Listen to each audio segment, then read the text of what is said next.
Welcome to the Milano Cortina 2026 Paralympic Winter Games and to the Alpine resort of Cortina d'Ampezzo, situated within the Dolomites of northern Italy.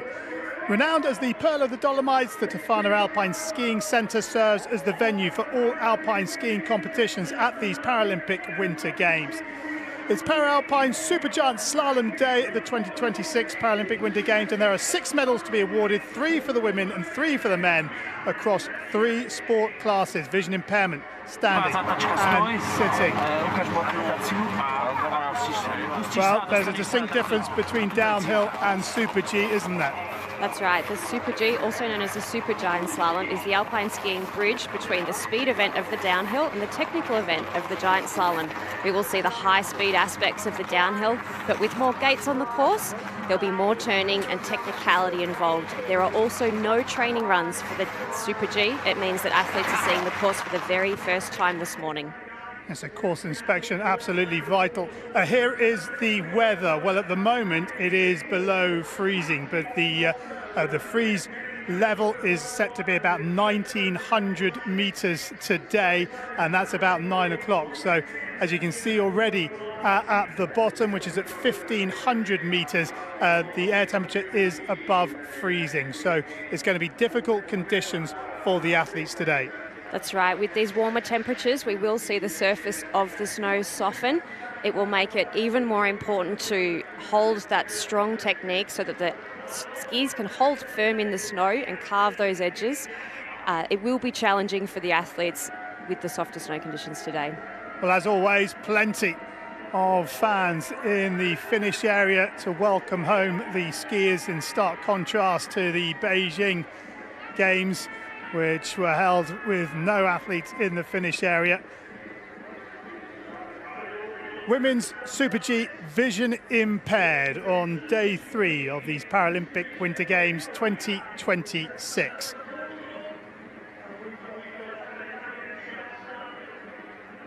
Fantastic views over the Dolomites. Let's have a look at the start list then, and there are 9 racers in the vision impaired for the women. Rexova is the reigning Paralympic champion, and Matzel is the reigning Super G world champion, while Veronica Aigner is the best Super G skier on the World Cup this season. Aigner already with 1 gold to her names in the downhill. Aigner hasn't been beaten. There have been 4 Supergiant slaloms on the World Cup this year, and Veronica Aigner has won all 4 of them. Chance for us to have a look at this track, the iconic Olympia della Tofana track. The races start at just over 2,000 meters. The start is on the Duca d'Aosta jump, which proved a tricky section for a number of the races on downhill day. Key turns are Delta and Grand Corvone, with the entry to Romerlo, a difficult crest. On time split 2, I think today, will be interesting to see how the gate pattern is set there. It's just, oh well, we're not going to see it. I thought we were just about to see that gate pattern, which would have been interesting. Total length of the track at 1850. With 38 gates, and the course being set by Danny Geraldini of Italy.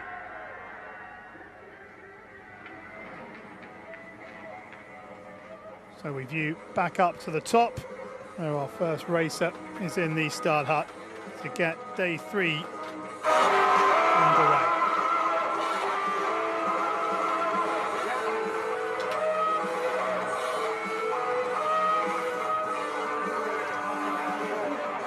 The women's vision impaired Super G at the Paralympic Winter Games 2026 in Cortina d'Ampezzo gets us underway, and Chiara Matzel of Italy with her guide Nicola Cotini will get us started. Silver medal in the downhill a couple of days ago. The Italian pairing on home soil will be looking to see if they can take another step up into that gold medal position. A nice start here from the pairing as we see the Super G run for the first time. A red line in the snow is the time split. You can see the snow coming off both athletes' skis. The snow surface underfoot is already soft and will prove to be tricky for the athletes today. Here's the entry to Romerlo. And there's a double gate, which should take the difficulty. It's that little air that is so difficult for the VIs. That's a really good correction. Remarkable correction from Chiara Mazza of Italy as they tuck for the line off the final jump, and she will set a time of 1:14.84.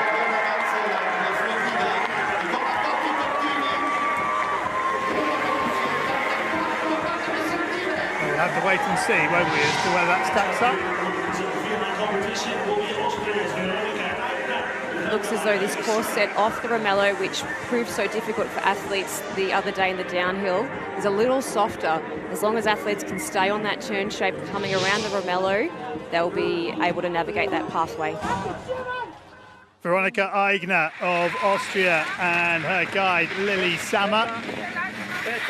And Sammer has really gone off quickly and perhaps potentially a little bit too far in front of Aigner. They're starting to try and pull it back together. Aigner talking to Sammer, providing that communication so that they can maintain or regain the appropriate distance for both athlete and guide. Sammer called in at the last moment because Veronika's sister Elizabeth, who is usually her guide, injured her ACL in the run-up to these games, and 600th the wrong side of the clock. It's going to be interesting on this finish. That, however, is a better line. That is a great line. She's been able to hold some great speed through these flatter sections. Being able to generate speed through the flats is an incredibly difficult task, so carrying speed, important. 1:14.84, the time to beat. She's outside it. Well, there is a first surprise of the day. Veronika Aigner skiing into second place, 0.60 off the pace.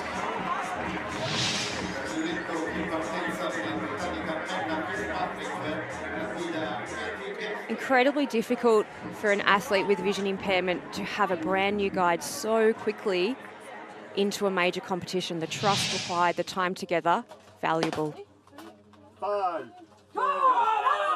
Menna Fitzpatrick and her guide Katie Guest, the next to challenge.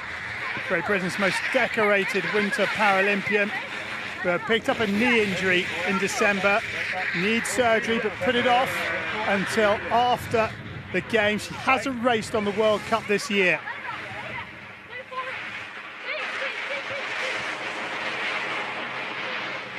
And at the time split, she's 2.69 off the pace. Not carrying quite as much speed as the athletes before her down this steeper pitch, but doing a great job coming into these games with such a significant injury.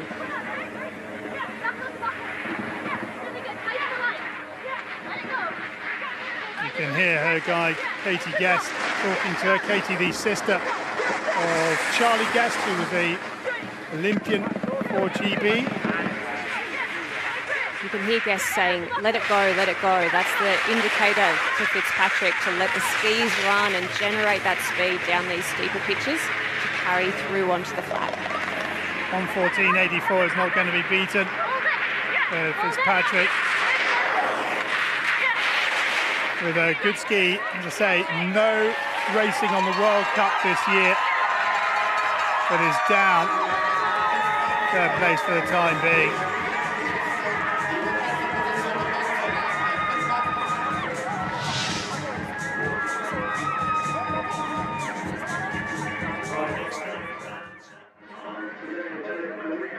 Incredibly difficult to come into a Paralympic Games without World Cup racing and time on snow. Yeah, big knee strap on her left knee. Next out of the start hut is Choi Sada and Yo Eun-mi of the People's Republic of Korea. Now Choi with 2 podiums on the World Cup Tour this year, both of them third, both of them in Saalbach Interglemm. We see the guide just hold up for a fraction, getting away from Choi.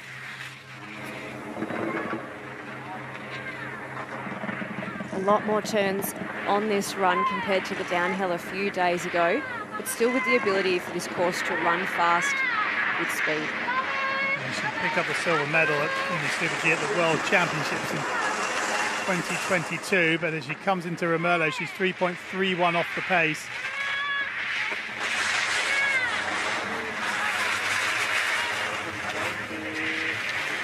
Ooh, that seems to be the tricky turn today, doesn't it? That blue gate. And she's a long way behind her guide now because of that correction. Dropped very low in the line. It was hard to come back from that when you drop so much pace. Goes into third, 6.33 off the pace for Choi Sara.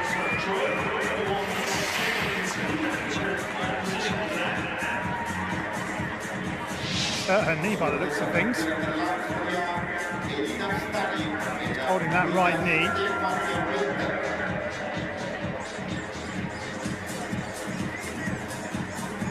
Drops low in this line. You see this rapid correction.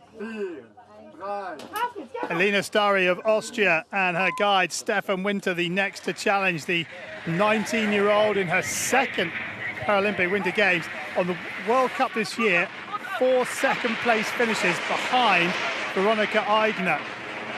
And at the first split, she's 0.17 the right side of the clock. Her line alongside Winter is fantastic, taking those skis straight down the hill, and you can see the speed that she is generating, letting go of those skis nice and early, coming off the ski, allowing them to run down the hill, and that time is reflected on the clock. That was a great turn on the left ski. No snow off the back, but has it been rewarded on the clock? The answer is no. She's 0.84 off the pace. So Matzel was really quick through that section. Nobody's been able to match our Italian leader. That's the best line we've had over that blue gate. Has it clawed some of that 0.84 back? Oh! Just hooks her arm in that gate, and it's upended her. Now, her ski has come off, but that will really hurt. And yeah, you can see she's gingerly holding that left arm. That is going to really hurt because those gates.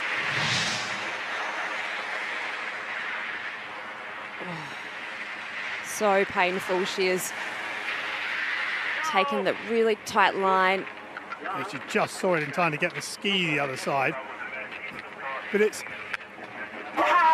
incredibly difficult for athletes with a vision impairment. It is such a fine line between being right on that gate but not quite seeing it enough and hitting it.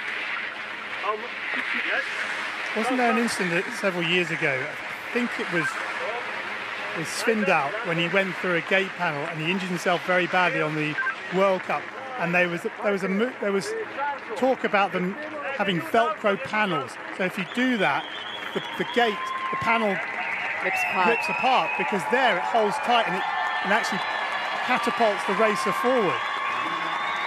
But it hasn't obviously been implemented. The pace these athletes are travelling at, hitting it directly is so incredibly painful, and it does look like Starry is okay. Yeah, that hurt.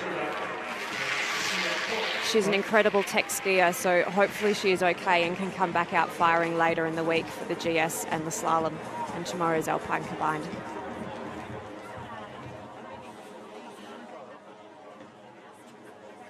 Well, course hold while we get that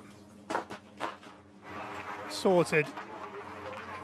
It's a couple of shocks already with Veronika Aigner not leading the way, and then her much faulted teammate. So the top two from the World Cup haven't delivered on race day. Choi of Korea, who was third in the World Cup, she's currently down in third. So the door is open, isn't it, for those still left at the top? Demonstrates how incredibly difficult racing is at the Paralympic Games.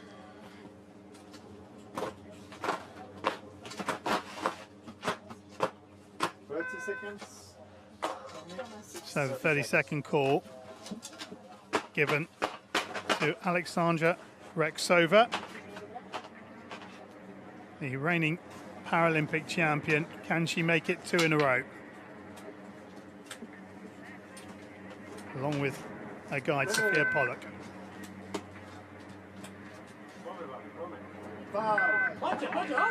Alexandra Rexova and her guide, Sophia Pollock, leave the start hut. The reigning Paralympic champion from Beijing 2022, looking to make it 2 in a row, but runs wide into the entry of Delta.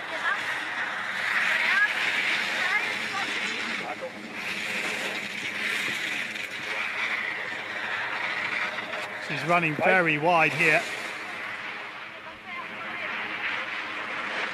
Needs to try and get the line right through the Grand Carbone. You can see the guide has really shaved off a lot of speed, and Rexova 1.44 off the pace.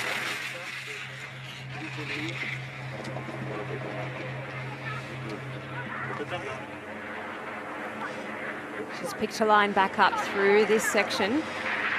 Dropping low there, which is incredibly difficult to come back from. Good recovery turn on that left footer around the blue gate, but it's up to 2.44 now. Podium separated by 6 seconds, so let's see how she deals with the roller on this blue gate. Gets a little light, but doesn't veer off the racing line.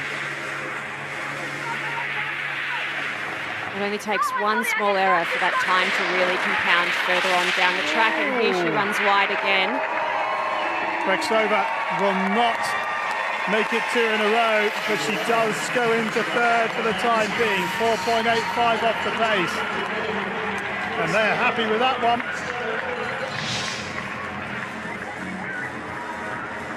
Fought incredibly hard the entire way down. She drops wide in the line here, corrects beautifully, and just keeps fighting all the way down the run.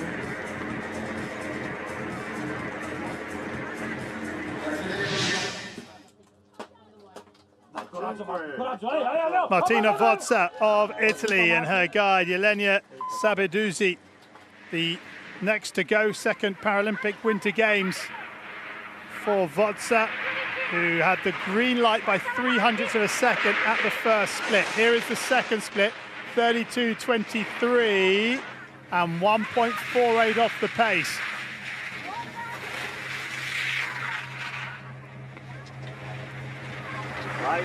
Good connection between guide and skier here. This is the closest we've seen between guide and skier. I tell you what, the guide needs to probably hurry up because Vozza is carrying some decent speed. Each individual pairing, guide and athlete, will work from different distances based off their visual function. Here is a great distance, and I can assure you if that guide gets in the way, she will be telling her to move.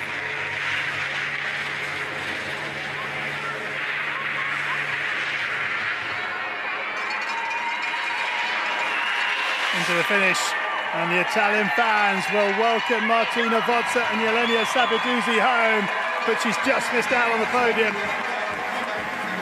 Goes 4th behind Rexova, so close, but not quite.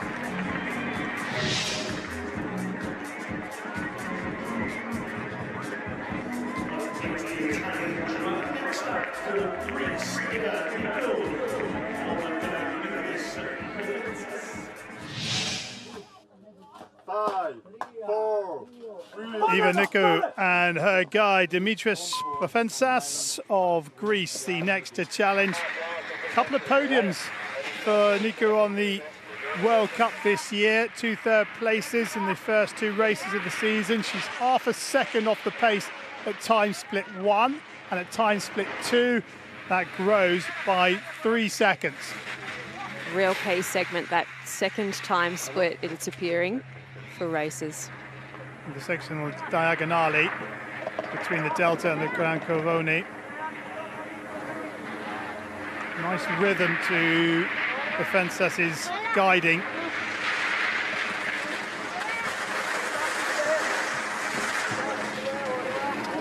Out to 7 3/4 seconds now for Nikou.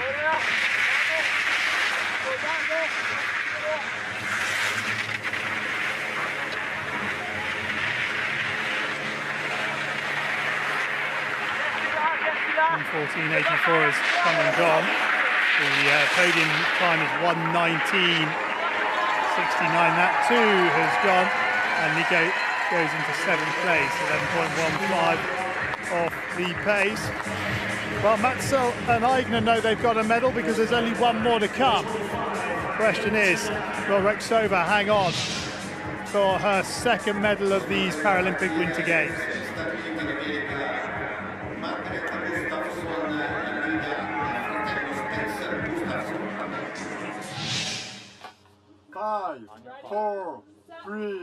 The last of the racers in the women's vision impaired Super G, it's Meg Gustafsson and her brother Spencer Gustafsson, who is leading the way.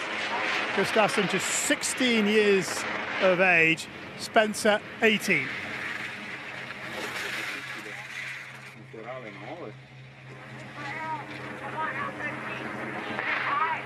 We can hear Spencer with some fantastic communication to Meg.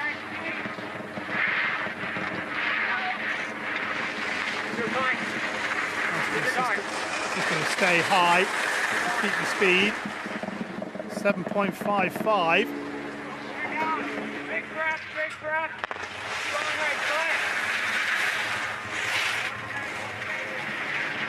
Nicely done by Gustafsson over that roller. Don't climb. All the way down. Come on, all the way down. And Gustafsson stops the clock. 1:26.01. Oh, misses out on 7th by 200ths of a second. Good racing from the American pair.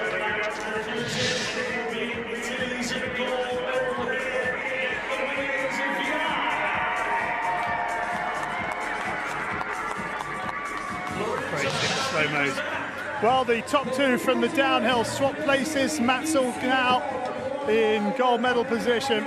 Veronica Aigner, the silver, and Rexova, the champion in 2022, in 3rd. Confirmation then of the women's Super G vision impaired. Matzel and her guide Cortini take the gold medal. Aigner and her guide Sama the silver. Rexova and Pollock the bronze.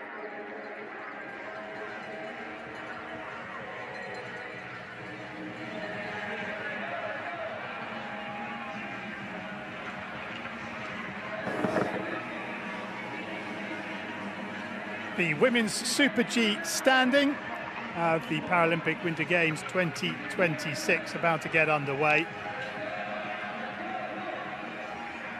Let's have a look at the start list.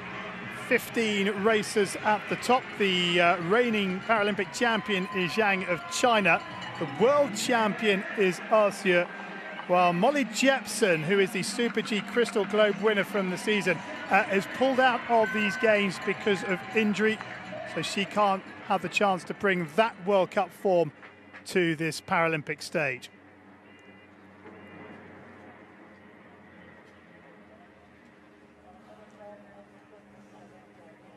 The calm before the storm. Michaela Gosselin of Canada in the start hut. 5, 4, 3. Michaela Gosselin of Canada gets the women's standing Super G underway. We're on the Tofana piste and a chance to have a look at this track through Delta into the Diagonale, which is a very key section for the next time split, which comes after Gran Covone. We still maintain these wide turns that we saw as a feature through the downhill, but the gates are a little closer together, which means that rhythm will change. Athletes will need to get on and off the ski much faster than through the downhill a couple of days ago. Yeah, that's coming out of Gran Covone into Scarpadon now. These rhythmical alternate blue and orange gate panels. And then a couple of doubles. One on the right ski and then one on the left ski as they come into the entrance of Romola. In fact, this is almost a 3-gate turn. And there's a little roller coming up here. No, not so much of a issue for those in the standing category. Keeping a high line through that section paramount. It will allow you to navigate that next turn ahead, which is quite tight. Gosman to the line, 1:22.99. The time to beat.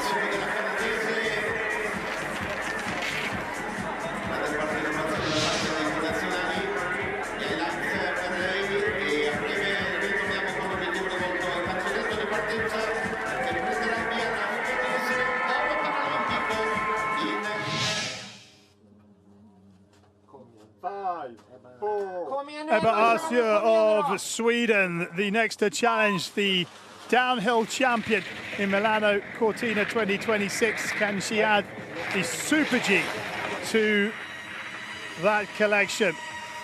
Now, going to be an interesting one this. She hasn't raced Super G on the World Cup Tour this year, 1.64 to the good, but she did win the Super G the season before, the one that's just finished. So she's going to be a real threat. Her line is phenomenal through this section. Nice and tight on the gate, but maintaining that high turning line, which is allowing her to generate speed through this section, and it will allow her to carry that speed as she progresses onto the flatter sections. The clock would agree, 3.76, the right side of the clock. As she gets a little light on that roller. This is good though from the Swede. Great racing from her. Never picked up a Paralympic Winter Game medal in Super G, but she's going to give herself a great shot at it today. 1:17.64, 5.35 seconds inside the time of Gosman.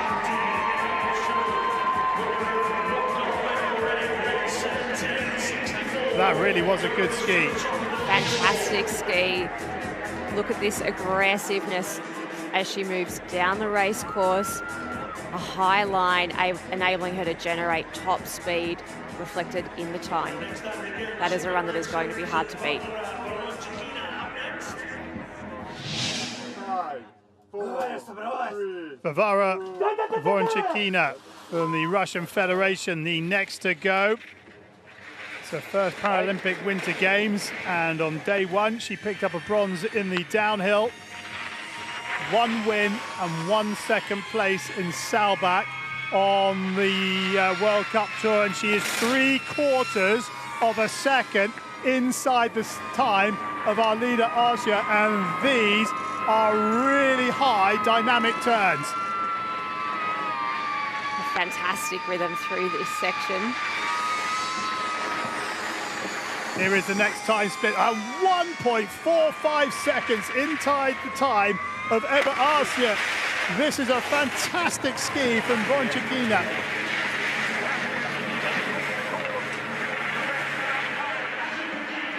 Varvara Voronchikina, couple of gates from home to take the lead away from Asia. Oh, and she's done it by 2 seconds.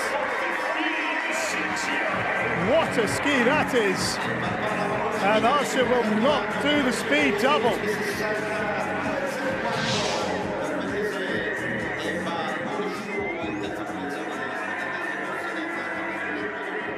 Incredible tight line, dynamic through the turn shape, carrying phenomenal speed.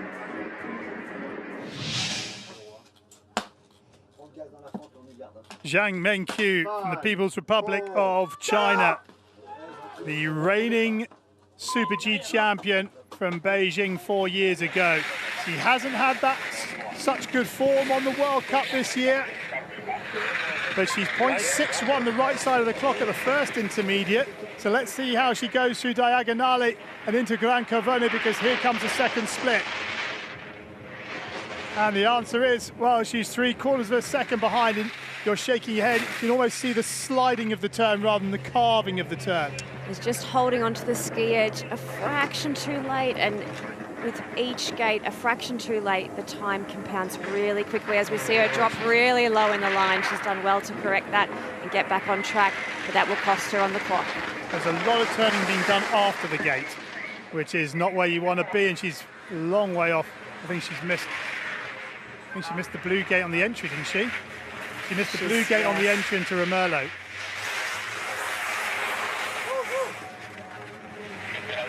So disappointment for the champion from 2022. Just got that all wrong into Merlot. Really frustrating when you drop low in the line, because what happens is that impact will compound. There might be a slight impact on the next gate, but then the next one after will be bigger, and eventually to the point where you can no longer make the gate. Oh, just gets her line all wrong. Yeah, she goes the wrong side of the blue control gate. Aurélie Richard of France, the next to go. Second in the downhill on day one. 3 podiums so far, and 0.48 the right side of the clock at the first split.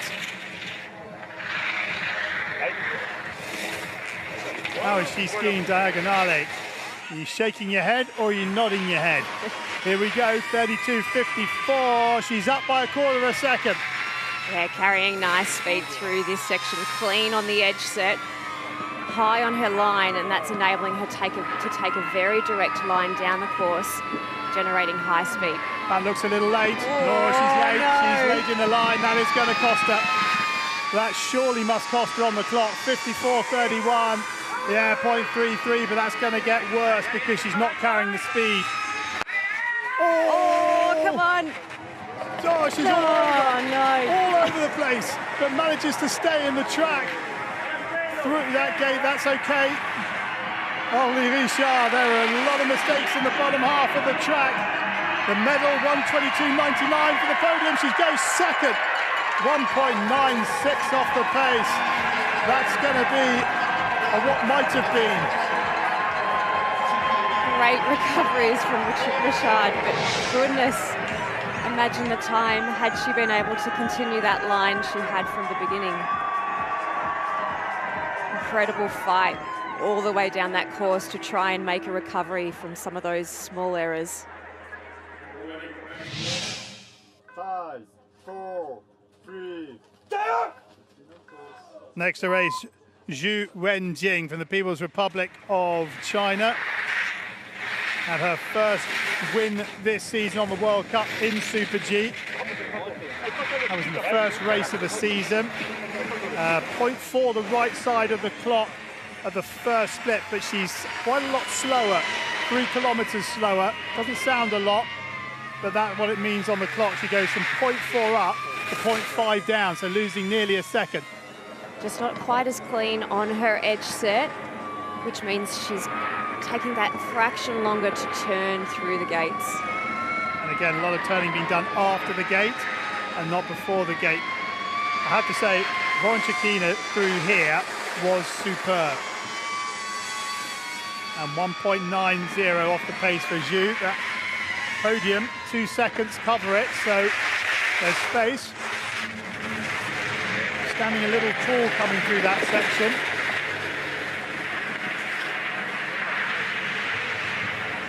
Not carrying quite the same speed, which will impact her through this flatter section towards the end. Here she comes now and misses out on the podium, goes into 4th.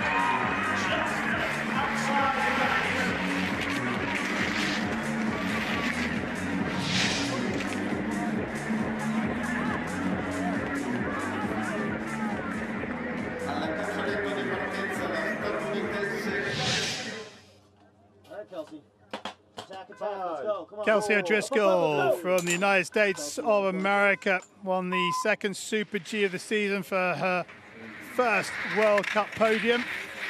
Followed up with her first World Cup downhill podium in Santa Catarina. Later all just catches the rigger in that blue gate that puts her off balance. But 1.22 the right side of the clock at the first split, but she's 5 kilometers slower on the gun. And the clock means she's now 1.27 off the pace. The real key to this Super G is the transitioning between the sections. We have the steeper section coming right out of that start gate where athletes can generate good speed. But as we transition into the undulating, challenging terrain, the turns become wider. It's critical that athletes can maintain the gliding positioning on that ski edge to hold the speed so that as they then come to the next steep pitch, they can again accelerate. O'Driscoll 3.27 off the pace. Damage really coming, well, she's now 20 kilometers an hour slower through the gun than our leader, Voroncikina.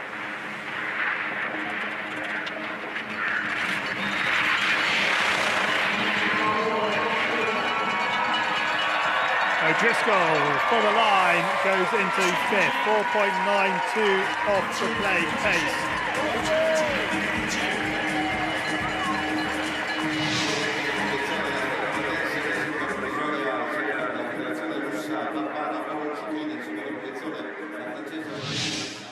Five, four, three. Hondo Ami from Japan, the next to race. 3rd Paralympic Winter Games for Hondo. Oh no, oh no. Oh! Washed a lot of speed to save herself from going into that gate and to stay on course, but that will have cost her a lot of time. The answer is nearly 3 seconds. 100th the right side out the clock, out the start hut. Now you've got to get high on the line here. She's very, very, very late. All the turning being done after the gate, pretty much. She is fighting hard to stay on this course, going wide. And she's got it back in the line now.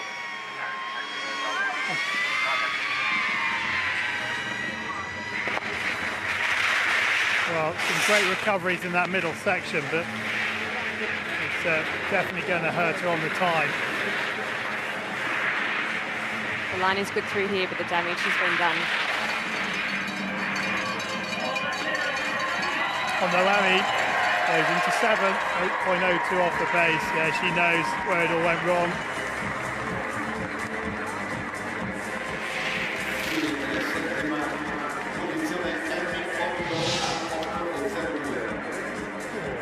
Just wait in the back seat and the brakes were on. Gets them sideways.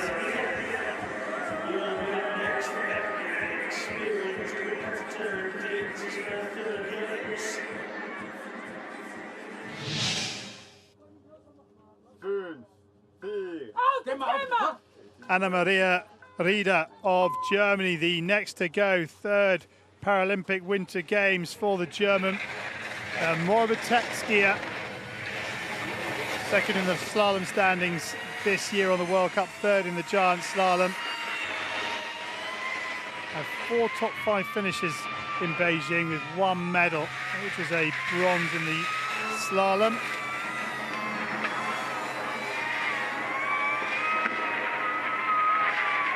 Interesting, a lot of racers have been quicker out the start gate than Voroncikina, our leader.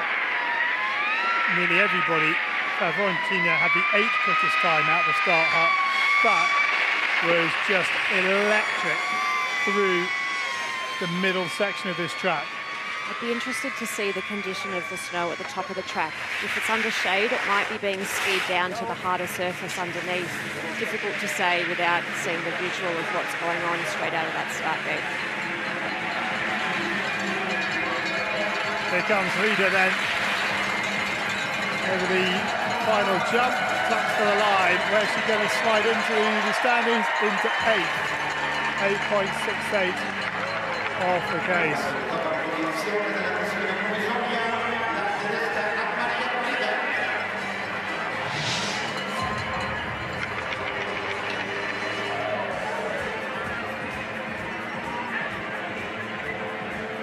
Snow coming off the tails of the ski chumps of it.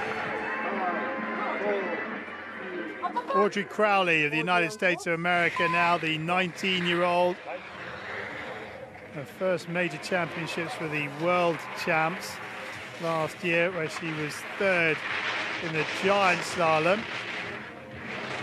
Picked up 2 third places in downhill in team just before these Paralympic Winter Games. It's a 2.4 off the pace at intermediate 2, and running very wide in the line, coming down into the entry into a Merlot, which is the 3rd split. Here it is, 4.94 off the pace, and 14 kilometers slower on the gun, and that is where Voroncikina really, I think, sewed this race up. She was carrying 85 kilometers an hour through the gun at that second split, or second time gun. And Crowley goes 7.33.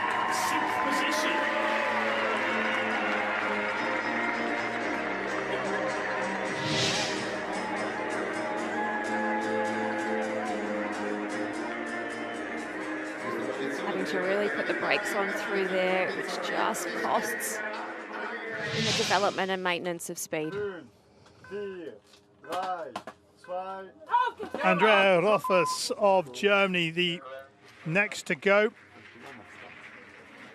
She was bronze medalist in giant slalom 4 years ago, the Paralympic champion in slalom in 2014. In fact, she's been on the podium at every Paralympic Winter Games since 2006, when she won silver in the giant slalom in Torino. And at the second split, 0.72. Now, we haven't seen anybody that close to our leader for a while.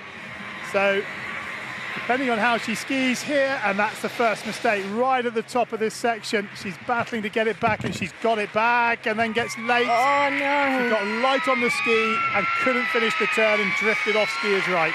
She's an incredibly experienced campaigner, has medalled across all disciplines in alpine skiing, fighting hard here. Yeah, she's not bringing the speed though, and then gets light here. It's 2 seconds separate the podium, 2.04. But I think that mistake is going to cost her off us, because she hasn't carried the speed into this lower section. 1:17.64 for the podium. No, she's missed it. She goes into 4. That is another case of what might have been, and it's starting to dawn now on Varvara Voloncikina.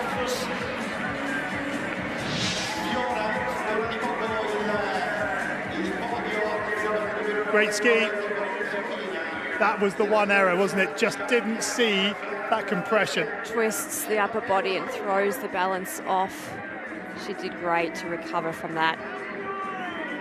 Just off the podium in 4th, but she's happy to be down. Claire Petit of the Netherlands, the next to go. In terms of FIS points, this is really, you would say, that the last possible challenger to Voloncikina. Petit is 6/10 the right side of the clock, but 6 kilometers slower on the gun. And at the second split, you can see that that has cost her a lot of time. It has cost her 2 seconds. She can get the line right here. This is the key turn here. Does wow, she Drop gets slow. yeah. Yep.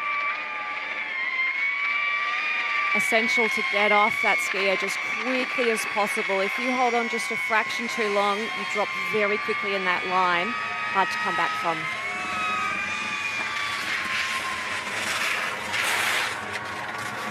Petit.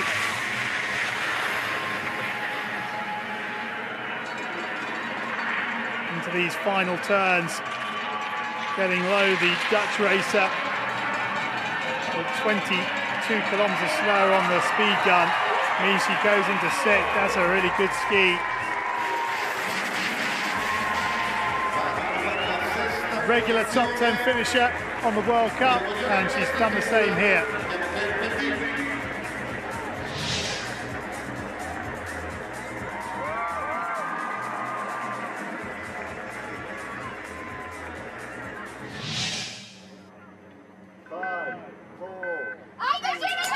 The next to race is Shani Vaspi of Israel.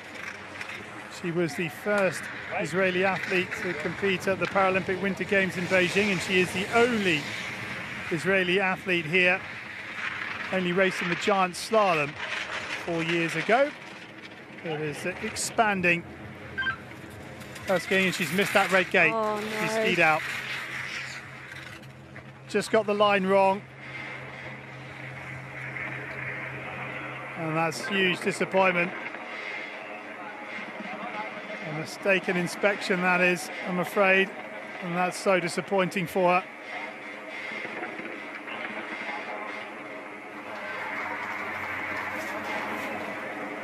Well, she'll have to Dusts herself off and go again. Gets light and then just gets too hard on the edge.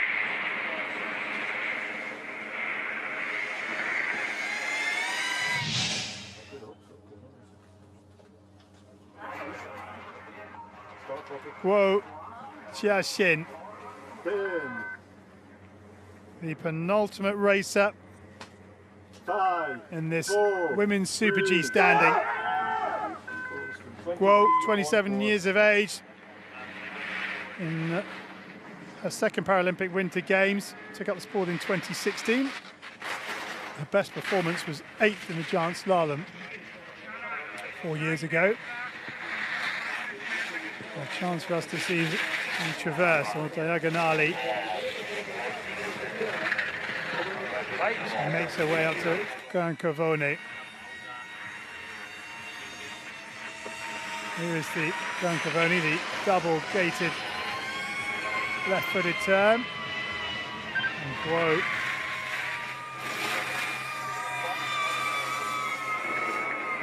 is 4.68 off the pace. Here comes this key turn. Manages to stay inside that blue racing line. Athletes can go outside that blue line, but they've just got to make sure they get back and make the control panels. The blue lines also are a nice visual indicator so that you can look ahead to see where that next gate is for that precision line control, particularly as you're coming off a jump, to look ahead and know where it is you are headed next. So here comes Guo, looking for the line, and 1:29.52 goes into 12.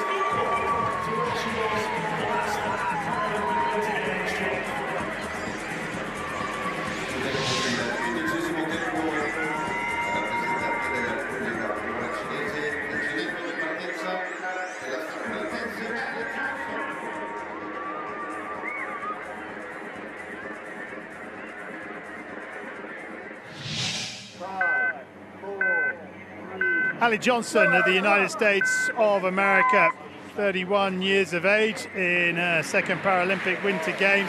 Her best performance in 2022 was 12th in the Super G. But that looked like a line error from Johnson in the traverse. Yes, dropping low and then running wide on the next gate. Yeah. And she's continuing to run low through this section. Yeah, that cost her 5 seconds. You can see she's battling hard here, very late in the line. Costs a lot of energy to fight when you're trying to stay on a line as well. Incredibly difficult.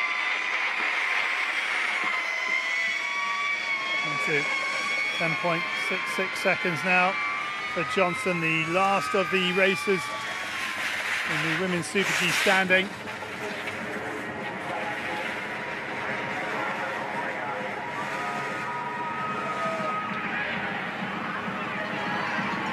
Johnson trying to get that speed back up as she comes to the line, and she stops the clock at 1:30.46, goes into 13th position.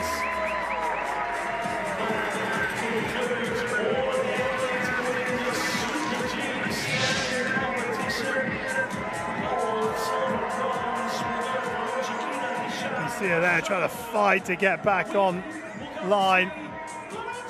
Yeah, the snow surface making it incredibly difficult. You can see the snow and the skis drifting underneath.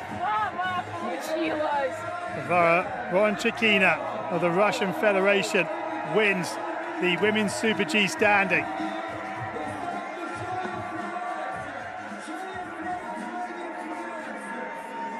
Confirmation then of the women's Super G standing. Varvara Voronchikina of the Russian Federation takes the gold. Aurélie Richard of France the silver, and Ebba Arscher of Sweden the bronze.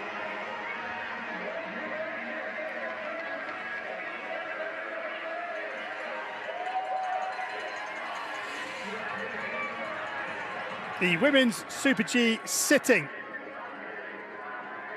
here at the Milano Cortina 2026 Paralympic Winter Games. 7 racers in this one. Muraoka is the reigning Super G champion. Forster is the world champion, while Pascal Secco was the best racer on the World Cup in Super G this season.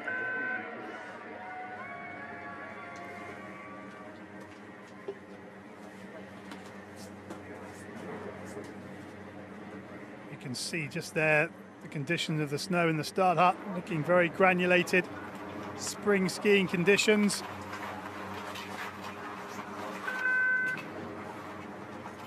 As Zhang goes through her last bits of preparation.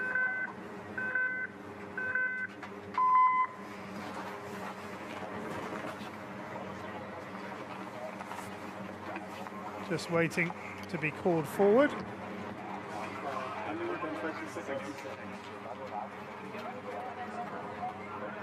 Confirmation. She has 90 seconds to go. And these last moments are all about visualization of the course. Taking a few deep breaths, thinking about the key focus for the run and how you're going to execute. And she's going to be the first in this sitting category. It's a bit of a disadvantage, I guess, because you haven't seen where other sitters might have had difficulty or where they've got speed. I think it's all about perspective. You can take it as an opportunity to go out there not knowing and just being aggressive and having a crack. This is speed skiing. So I think regardless of where you stand in your bib number, you can use that to your advantage. I guess the course could be a little flatter and less ruts because you are the first down. As the one comes across, indicating that this women's Super G sitting is about to get underway.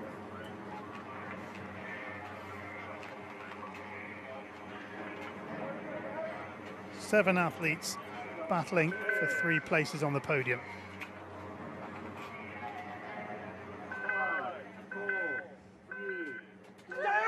Zhang Wenjing from the People's Republic of China, the 23-year-old, gets the women's Super G sitting underway, and a chance for us to look at this track as she comes into the delta turn. Here it is, this long left-hander through 2 gates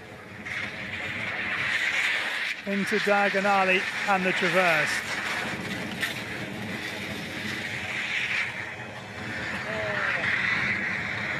Needs to try and carry speed through here and stay high in the line. You can see there's a lot of snow coming off the back of the ski. Here's the Gran Curvoni, this double-gated right-hander. Coming into Scarpadon. Key rhythmical turns in this section. Zhang doing a great job of finding that rhythm. She's starting to get a little low through this technical section. This is the key one here.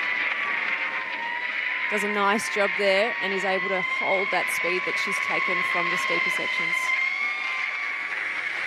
So here is the final split on the entry into Romerlo, 101.47. We'll have to wait and see how that stacks up. But in terms of speed, 55 kilometers. Oh, no. She rescues it, yeah. Just caught an edge. Unfortunately, she's okay. Down and out, but hopefully nothing more than Crew's pride.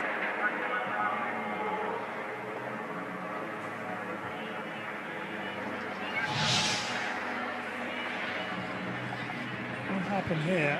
Oh. She just threw the ski in too hard, didn't she? I think so.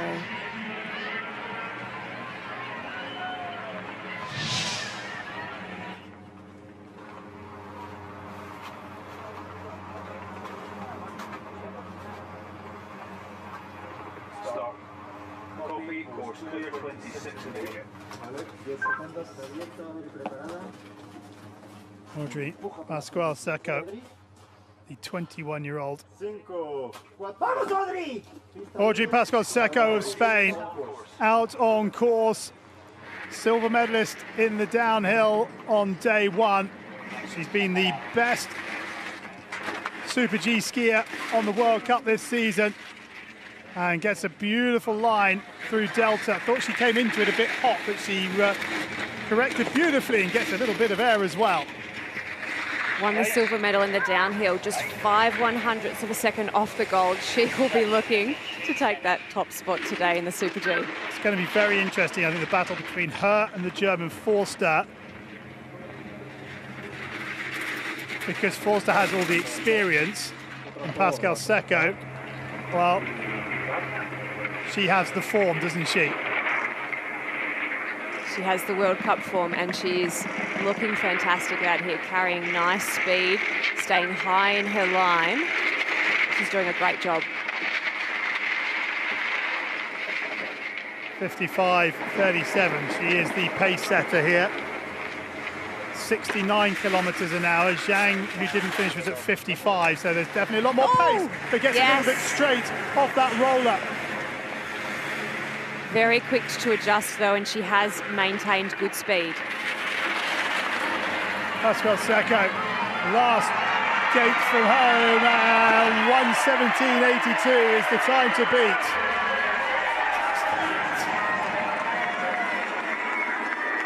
Spanish fans are happy. She'll have to wait and see, because she's got the reigning champion and the downhill champion to come.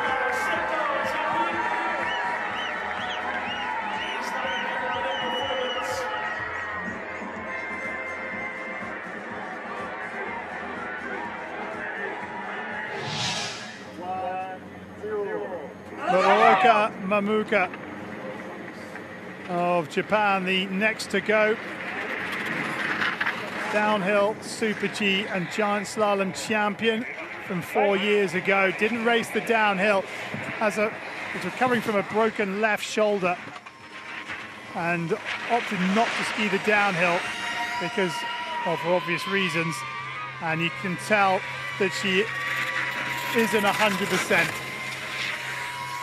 Just holding onto that ski edge a little bit too long, and you can see the impact on the speed there.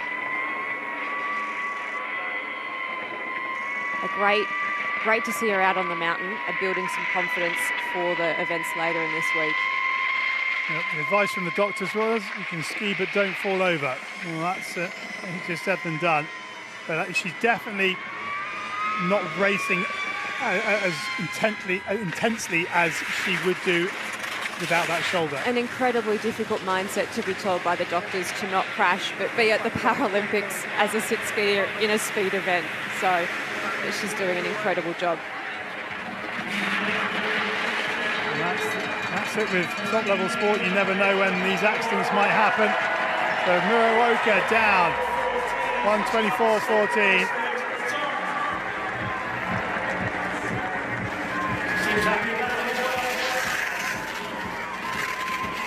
Of course, the nature of speed skiing is that we do see crashes, and so getting down in one piece is a great start. You have to be at the end to be in contention.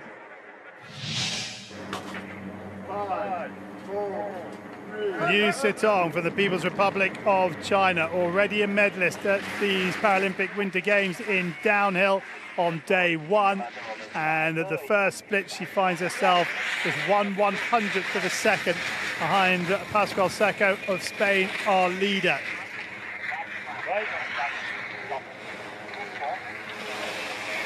Four-time medalist from Beijing, silver in giant slalom, bronze in downhill, super combined and slalom. And at the second split, well, she's lost a bit of time, over 2 seconds.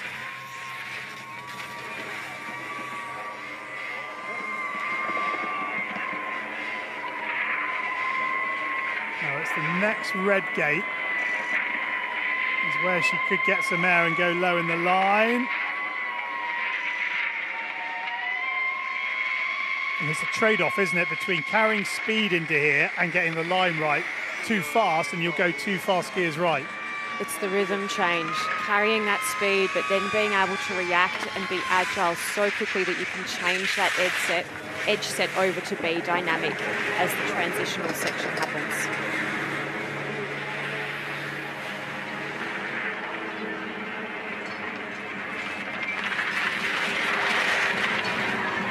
she comes then for the line, and 1:24.91 goes into third for the time being.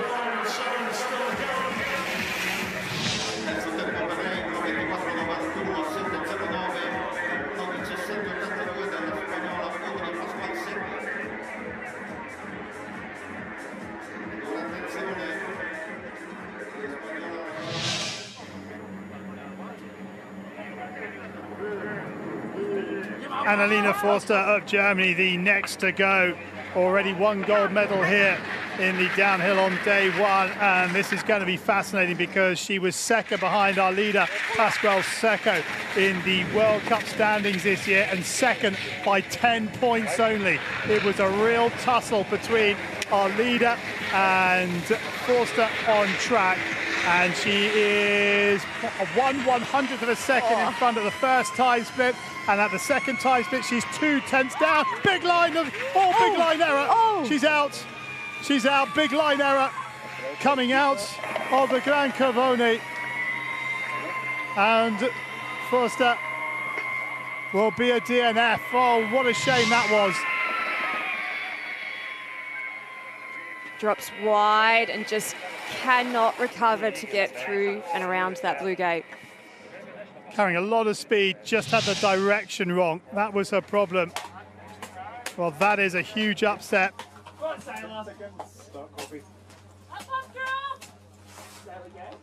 5, 4, 3. Sailor O'Brien of the United States of America, the next to go, just 22 years of age. First Paralympic Winter Games. Two-time medalist at her first World Champs in 23 when she took a bronze in the Super G. So this is open. I mean, there's, 7 seconds separating the top three. And she's 0.35 the wrong side of the clock, and spending a lot of time on that left edge. And she shaved a lot of speed off because she's late in the line.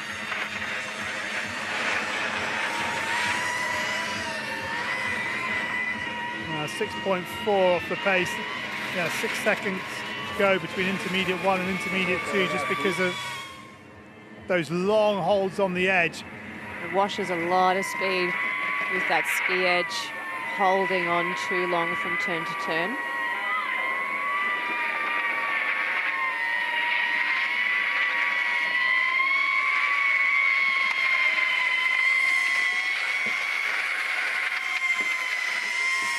Now out to 10.85.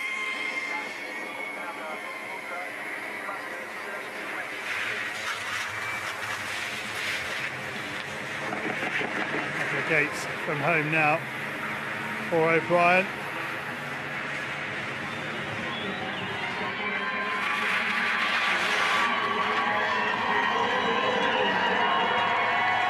To the line, and 1:31.50.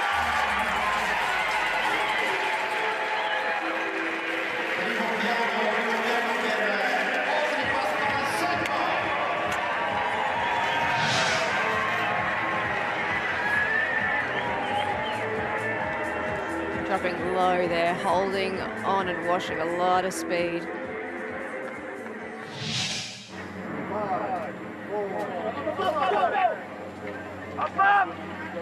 The last of our racers, Anna Sowens of the United States of America.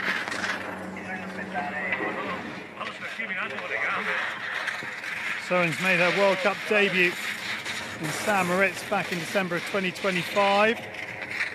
Raced in the giant slalom there. Not really a speed racer. 800ths the wrong side of the clock at the first split. But, the second split, 3.28. Now, can she find the right line through here?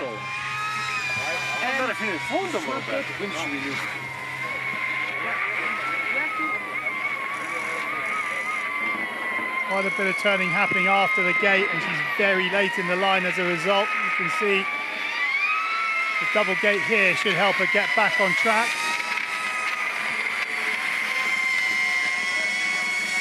6.94.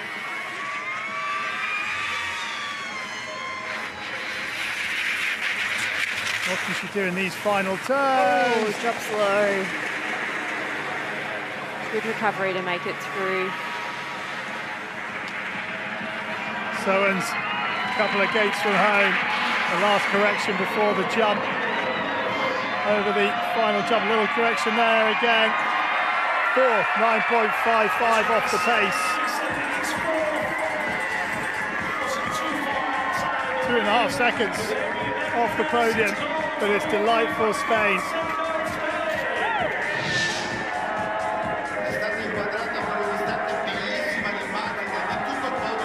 Wide in the line and then the impact on the next gate, costly.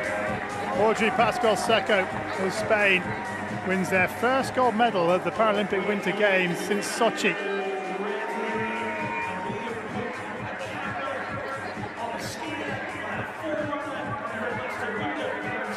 That's turning into quite a Paralympic Winter Games for the Spanish sixth racer.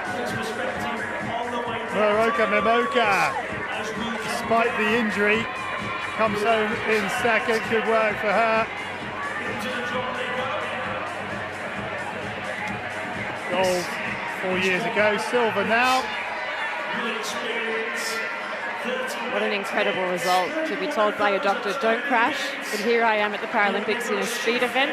And there's Liu Sitong, who's making her way out. Another Paralympic Winter Games medal for her. Confirmation then of the women's Super G sitting. Audrey Pascual-Secco of Spain takes the gold medal. Muraoka Momoka of Japan the silver. Liu Sitong of the People's Republic of China, bronze.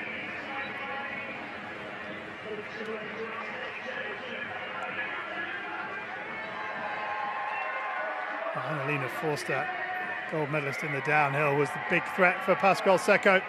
But a line mistake from the German means that she is a DNF. And it's very difficult because in inspection, obviously you're not moving at the speed you're moving your race, so you pick your line, but if you find yourself in the wrong spot on the race and you're still on the same line, your marker in the distance, you're going to be on the wrong line, aren't you? That's right, the inspection is critical for the athletes in the morning to be able to visualize and understand where at speed you might come off a jump or a turn, and how do you set that up for the next gate. And of course then when you're in the moment on the run and there are small perhaps errors or things are slightly different to the way that you thought it might run, you've got to be able to react on the move. An incredibly difficult aspect of the sport of alpine ski racing. British fans supporting Fred Warburton, who's be racing in the vision impaired. There you go.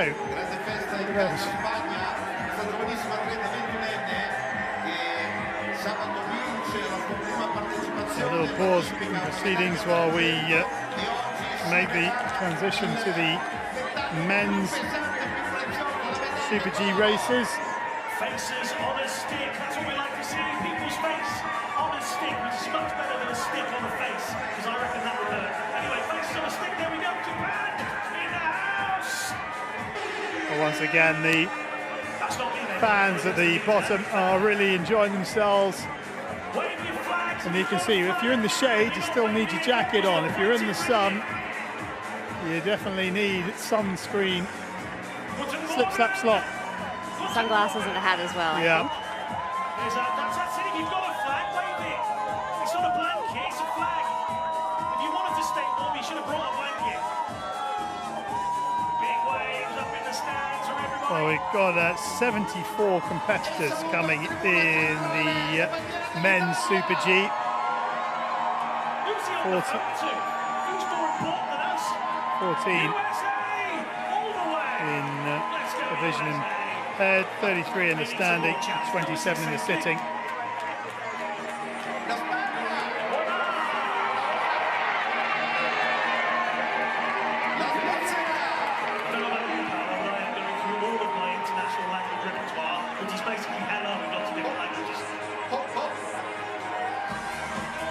More faces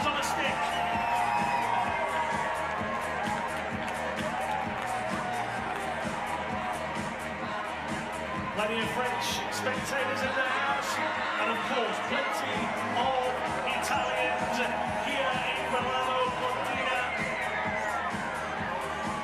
Niels de Langen fan club in the house. Another skier with lots of merchandise on show. The Niels de Langen scarves available from the Niels de Langen fan club, I'm sure. Aussie, Aussie, Aussie! La Francia ancora. L'Australia. G'day! That is my Australian language. G'day! Is that right? We've got an Australian in the room. He's giving me a thumbs up. Which if he's from Australia, that's a thumbs down, isn't it? Upside down, everything's upside down. John! Capture! Che bello, che bello. Le bandiere dell'Italia però, le bandiere dell'Italia, vogliamo vedere.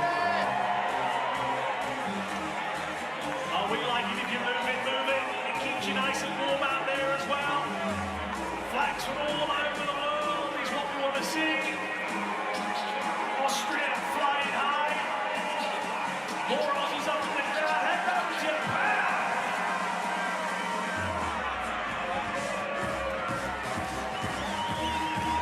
You're staying warm here at the Alpine Ski Centre. If you're not moving with the DJ, you're not with us. You're not part of the event. Don't jump, though. Please don't jump. Una festa straordinaria, vediamo solo sorrisi, che belli! Che meraviglia!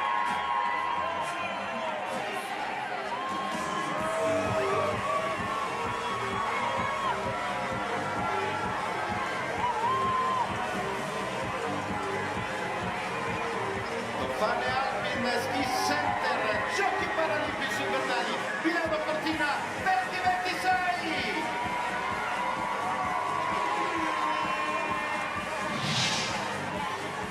Well, we saw 31 athletes in the women's event. We've got a mega 74 men to come down the hill, which means we need you to get ready with all of your noise, with all of your cheering. And we're going to go back outside, and we're going to speak with our man with the greatest hat collection in Italy, Lorenzo!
Grazie Lorenzo, che meraviglia! Che spettacolo, che atmosfera davvero paralimpica invernale Milano Cortina 2026 si respira in tribuna. One big family, European sporting Paralympic families, one Olympians. You guys out on the ground supporting everybody coming down the mountain at speed. We'll start with the men's VR, of course, we're moving into the men's standing, and of course we'll finish with the men's sitting competition as well. 14 athletes in the men's VI competition. You see on the big screen just going through the results from the women's events. I think we could do with a bit of a, we could do the sing. I think we could do the sing song. There's a man with a great voice here. Lorenzo, sing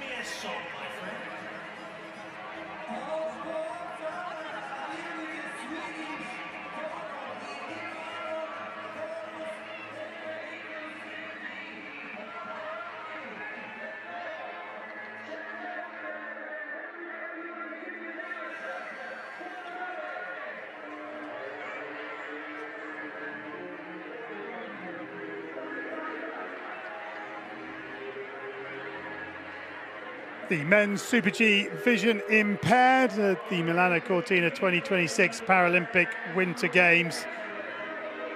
About to get underway. We've got 14 racers going in this one, along with their guides. The first of 74 to take on this track today. Let's have a look at the start lists. And Simpson is the reigning Paralympic champion. He's also the world champion as well, whereas Aigner of Austria is the World Cup winner. Kriz of Czechia was second in the World Cup standings this year in Super G. So let's have a look at the course profile, starting at 2,060 meters. It's a drop of 500 meters exactly, 38 gates, 31 turning gates. There's a couple of banana gates or double gates if you like, set by the Italian Danny Gerardini. This red gate here, you just see, is one of the key gates. Got to get that right to make it across to that blue gate on the left. And then there's another roller in the finishing pitch just after the entry into Romerlo. Weather is really warm out there today, and conditions very soft.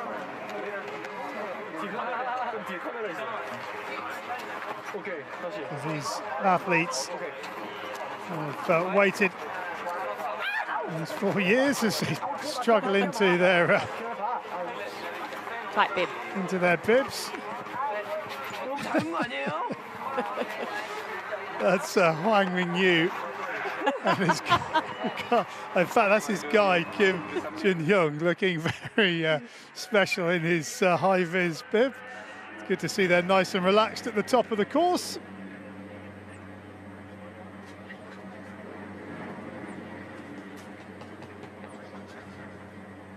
Well, it's been a long wait. I mean, these athletes inspected the course back at 7:30 this morning, so nearly 3 hours ago.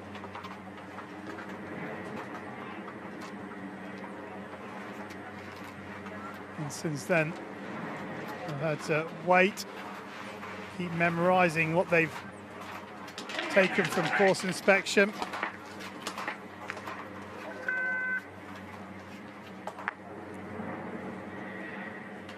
So we're almost ready to get this one underway.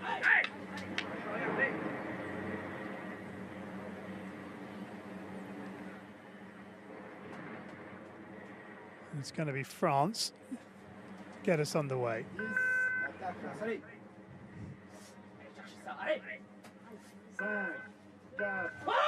Hyacinth de la Place and his guy Perrine Clar get the men's Super G vision impaired underway. De la Place was skiing beautifully in the downhill and he made an error in the entry to Romerlo and skied out. He was really disappointed. Can he make amends today? A great aggressive start from De Plaire and Claire. Moving nicely down this hill, maintaining good connection between athlete and guide.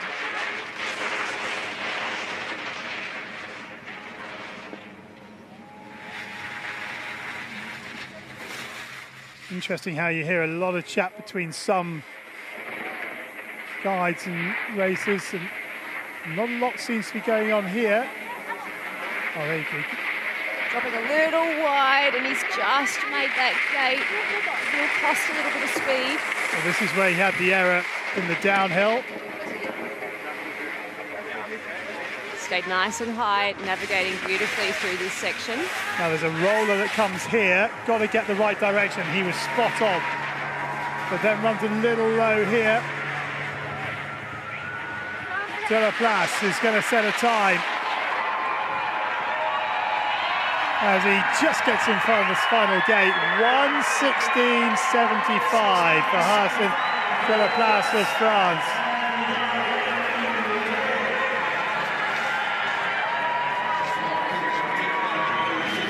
Good ski. How good? We'll have to wait and see. Drops a little wide into some of the soft snow, makes a great recovery. How will that impact when we see our other races? Kalle Eriksson of Canada and his guide Sierra Smith out of the start hut.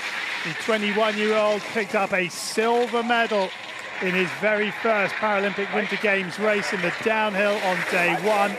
Full of confidence, can they bring it to Super G Day? And 0.42, the right side of the clock of De La Place, our current leader. And these are really good turns from Eriksson, but these are the tricky technical turns. Oh, similar section, carrying a lot of speed. Critical to really jump off that ski and get onto the next turn. Eriksson and Smith doing a great job through this section. Yeah, 1.94, the right side of the pace.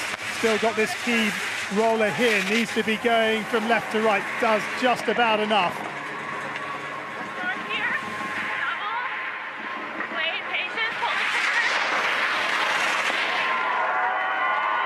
Lovely connection between Smith and Eriksson, and he sets the pace. I'll tell you what the time is. It is 1:13.29. 3.46 quicker. He is pumped full of confidence.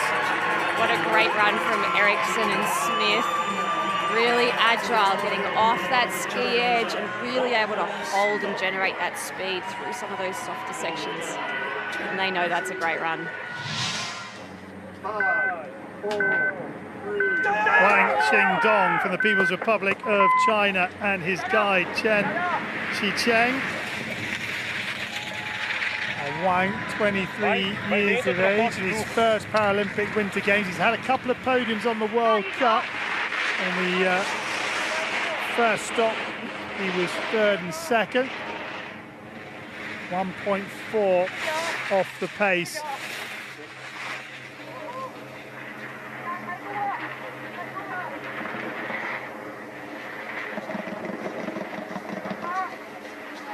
Nice skiing through this section, doing a good job getting off that ski and maintaining rhythm and connection.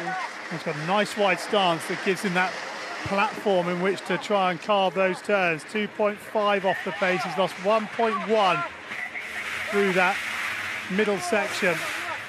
Needs this line to be right. That is pretty spot on.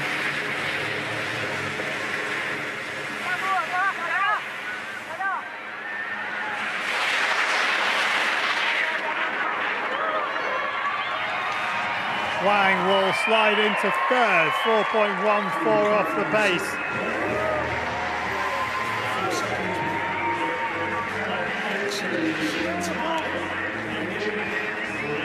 Good ski from Wang.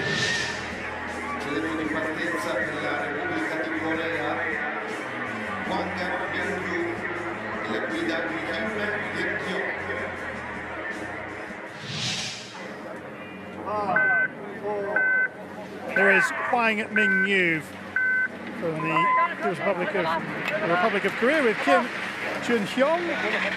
His guide Hwang, 30 years of age, his third Paralympic Winter Games. We talked about guide skier communication. We didn't hear a lot between De La Place and Claire. The opposite here.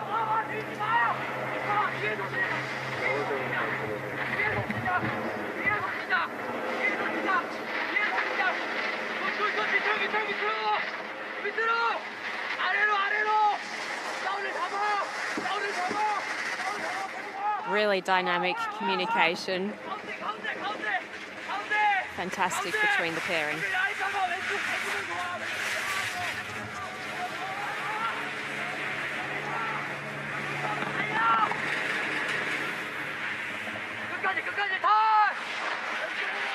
Yes, fascinating guiding. Really some good guiding from Kim. And they're down in fourth, 4.99 off the pace. Really interesting. Each athlete with a vision impairment and guide will have their own communication style, information that the athlete would like to hear, perhaps would not like to hear. And time together is what really establishes that relationship and that connection. And of course, over time, things might ebb and flow and change as you progress as a pairing.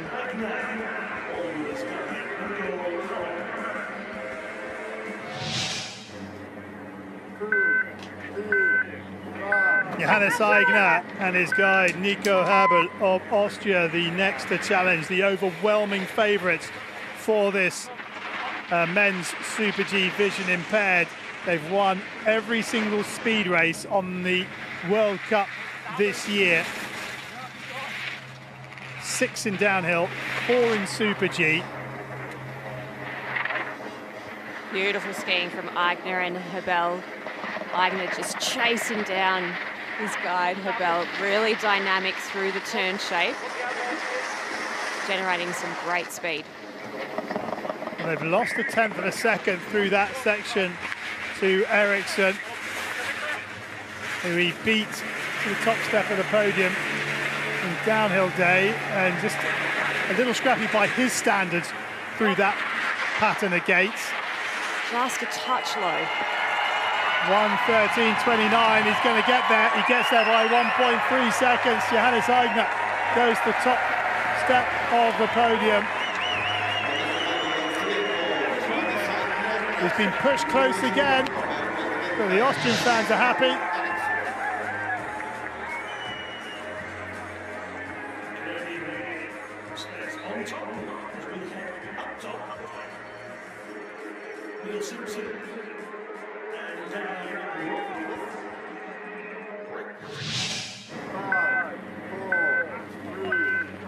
Neil Simpson of Great Britain and his guide Rob Poth, the next to challenge. Simpson, the reigning Paralympic Winter Games Super G champion, and he just looked a little heavy on that right ski coming out of Delta, or coming out of the traverse into the Gran Cavone, and at the split he's 0.8 to the wrong side of the clock.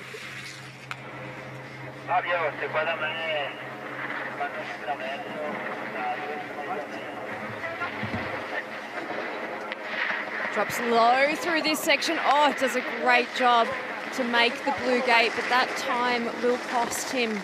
He's straight into that tuck, trying to generate speed. Now, Neil had his brother Andrew guiding him in the downhill, but a change of guide today.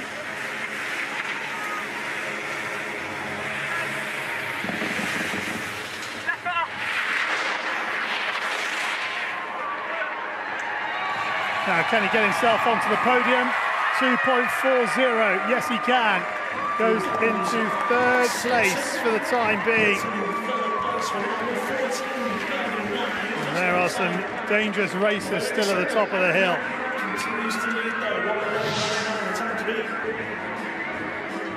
Just drops a little low in the line. He's washing just a small amount of speed on every gate, and that does accumulate. Giacomo Bertagnoli and his guide Andrea Ravelli, the next to go. Bronze in the downhill. Bertagnoli with a couple of podiums in Saalbach and Super G on the World Cup season, 3rd and 2nd.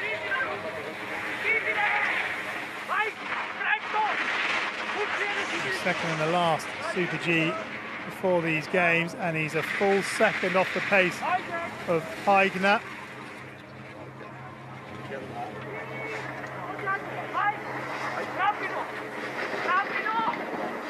Carrying some good speed and rhythm, really dynamic from Bertagnoli and Ravelli through this section. He's maintaining good connection with the guide.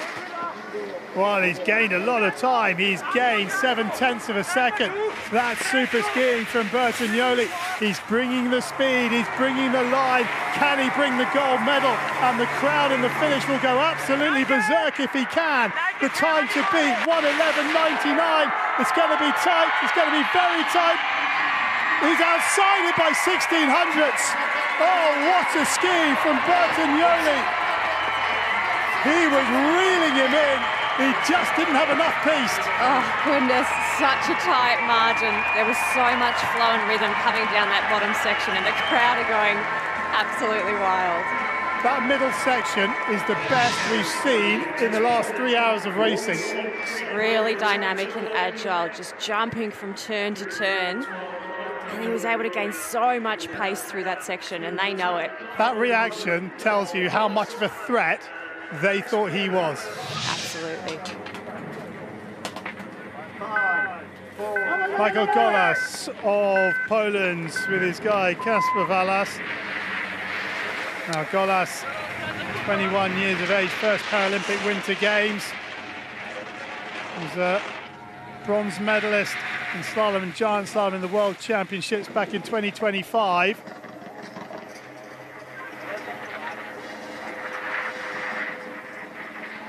But again, some nice skiing through this section. Just runs perhaps a little wide there, but nothing too sinister in terms of line.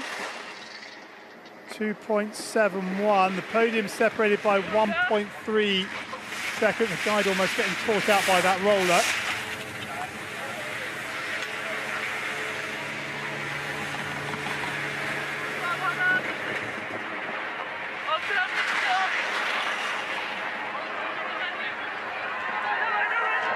And over the line comes Golas, 4.78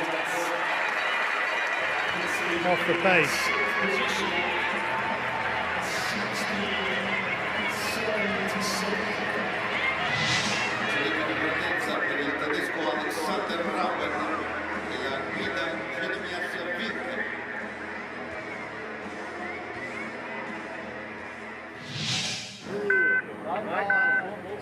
Alexander Rowan and his guide Jaromir Vilka of Germany, around 24 years of age.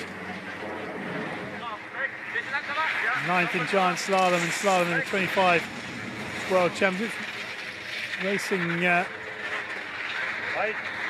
all disciplines here.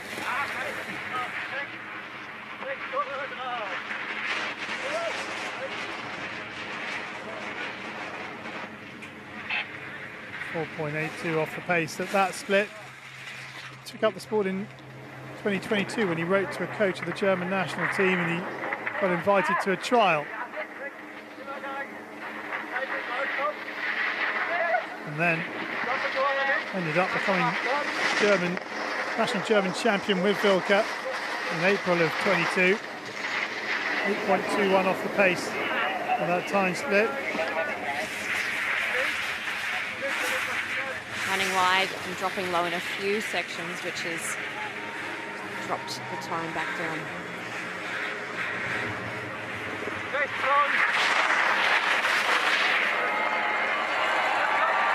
Brown tucks for the line. Goes 9th. 11.42 off the pace.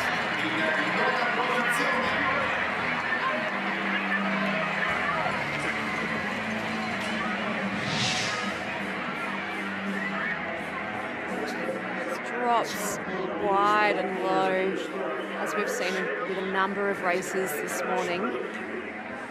Some time on the clock. 5, 4, 3. Miroslav Halas of Slovakia and his guide Maros Pridik. Halas, 3rd in giant slalom and slalom back in 2022.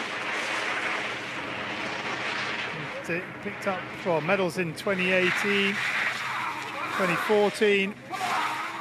Oh, doing a good job there, running very low in the line, and you can hear Harris fighting to try and get back on that line and stay in the course. Also won a medal in 2010. He has been around a long time. 2.89, needs to be within 1.3 seconds of our leader to make the podium in Super G. Right. Oh, he's heading off in the wrong direction, and that's going to cost him. No, straight through the gate. Oh, watch out for a leg, please.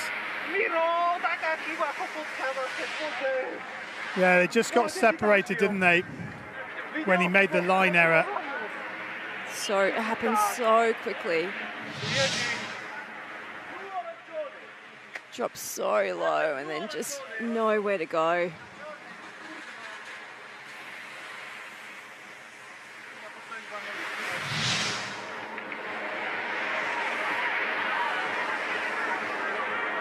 Disappointment for Miroslav Haros.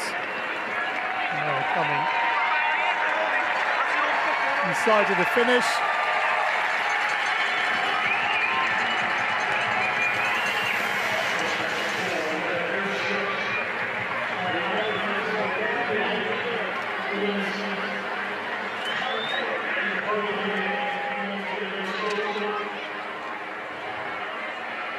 Yeah, really disappointing, but he'll be back in the tech events, that's for sure. Looking to deliver another medal for Slovakia, and that's our podium at the moment. Just wonder whether or not Tadeusz Kriz of Czechia, who's up next, might just upset the podium. He was second in the World Cup standings season that's just finished.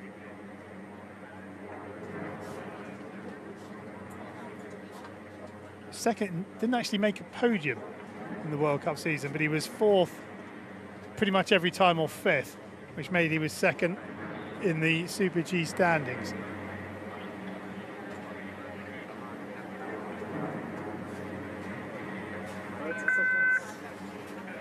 Second call, so forward comes the timekeeper to put the wand across.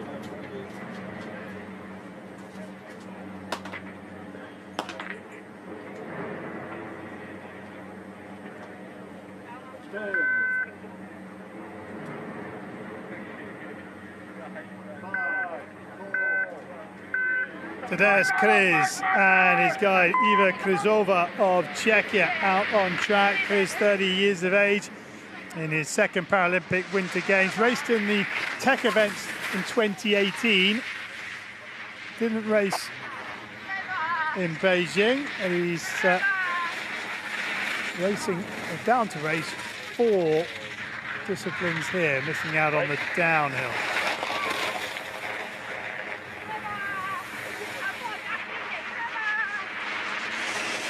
Nice time split, and he's some way off the pace. Yeah, 4.3.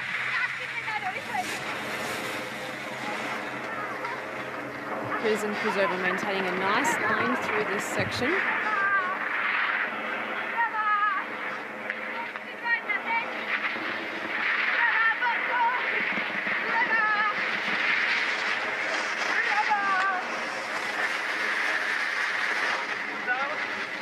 .79.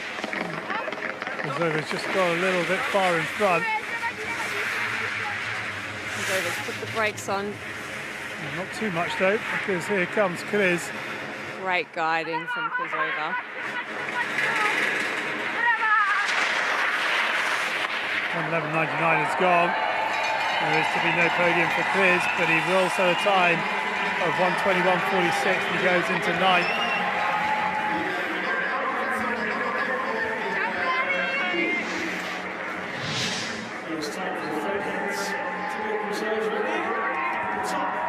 Really difficult aspect for the guide is when errors do happen, being able to react quickly. Fred Warburton of Great Britain and his guide James Hannon next out on track. Warburton, 31 years of age, first Paralympic Winter Games. Took up competitive ski racing to impress his father-in-law. Well, I think he's achieved that. This is say pretty so. impressive.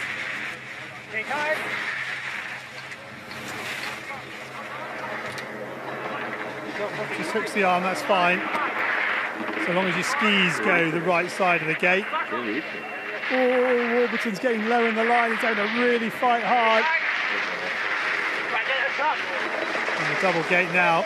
helps him get back on that line. And at the second time split, 8.03 off the pace.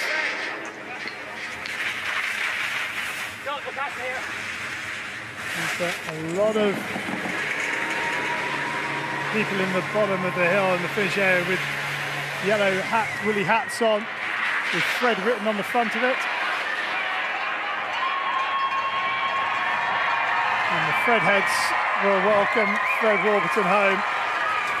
1:24.03, slides into 12th. There they are.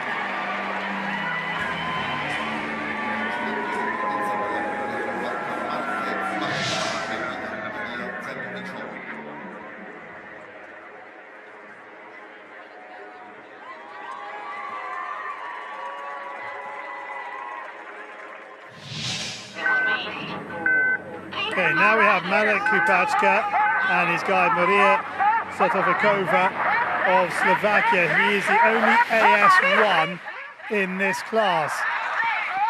Explain AS1. Oh, AS1 is an athlete who is completely blind. The speaker on the back of the guide providing orientation as well as information. Yeah, he's making a mistake. He's skiing out. That's a shame. Going out quite early. I'll tell you what, that's not easy. Absolutely not. Skiing side by side with someone trying to turn at the same time on a track such as this takes a lot of practice.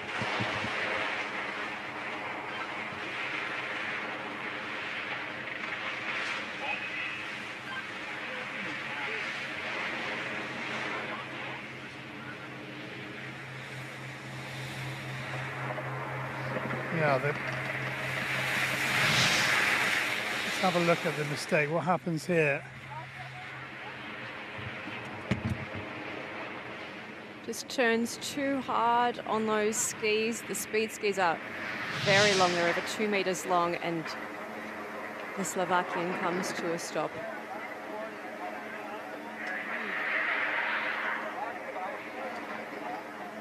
So they'll make their way out the side of the track.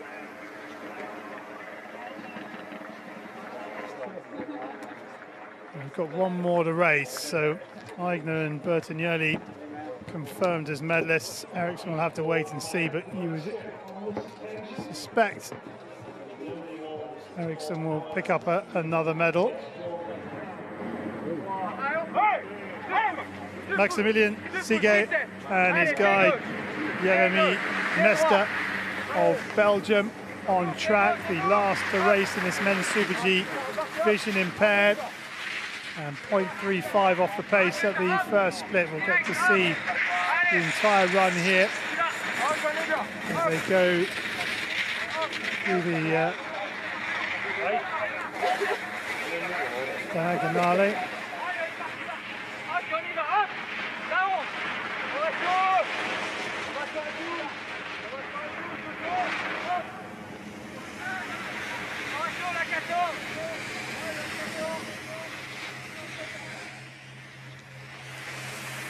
Holding onto that ski a fraction too long, taking a slightly wider line down that race course. Of course, we are aiming in alpine skiing to take the tightest line, the most direct line down the course.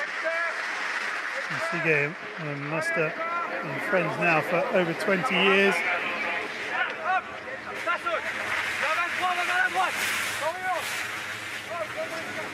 Yeah, good line over that blue gate roller. And this is some tidy connections in these final turns from the Belgian pair.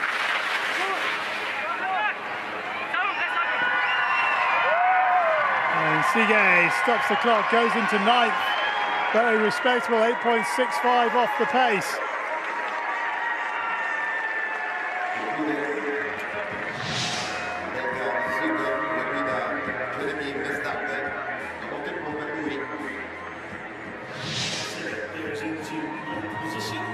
So there is your podium in the men's Super G, and your winner is Johannes Aigner of Austria. He does the speed double at Milano Cortina 2026 Paralympic Winter Games. Bertagnoli goes from bronze in the downhill to silver in Super G, and Eriksson goes the other way from silver in the downhill to bronze in Super G. So the final results of the men's Super G vision impaired: Johannes Aigner and Nico Habel, his guide of Austria, take the gold. Giacomo Bertagnoli and Andrea Ravelli, his guide of Italy, the silver. Kalle Eriksson and his guide Sierra Smith of Canada, the bronze.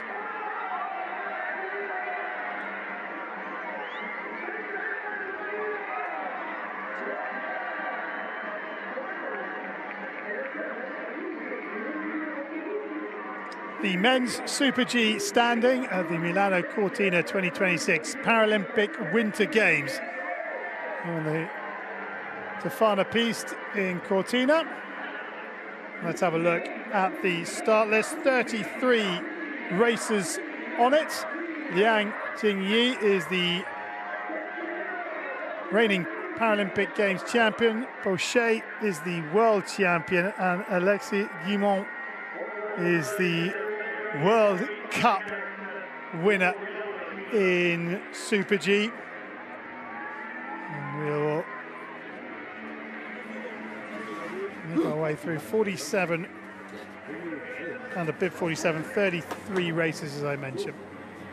Start copy. 15 in 1 minute. 1 minute.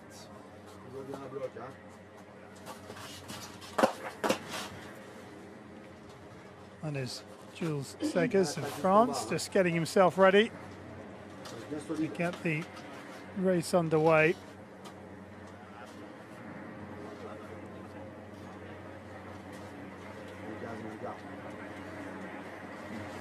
The last chance to run that course in his mind from inspection.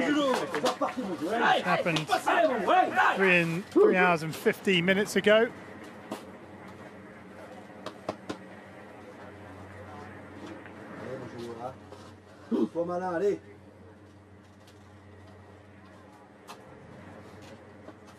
C'est pour toi, mon gars.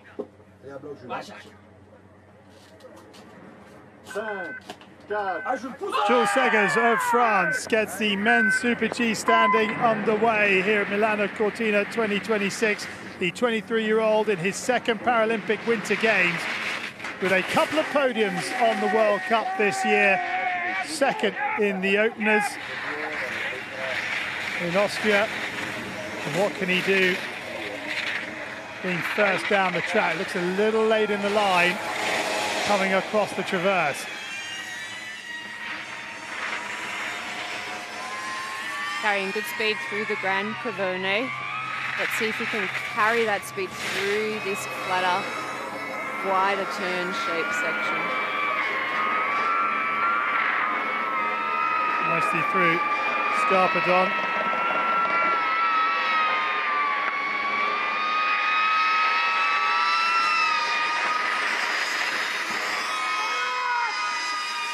Into Ramello.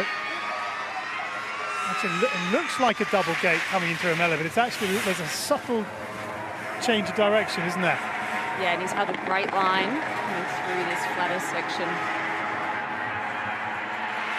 So what will be the time to beat? 1:13.59.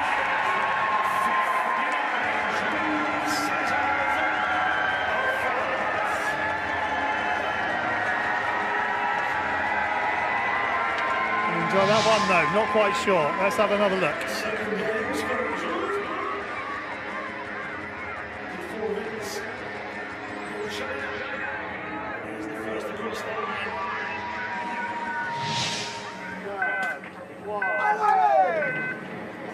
Robin Kusch of Switzerland out on track. Gold medalist in the downhill on day one in his third Paralympic Winter Games. That gold medal was his first Paralympic Winter Games medal.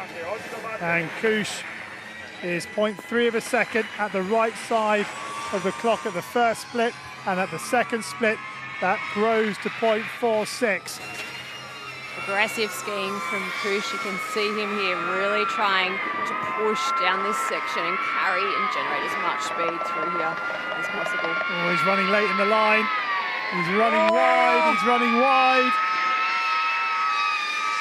Trying to get that right ski to bite. Now, how much has it cost him, if at all? Well, it hasn't cost him.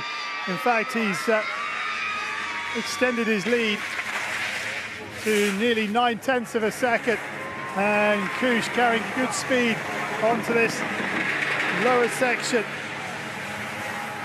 Can he find the turns on this bottom section to take the lead away from Segers of France? Oh, yes, he can. 1.47 seconds. That is a racer full of confidence. But he shakes his head because there were mistakes in it. So there is time on this course.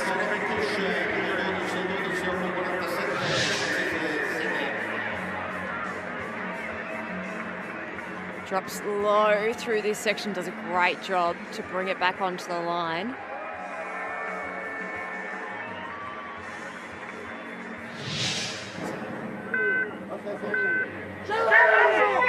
Thomas Koschar of Austria, the next to go.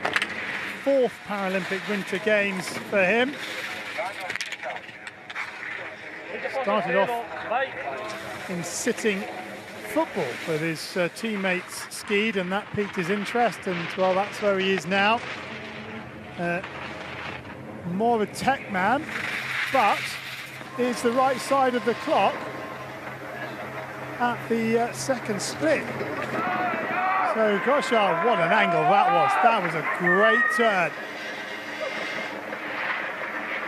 Koschar has got a very low point score and fifth point score, which means that this is a discipline he likes, but he's lost that time through that section. He's lost nearly a second.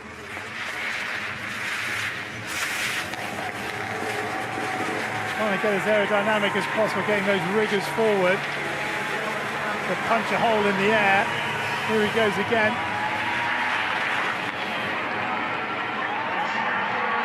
1:12.12. He's outside it, third, 2.4 off the pace. Well, there's a great top section. Couldn't quite keep it going through that middle part between intermediate 2 and 3.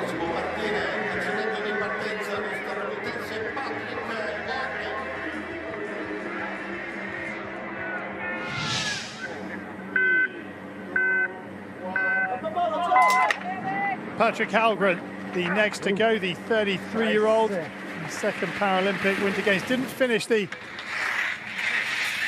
downhill on day one of racing.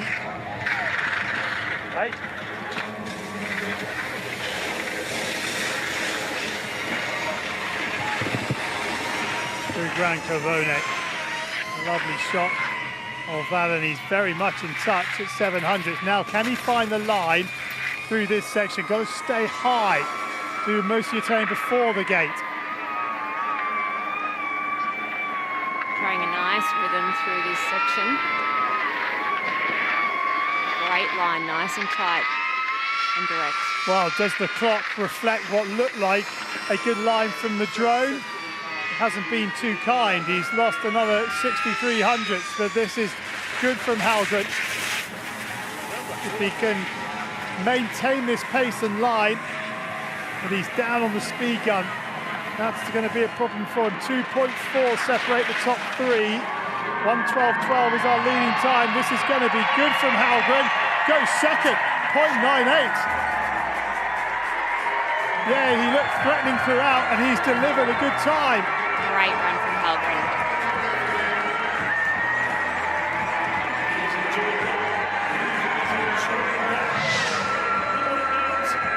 Really maintained nice dynamic rhythm through these undulating sections with these wide turns, and really kept that speed up all the way down, transitioning through those different undulating sections. Alexei Bugayev from the Russian Federation, the next to go. Bronze in the downhill. What can the 28-year-old do here? Well, he's 0.62 of a second off the pace at the first split, and that grows to 0.98. He needs a fast, clean line through this section here.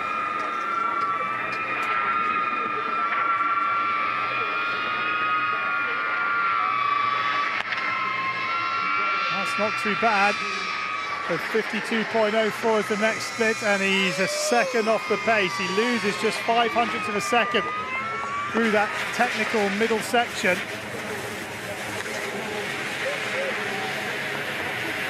Bugayev looking to get on the podium, which will be 1:13.59. The lead time has gone, and so is the podium. 2 seconds off the pace for Bugayev, goes into fourth.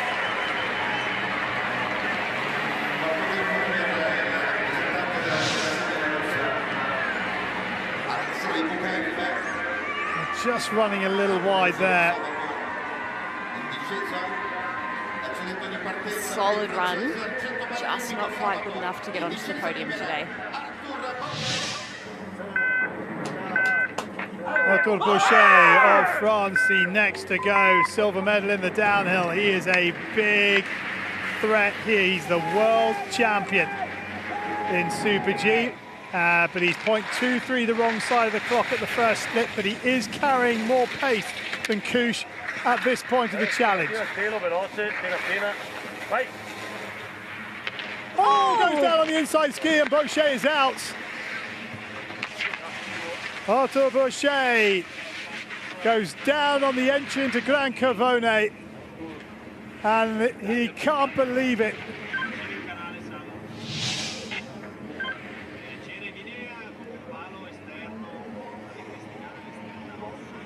Looks like he goes down into a rut and that ski just slides out. There is no grip on the base of that ski. And that is a major threat for Kush out. Boucher will be really, really disappointed.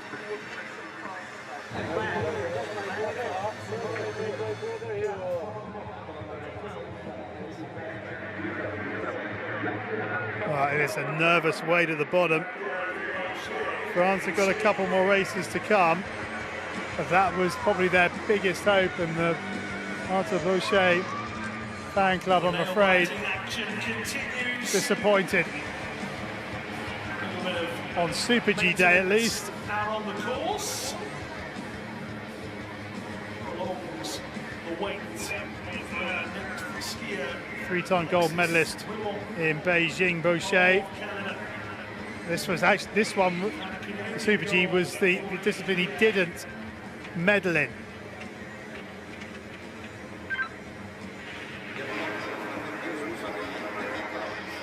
And the Canadian coaches step forward because their man is next. The American coach, he's pretty happy because his man's in silver.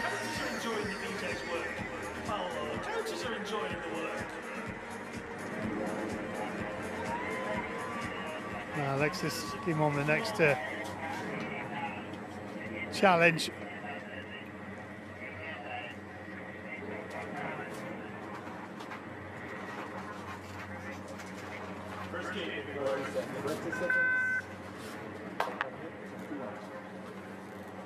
So can he deliver for Canada here?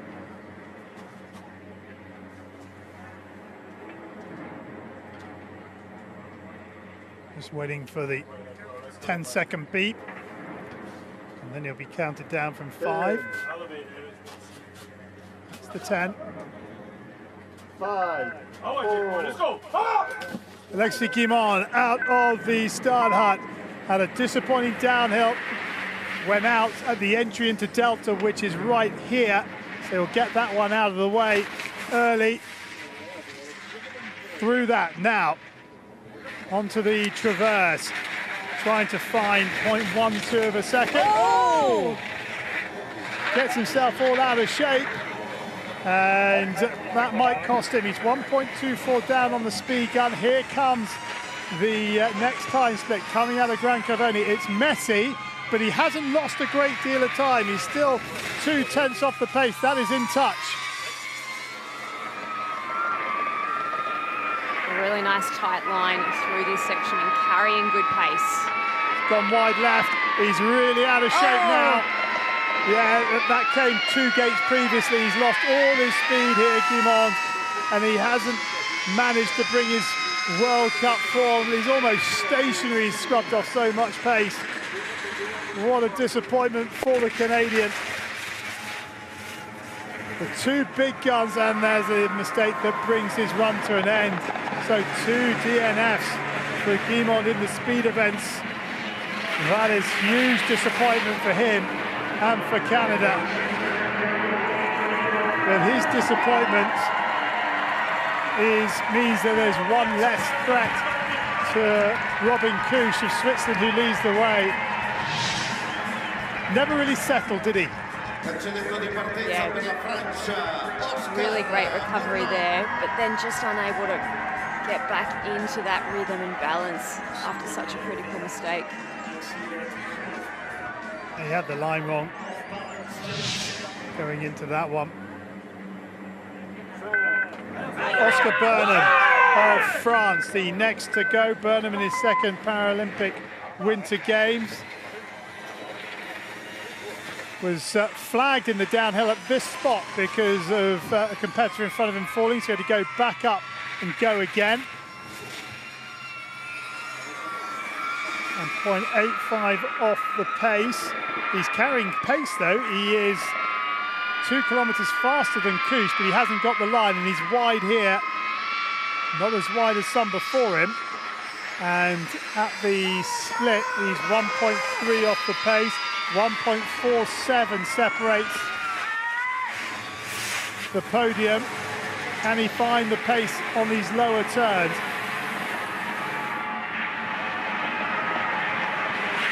Burnham, 1:12.12 will come and go, but where's he going to slide in?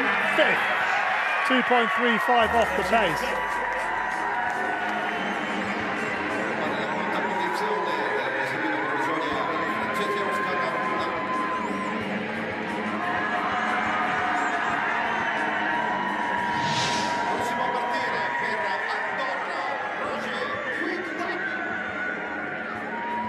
Hard on that left ski. Look at all that soft snow coming off it.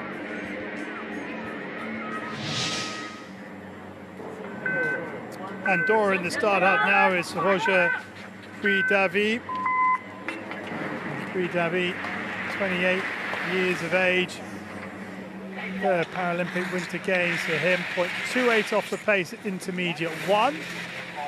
As he comes into the entry to Gran Cavoni, just a little bit in the back seat.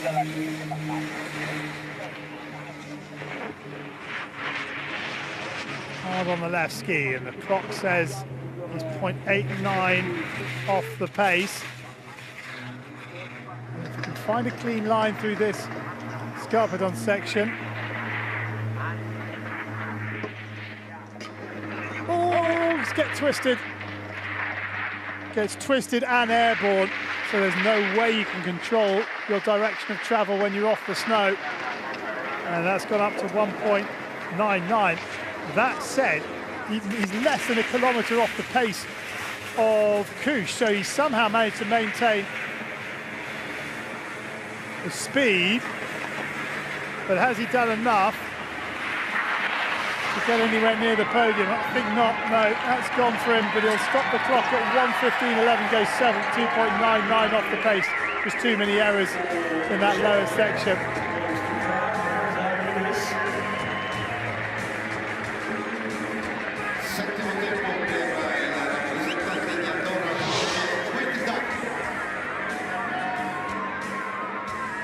See here the twisting of the upper body, getting him out of shape, dropping low in the line and having to wash speed to make the turn.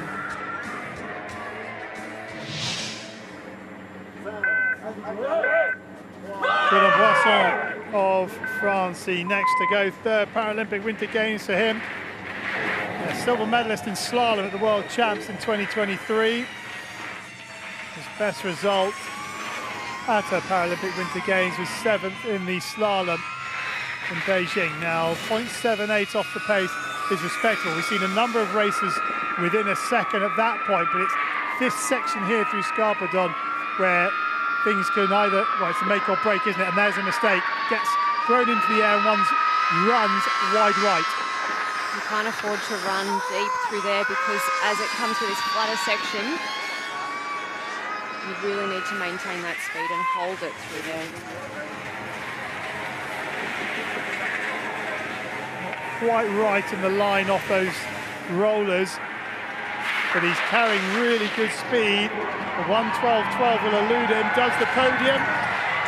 Just goes 5th, 2.13 off the pace. That's a good ski. That is a good ski from a man who prefers slalom.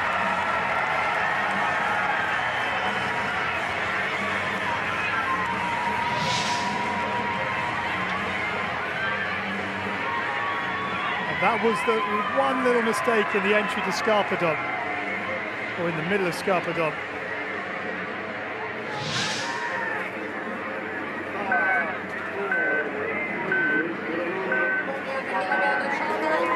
Next out the start hut is Aaron Lindström of Sweden. Lindström, third Paralympic Winter Games for him. Had a good downhill. He's 0.64 off the pace of the first split, but he is over 1.5 kilometres faster than Kush through the first speed gun. Has that brought him back any time on the gun? No, out to 0.86.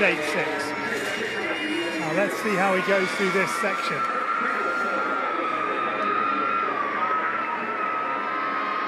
Got to suck up this roller. Kind of does that. There was a bit of a heavy edge set on that right ski. 52.04, 0.78. He's found some time and he's 7 kilometres faster than Kush. This could be a podium winning run. No!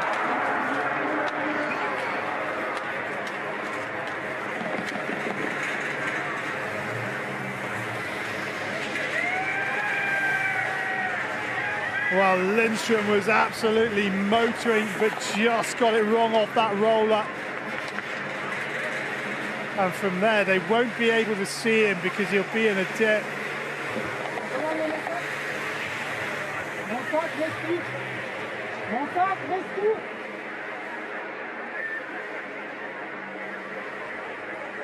Oh dear, I think it was a big fall, and it's the not knowing. Coaches on the radio trying to find out what's happened and if he's okay. Anxious moment for spectators at the bottom. Lindström was absolutely motoring. The fastest we've seen through the speed gun.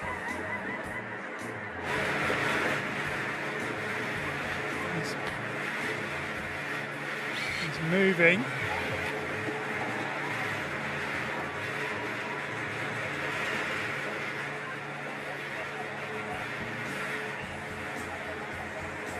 Wow. Still they wait to see how Lindström is.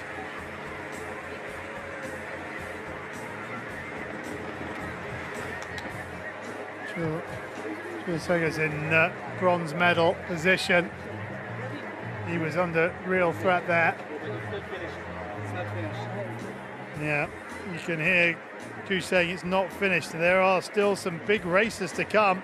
You look at fist points, arguably the next 7 or 8 could come down and take it away.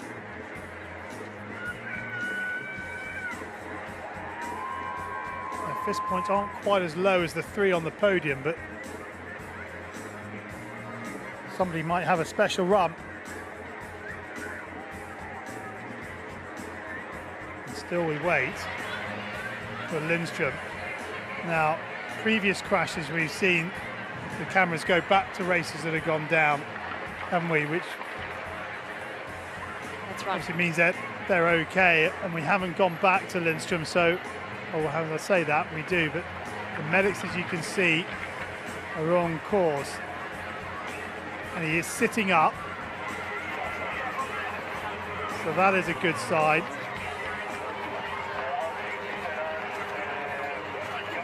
And swoop. Let's pause for the moment. We're going to bring you as much news as we can as soon as we have.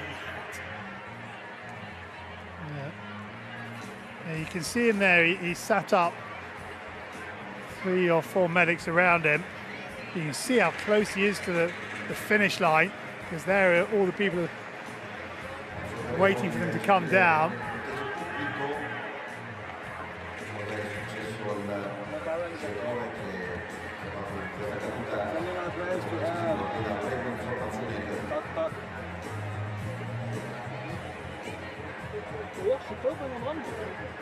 Robin Kusch, gold medal position. You just heard Patrick Halgren sending your prayers to Aaron. But there was another superb run. Interesting. So comparing Kusch to Guimond. Guimond, who came into this as the World Cup winner this season, but he didn't finish the downhill. Kusch won the downhill, and it just seemed to be far more confident on the track than Guimond, because Guimond hadn't finished the downhill. That's right. As an athlete, when you've had a superb performance, you really carry that momentum and that confidence into the next race. It's incredibly difficult if you've had a race previously where there has been a big error or a crash or a major mistake. That knowledge when you hit that section again in a new event, how are you going to tackle that next time? And I guess also for Guimond, because he came out what was actually quite early in the Super G track. Yes, he'd done the downhill training runs, but it's not quite the same, is it? When you then get into that track when you're racing it for the first time. It's a tough circumstance for the athletes. In the speed events, you really need to be aggressive and push hard down this course. But with the softer snow conditions, it is tricky when you're at those sort of paces. Yeah, so Lindstrom is sitting up. And yeah, you see him moving his head. So that is good to see. The question is he in a state to be able to ski himself off the hill? I'm not sure if these Swedish fans are seeing our pictures on the big screen. I think they're coming across maybe to have a look. Try and get a view. And yeah, there's obvious concern, and it's worse for them because they can't see and they don't know. That's right. It's an awful feeling sitting at the bottom of the mountain as an athlete or a spectator, knowing something's happened, but not knowing if the athlete's okay. Well, he's sat upright and he's leaning against and he's moving, so that seems to be okay. So that, in that respect, that's good. Now, whether or not he can ski himself down, it doesn't look like it. No, here comes the sled now. Now let's have another look. Right, so he doesn't.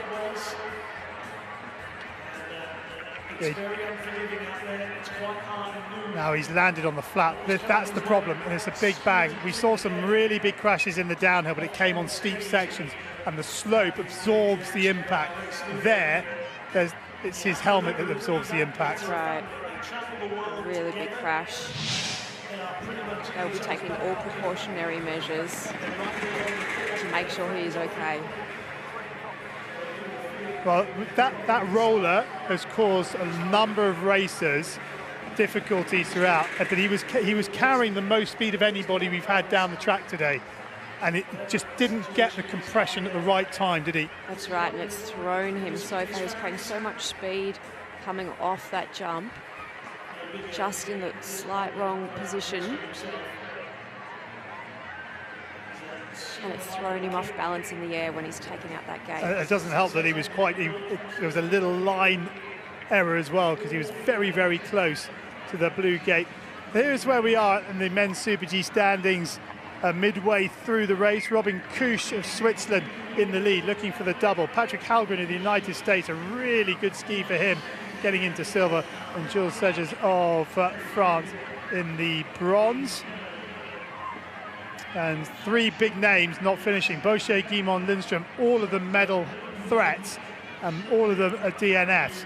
It's been a really tough track for the racers.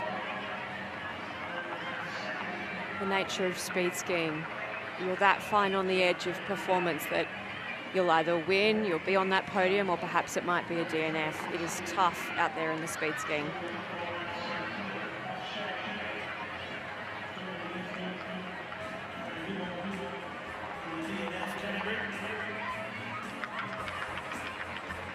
Yeah. Well, if you watch your other Alpine events like slopestyle or big air, that is the reason why the landings on the jumps are so steep, is so if it does go wrong, you're less likely to injure yourself on a steep landing than you are on a flat landing. Flat landings are not good if you get it wrong.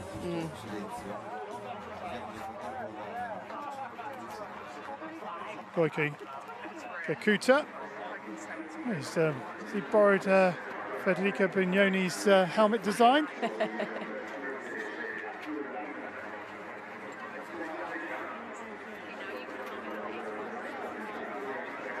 Just trying to keep those reactions quick.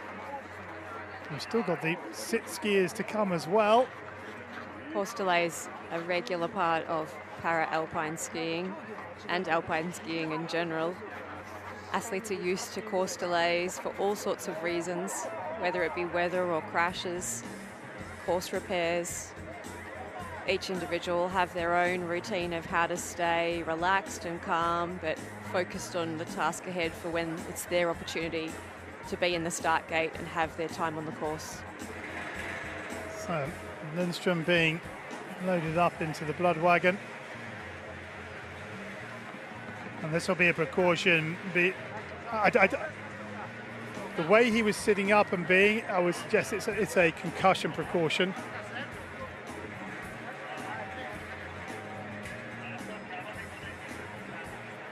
Of course, the first consideration is the athlete's health and welfare.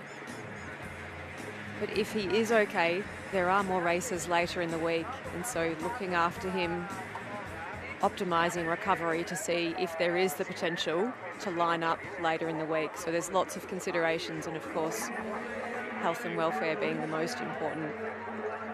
All precautions taken for the athlete. Well, they're going to get some useful feedback from Patrick Halgren of the United States, who's currently in silver medal position, the American athlete still at the top of the track.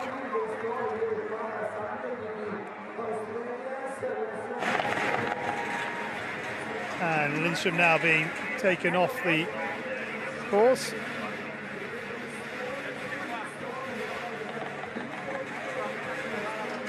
Yeah, look, he's sitting up. You can see him moving.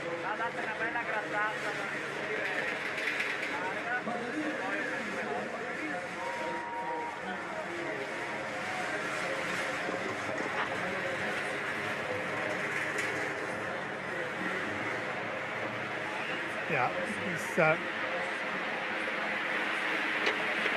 from that sort of picture, head up, looking around, moving your arms, that looks like it's okay, and it's more of a precautionary measure, like I say, for the concussion.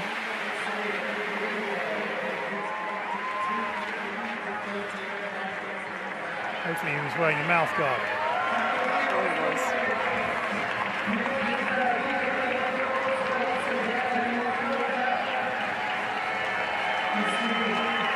Well, the crowd has seen him at the bottom. They're giving him a round of applause.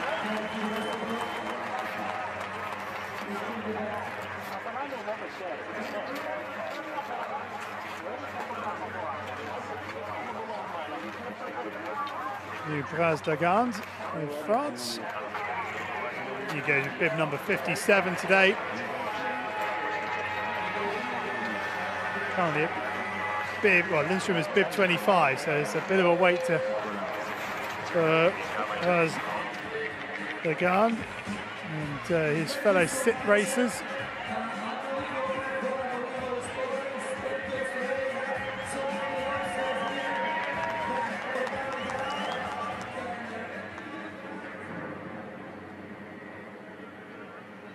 So bib 26 is Theo Gamur, just getting his catsuit zipped up.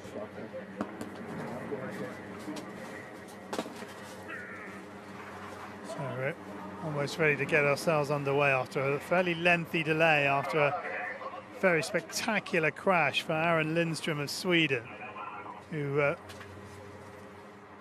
we think will be okay. Positive signs anyway when he was being taken off the hill.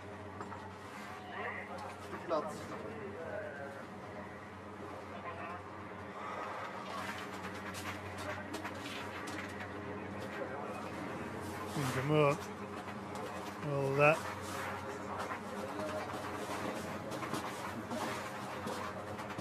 be well used to this. He's hugely experienced.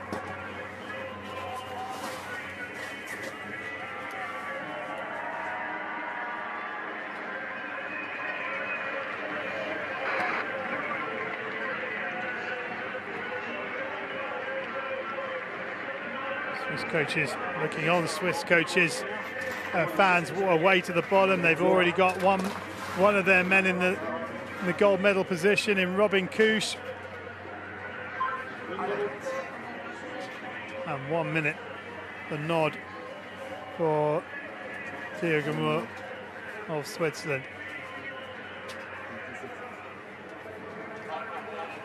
Gold medalist in downhill Super G and giant slalom back in 2018. Start copy, course clear, 26 and 40 seconds. He was the Super G world champion in 2019, so he is a threat if he can get it right. Hasn't had the best of seasons on the World Cup, but he knows how to deliver on the big stage.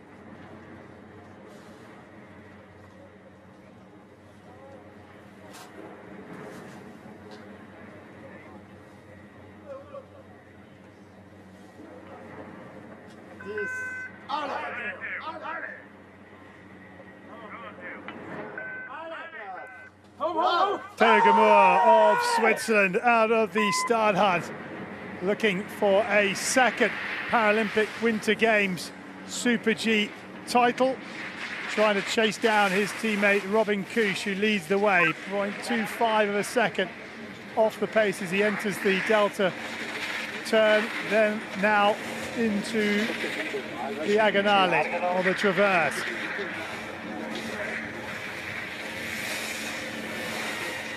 Second time split coming on the exit of the Gran Cavoni. On this skate in the shade now. And it goes up to 0.94, runs a little wide coming into that blue gate, needs to try and battle to get this line back. He's done well to correct that line and bring it up higher. And he navigates through this section and carry that speed. Here comes the next time split, 52.04 has come and gone by 1.63 seconds. The podium covered by 1.47, so Gamur needs to find pace on this bottom section, but he's not as quick as those before, and a little line error pushes him wide on the flats, and that is going to scrub time and speed.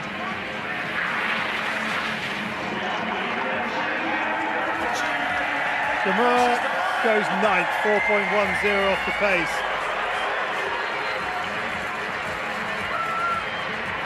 Gone down in the finish area. After the line.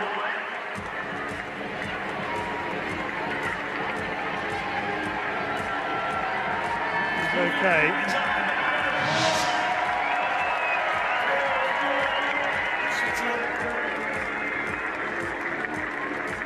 Now, that was the error off that roller, wasn't it? A little line correction required.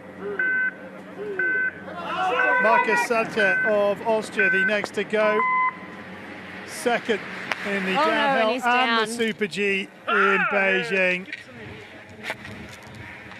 And he's out early in the Diagonale, is it?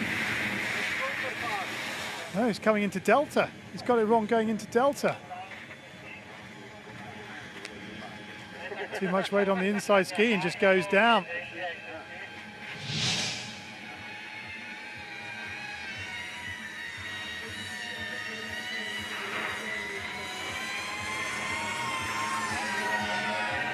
Well, Sanchez another medal threat.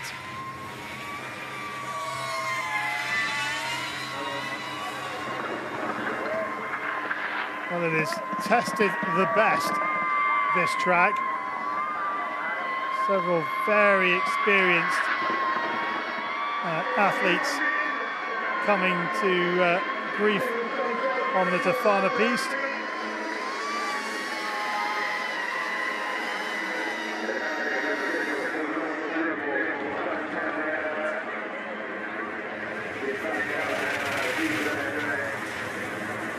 Tough day in the office. Yeah. He's skiing all the way down. A number of races have actually been higher up, but Saka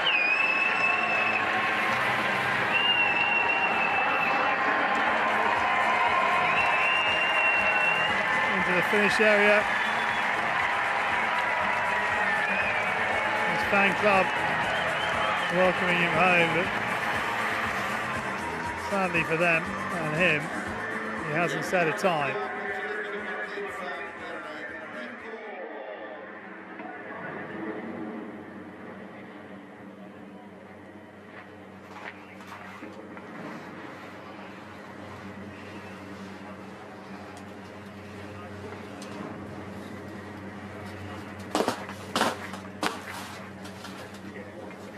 This is Nico Janschnitz of Austria.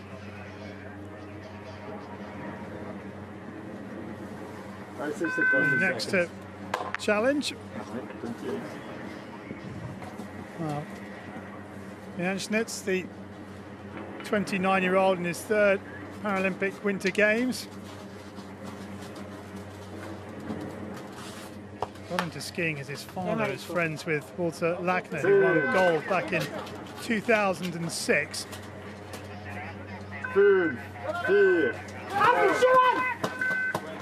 Nico Janschnitz of Austria out on course, trying to chase down the time of Robin Kusch.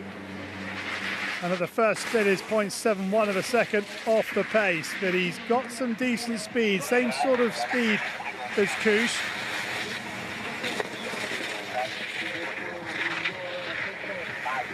Into Diagonale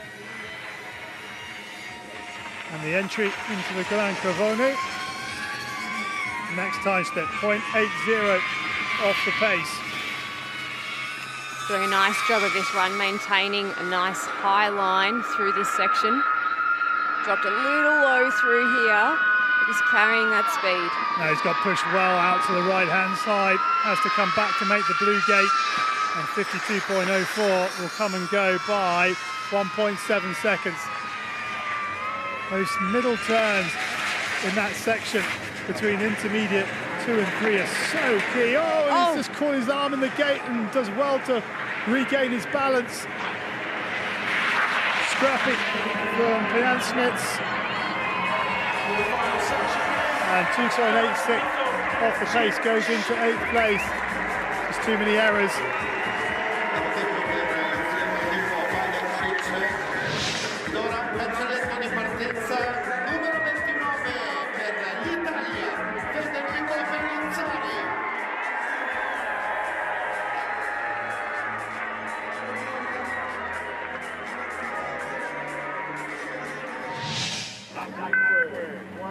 Federico Palizzari of Italy, the next to go, the 25-year-old in his second Paralympic Winter Games. Giant slalom and super combined, or Alpine combined. The races that he usually delivers his best results in, but the home fans will be hoping for a home Paralympics boost. 0.86 off the pace at the second split. Now this red gate here is key. The quickest races are the ones that don't get pushed so far out to the right. He's not gone too badly though.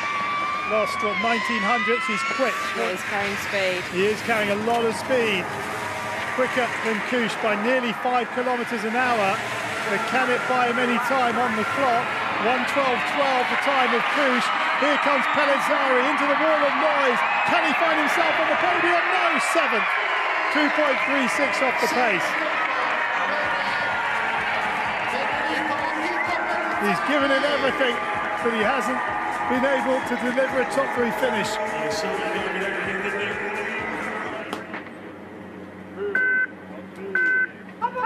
Manuel Rachbauer of Germany next out on course. The 25-year-old in his second Paralympic Winter Games, raced the tech disciplines back in Beijing.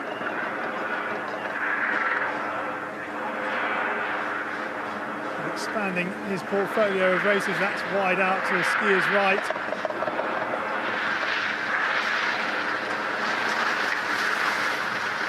.35 off the pace, now 4.79.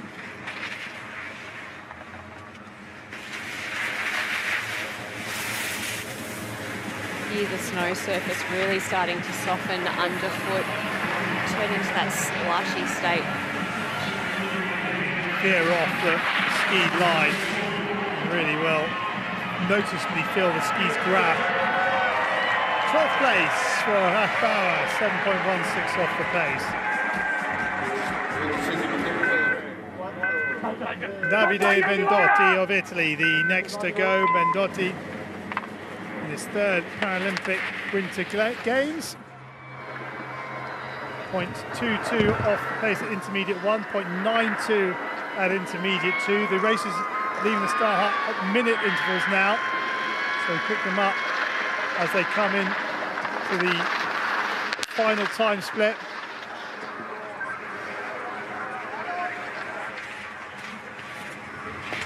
Bendotti navigating this section nicely and carrying good speed onto the final section of this course.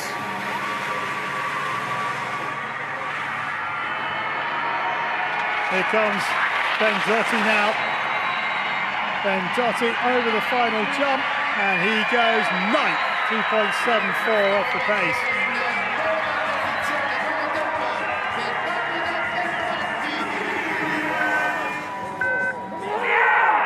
Marcus Nilsen Grasto of Norway, the next to go, the 24-year-old. 0.58 the first split and 2.29 at the second.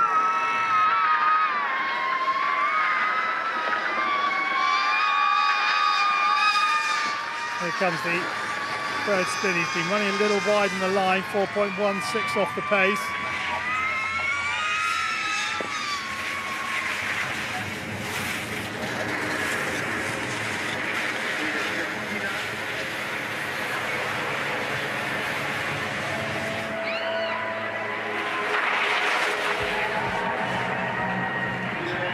On 12.12, 6.46 goes into 13th place.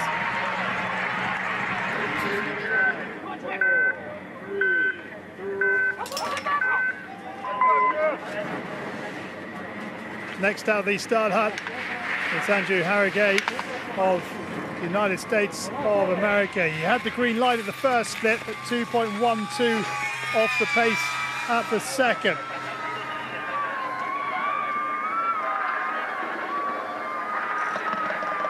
Harrogate, 26 years of age, Paralympic Winter Games.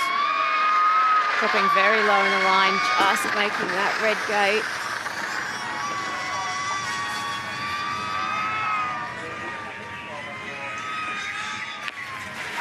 Yeah, just loses it on that roll-up.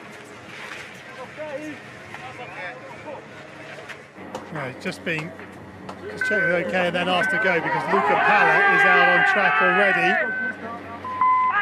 And at the first split, 0.52 off the pace and then 1.6 off the pace at the second split. That is the gate in the middle of Scarpadon.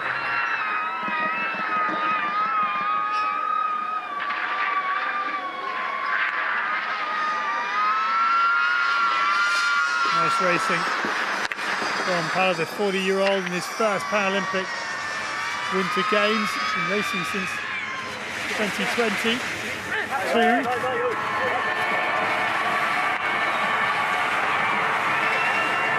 Solid run from Pella.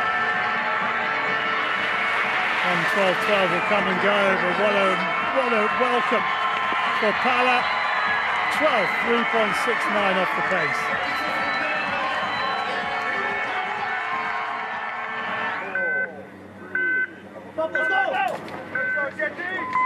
Jessie Keefe for the United States of America, the next to challenge, the 21-year-old, second Paralympic Winter Games. And time gap, as you just saw, 2.07 seconds as he goes to work in Scarpadon. His alternate left and right footed turns. Into that tuck position to be as aerodynamic as possible. Over the entry to Merlot. 3.06 off the pace. Really nice job through this run. Holding a good line down into that tuck position, trying to be as quick as possible through this final section. 1:17.25, 14th position for Keefe. 5, 4, 3. Koike Kakuta from Japan, next out on track. Koike, 43 years of age. He's represented his country at every Paralympic Winter Games since 2006, when the Paralympic Winter Games were last in Italy. Drops really low here through this turn. Good job to make that gate.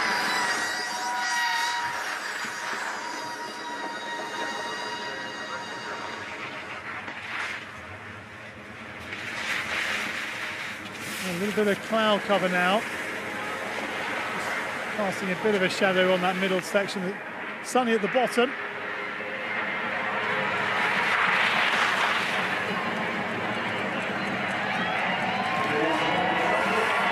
.15, 5.64 off the pace. Bib 37, Spencer Wood. Third Paralympic Winter Games for Wood. Race tech in 2018. Really puts the brakes on to navigate around that turn. Does a good job to stay in the course. His best result was in Super G back in Beijing, and he was 22nd. And third time split. The gap is now 3.40. Nearly doubles in size. Always in the wrong direction. Gets that was almost into the netting. That was the stuff off the back of the ski, but he was definitely heading in the wrong direction. Did a great job with that dynamic reaction to stay in the course. Wood goes 17th, 6.53 off the pace.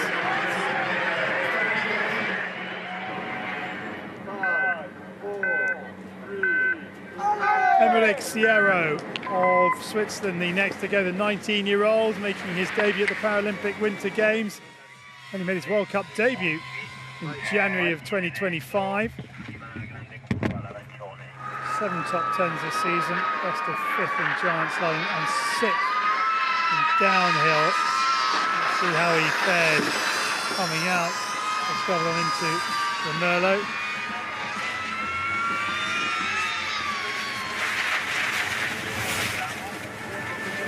Oh, gets a little light on the ski, but does well, anticipated it. Sierro, over the final jump, stops the clock at 1:17.42, 15th position for the 19-year-old. Tyler McKenzie of the United States of America, the next on track, the 34-year-old in the first Paralympic Winter Games. As we pick him up, and Scarpadon, at the bottom of Scarpadon, 2.69 off the pace at the second split at the top. Let's see how he fares at the bottom.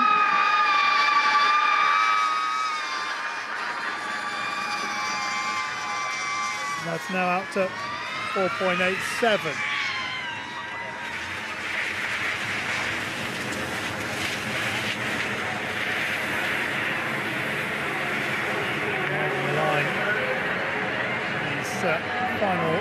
set of gates.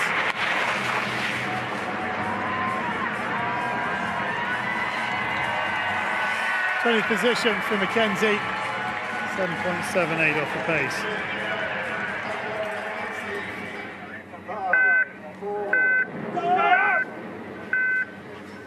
Bib 40, Yang Gong from the People's Republic of China, 27.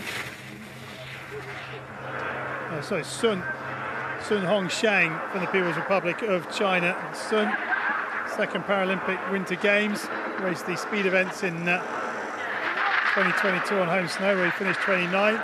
3.47 off the pace at the second intermediate. Now 6.84 off the pace at the third. Running very wide through that gate over the Romello.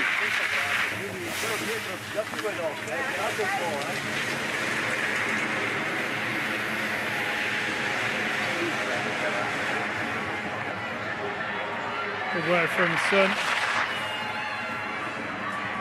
Over the final roll-up. 21st for the athlete from the People's Republic of China.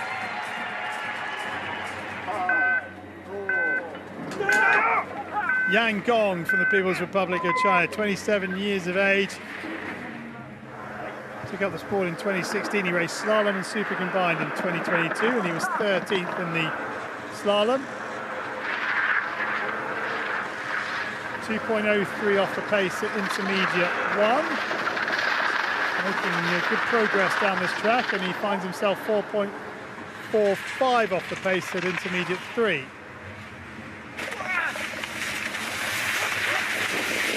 Oh, he's gone down on the inside.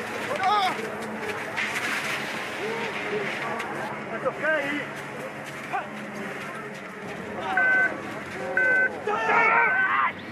Li Biao from the People's Republic of China, next to go. 0.73 off the pace, now 3.1 off the pace.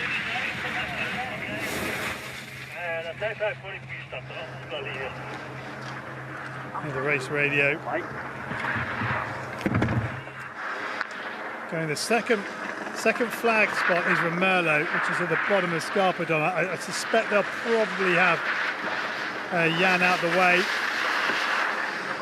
Here is Romerlo. There is no flag. It's good to carry on.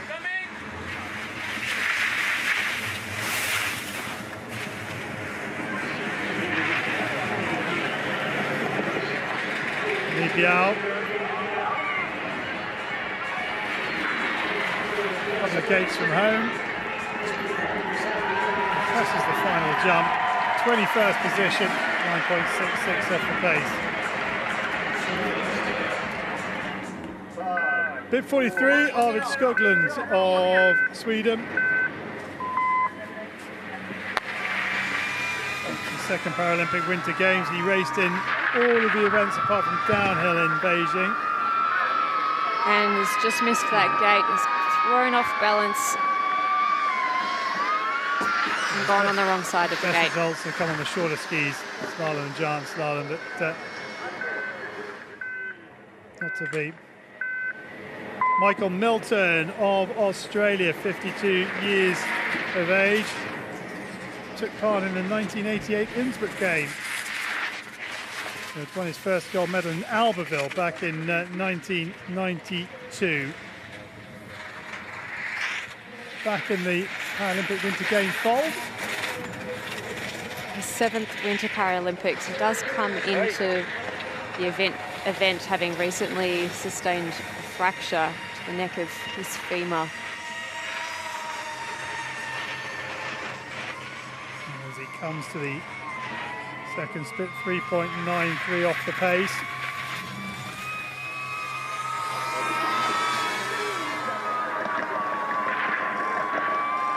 Milton.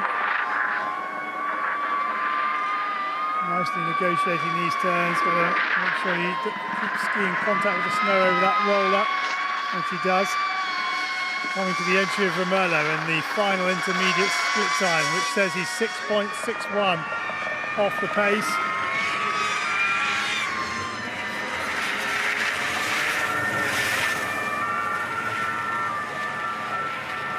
Nice lines from Milton through here.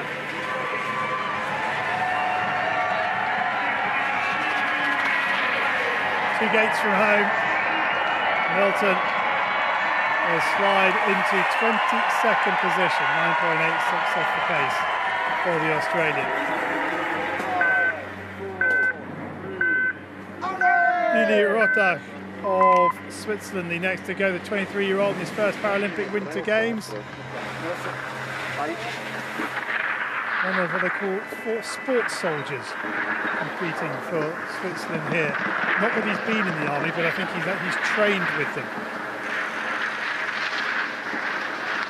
So his teammate leads the way. He was 6.65 off the pace at the first bit, now 11.85 off the pace.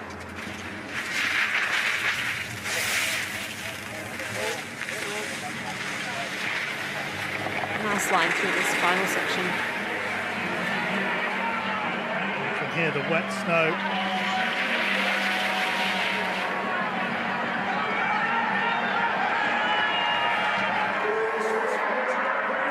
(1:29.46) slides into 24th position.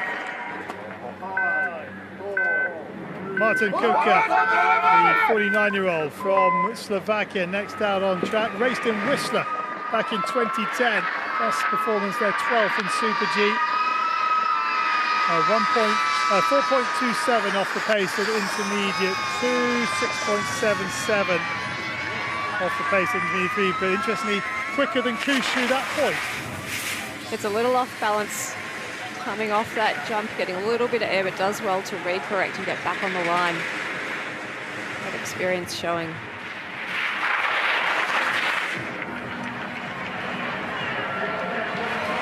Kupka, 1:22.21, 23rd position for the Slovakia.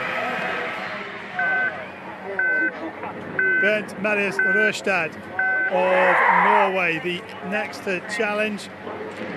Rørstad, 28 years of age, started racing FIS races back in December 2025.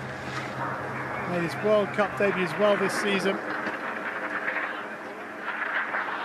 3 races in giant slalom with a best of 15th.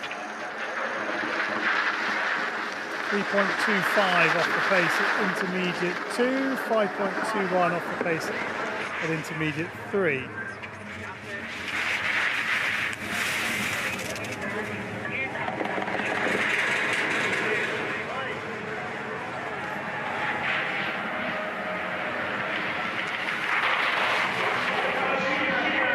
Over at the final jump, and Rørstad goes 20th, 7.5 off the pace. The ski from the Norwegian. So there is your podium in the men's Super G standing. And Robin Kush of Switzerland has done the speed double here in Cortina d'Ampezzo. Algan of the United States in second position. And Jules Sedges of France a delighting third place. So confirmation then of the men's Super G standings. Robin Kush of Switzerland takes the gold medal. Patrick Halgren of the United States the silver, and Jules Sedges of France the bronze. In a tough race that saw a number of the favourites unable to finish. Boucher was one of them, along with the Canadian Guimond. Lindstrom, a big crash for him. Hopefully he'll be okay. And it was a tough test for the standing skiers. Men's Super G sitting at the Milano Cortina 2026 Paralympic Winter Games. And there are 27 racers at the top of the hill. Let's have a look at the start list. Pedersen there with bib number 53. He's the reigning champion and the World Cup Super G winner. Mori of Japan with bib 51 is the reigning world champion from 2023. There was no Super G World Championships in 2025 because conditions weren't conducive to running speed events. So Mori has been world champion now for the last 3 years.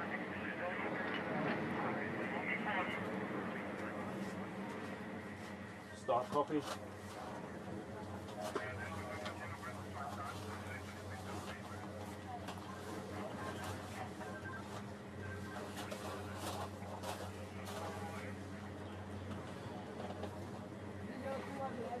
Curto wait, just awaiting.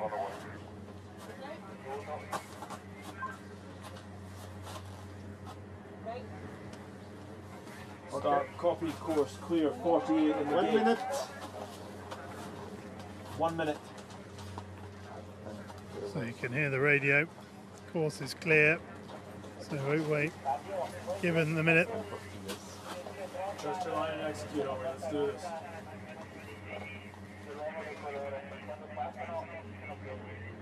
Nearly 4.5 hours since inspection for these male sit skiers. No practice run in Super G. It's all about the inspection. Has he picked the right line? Just in charge, Alex. Let's go, buddy.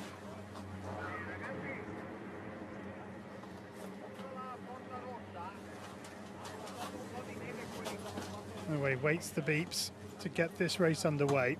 10, All the way, Alex. Let's go. 5, 4, 3, 2. Kurt Obey of Canada gets the men's Super G sitting race underway here in Milano Cortina 2026. And Obey, a bronze medalist in the downhill, with one Super G win to his name on the World Cup this year in Paralympic Winter Games. The 42-year-old gets a huge amount of air off that little roller. Missed out in Beijing. Well, there's a huge mistake, and you can hear him frustrated with himself. He washed a lot of speed on that gate.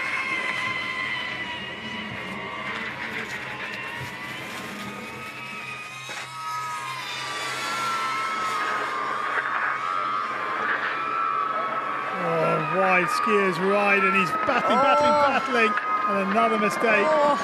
And yeah, frustration. I think he knew that the race had gone. There were too many errors.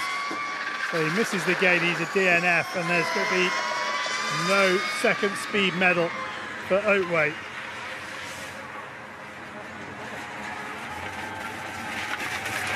Oh, that's very disappointing. But very hard when you start making errors, line errors, to get it back, especially when you're only on one ski. It's remarkable how quickly those gates come at you, even though they're so far away. When those mistakes happen, they compound gate after gate, and it's caught up with him here.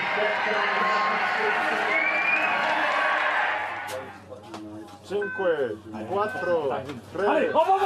René Di Silvestro of Italy, out of the start hut, 29 years of age. A bronze, or one bronze medal on the World Cup this year. Looking to set the time for those at the top of the hill to beat.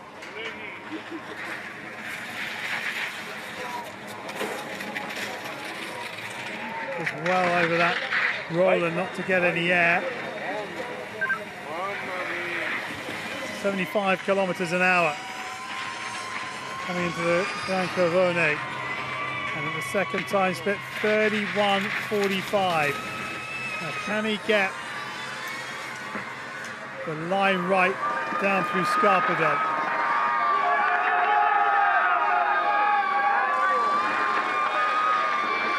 Oh, he's dropping low, but he's doing well to fight and stay in the course, but that will have cost him some time on the clock.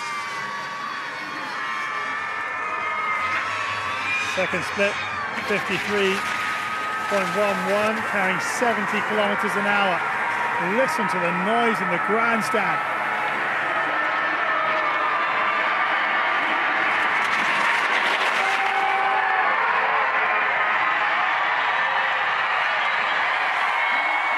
What a welcome for René Di Silvestro. 1:14.08 the time to beat.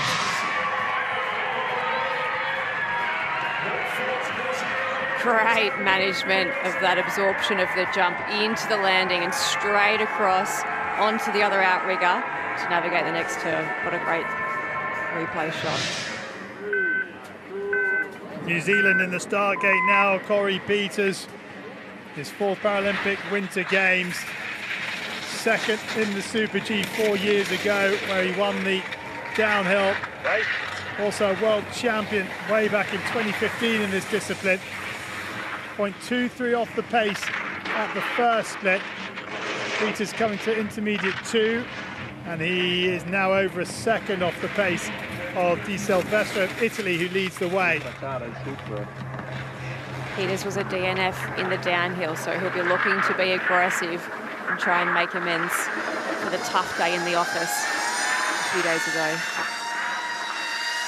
Time in this track, if he can get the line right through Scarpadon on the way to the entry to Romello. You see what he's picked up, 1100ths, but he is 4 kilometres quicker than Di Silvestro. What a great line that is. Carrying He's taking so much speed into these final turns. Peters flying, but has he done enough to get in front of 1:14.08? It's going to be close, but he thinks he's outside it. And he's outside it by 1.34. Goes into second for the time being.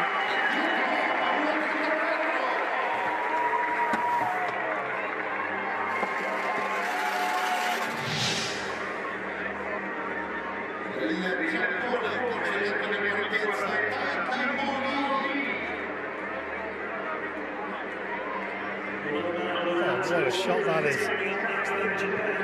Super skiing from Peters, just not quite enough. Mori Teiki of Japan, the next to go, the 45-year-old, is the world champion in men's Super G sitting. And he's 400ths the right side of the clock at the first split. But as he comes towards the second, he's lost a lot of time in the traverse. Mori is such an experienced campaigner, podium athlete across all disciplines in the Alpine. And made his debut Salt Lake in 2002. Really wide on that turn, fighting to stay in the course. Well, he was down, wasn't he? Managed to get himself back up. There's no speed.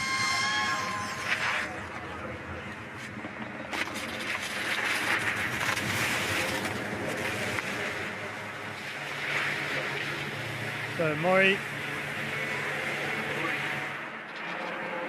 well, he'll go into 3rd place. But he's not going to stay there, I wouldn't think. 4.26 seconds off the pace. It's a big gap on the podium.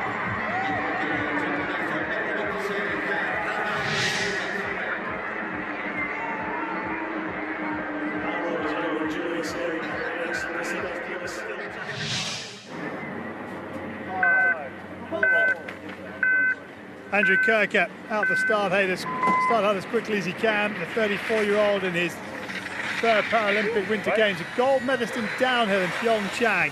700ths off the pace at intermediate 1 as he swings round Grand Caverne towards intermediate 2. 2/10ths off the pace of Di Silvestro, very, very straight into that red gate. Now, has he scrubbed speed off? We'll have to wait and see. He's moving nicely. Has he traded speed at the top of Scarpadon for time at the bottom? Yes, he has. 2200ths, the right side of the clock for Andrew Kirker. Great skiing from Kirker. It's a tactical ski from Kirker. It was a different line to those before him at the top of Scarpadon, and it looks to have paid dividends over the final jump. Kirker to take the lead away. Yes, he's got it. 1300ths of a second. Oh, what a ski from Andrew Kirker.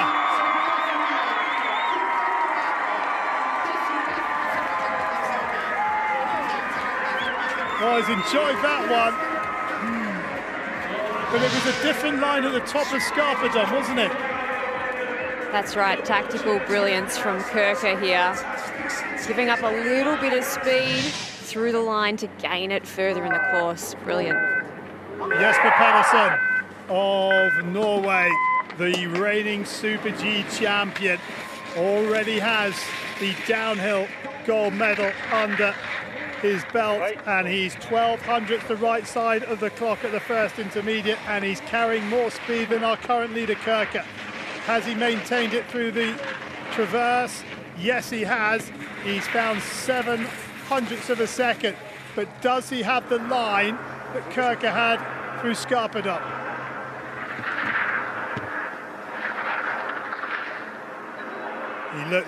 He looked low on that right turn, or the left turn I should say, heading to his right. He's carrying good speed though. But not enough, because he's 300ths the wrong side of the clock. Pedersen is going to have to find something special in these closing turns. Lovely line off that blue gate roller. The time to beat 1:13.95. Pedersen trying to take the lead away from Kirker to keep the chance of 2 golds in Super G alive. He's done it in 1500ths of a second. Pedersen gets home just.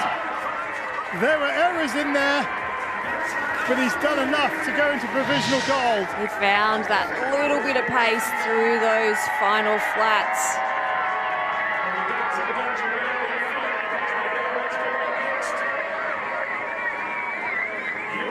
1500, 2800 separate the podium. Jeroen Kampschreur of the Netherlands, the next to go, and Kampschreur, the big faller in the downhill, with a point to prove. Now 500ths off the pace at the first split. He's carrying more speed than Pedersen at this stage, and the clock says he's half a second quicker, and he goes airborne, and he's going to have to make well, not too dissimilar to Kirker actually through the entry to Scarpadon.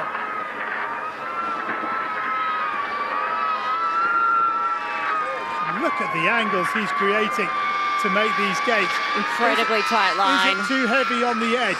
52.92, no, 6500ths the right side of the clock. Kampschreur channeling that disappointment at the downhill, suddenly stays upright. Kampschreur right on the edge here, but can he deliver?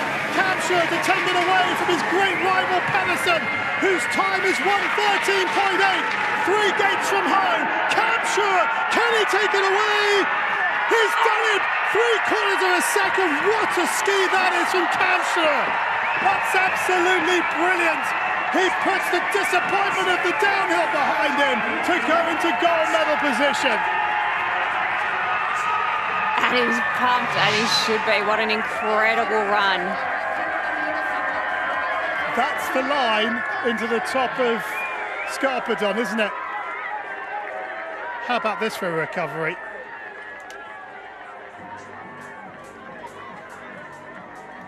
Aggressive, tight, direct line, just drops the ski edge over and holds that speed. Next out the start hut, it is Magnus Rolle Balchen of Norway. Balchen, 26 years of age, gained first and only World Cup podium in Bardonecchia in January of 2025. Bardonecchia in Italy, not too far away. Long way off, well, 2.39 off the pace.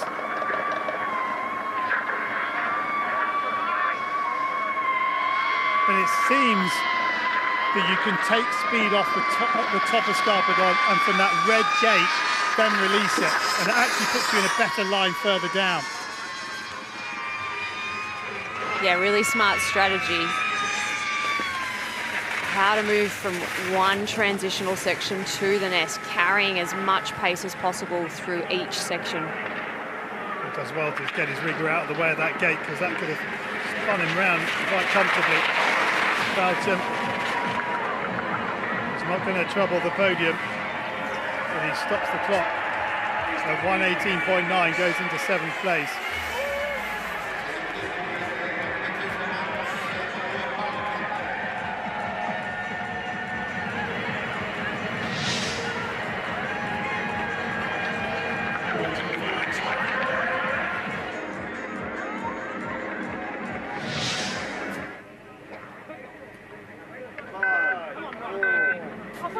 Ravi Drugan of the United States of America out of the startup, 36-year-old in his second Paralympic Winter Games. 0.53 off the pace at intermediate 1. He's some 7 kilometers slower on the speed gun, and you would expect that to reflect in this second intermediate, where he's now 3 seconds off the pace.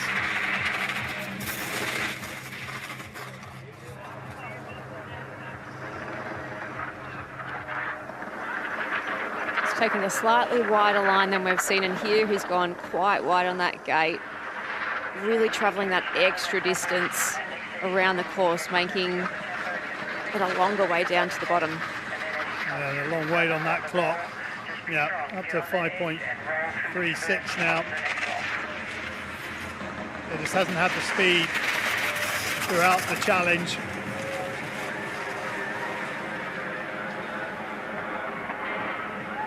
Drugan, his best finish in Beijing was 10th in the slalom. The correction off the final jump goes 8th, 7.21 off the pace for the American.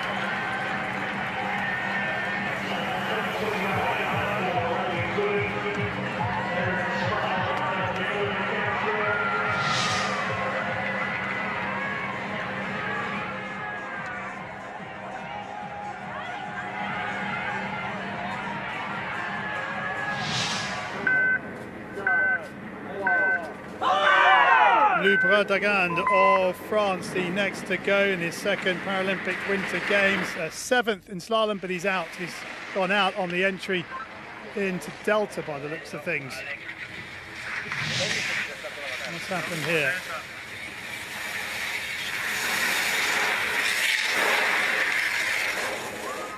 Oh no, yeah, the entry into doesn't even get to Delta.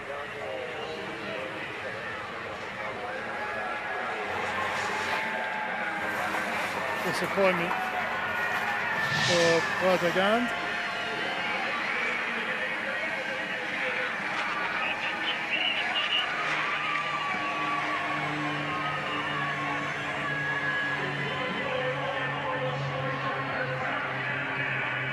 Yeah, so disappointing, isn't it? Having waited all that time. The lift opened what, 6:45 this morning. Some 5 hours ago. It's been a long morning, and then the challenge ends almost as quickly as it starts. It's a tough one for the men's six skiers. They are always the last event of the program, so they are used to the big time lengths between a course inspection and getting their opportunity to run, but that's the difficulty of alpine ski racing. Just as you get onto that run, it could be over very quickly.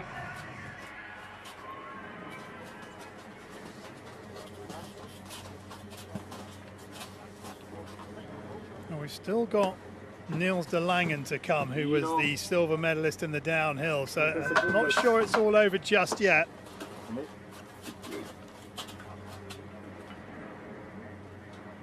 We also have Suzuki Takeshi to come, who's had a podium on the World Cup this year. But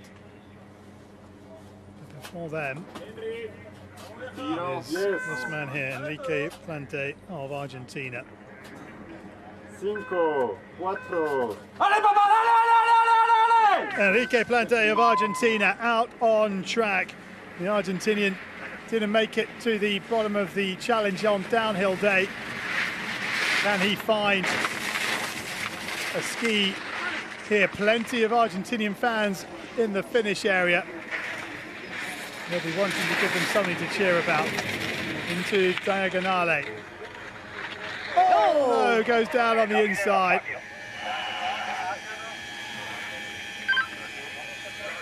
Disappointment for the Argentinian. He is out. Signals that he's okay to the officials, which is great. But frustration.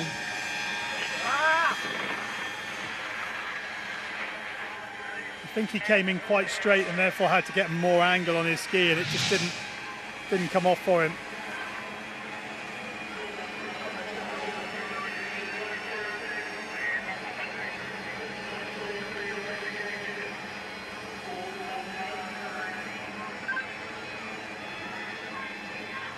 So makes his way out through the netting.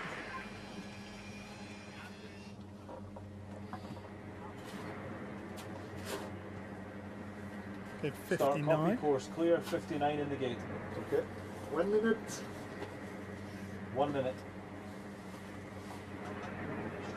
The standard 1 minute after there's been a ski out. Once the course is clear.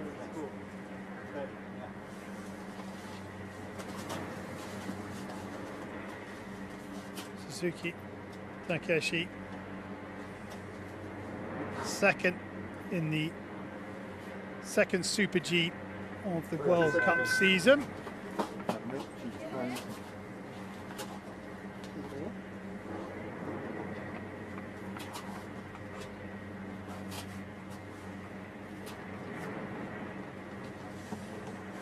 Never medalled in this discipline. 10. Remember. 5, 4, 3, 2, 1. Suzuki Takeshi of Japan out on track. The Japanese athlete made his Paralympic Winter Games debut in Torino back in 2006. Slalom champion in 2014, third in the downhill in 2014. In 2010 he was third in giant slalom, but no Super G gong around his neck. That's an entry that we haven't seen into the Gran Cavone. 1.19 off the pace. The podium separated by just 87 hundredths of a second. Moving nicely through this section. Drops a little low in that one, but manages to bring it back up.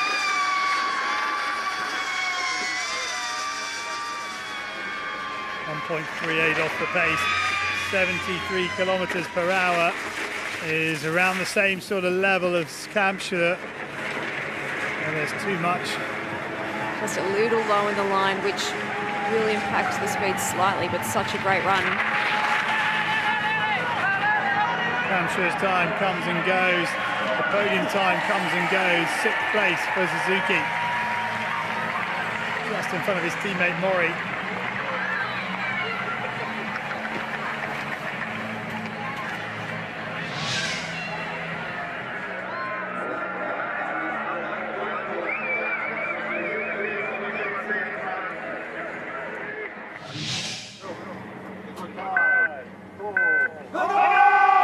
De Langen of the Netherlands out on track, and this possibly the last major threat to the podium. The silver medalist in the downhill. Oh, that's a little bit of an error from De Langen, who was only 800ths off the pace at the first intermediate, but I think this gap is going to be a little more. The time split 30.99, yes, 0.64 off the pace. If he can get his line right through this section, there's every chance he could get himself back into contention, but it needs to be on point.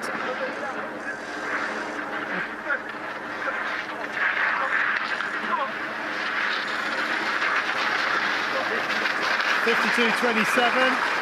No, over a second off the pace. There's too many errors going through Scarpadon, wasn't there? Just doesn't quite have that same pace. The line just off a fraction through those key sections. The pressure through the edge can also slow you down. As De Langen goes 5th, 1.46 off the podium. And a sigh of relief in the winner's enclosure, because one of the threats has not materialised.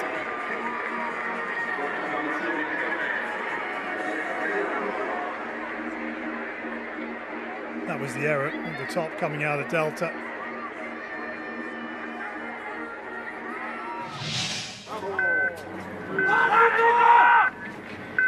Nicolas Pisquet-Hudson, Chile, the next to go. Now let's see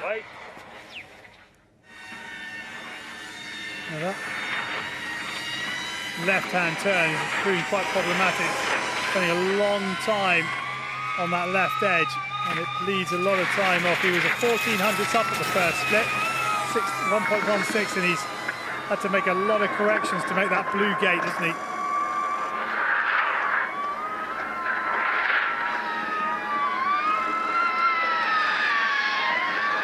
Yeah, just taking that wider line, not quite as direct and aggressive as some of the other races we've seen this morning. And the lead, the deficit grows to 2.2.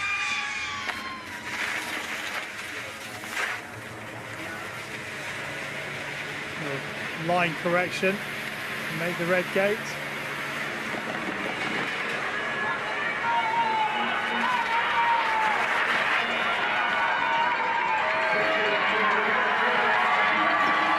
And 1:16.40, 3.32 off the pace. For the athlete from Chile, goes into 8th position.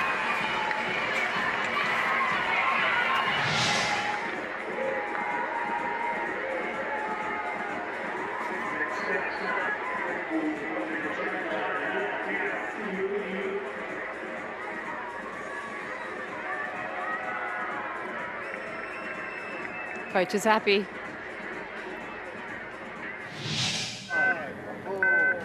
Liang Zilu from the People's Republic of China, 25 years of age. It's the second Paralympic Winter Games, third in giant slalom in Beijing, fourth in super combined, and 1.3 seconds off the pace coming out of the Brancavoni.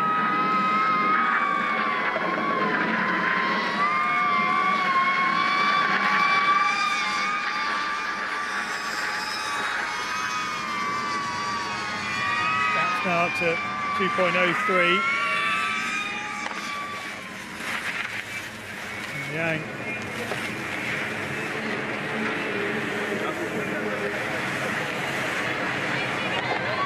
And good speed into this finishing pattern of gates. 1:13.08. 3.78 off the pace, goes 9th.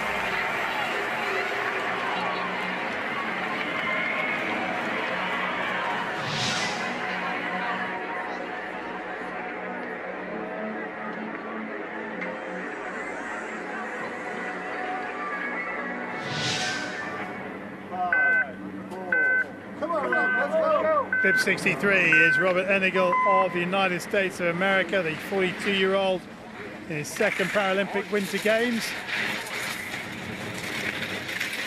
0.36 off the pace at the first time split.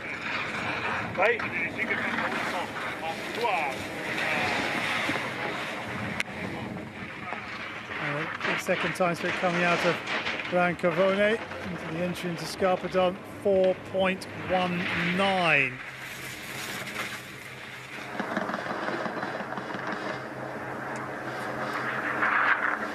That wide line, and he's really heading into some of that softer snow and getting bounced around.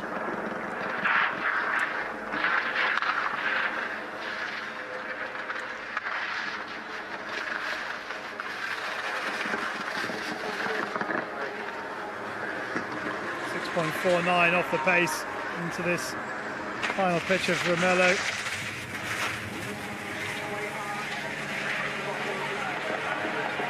So before it'll be very straight through there, which is the line that you need to maintain the pace. And look how bumpy it is.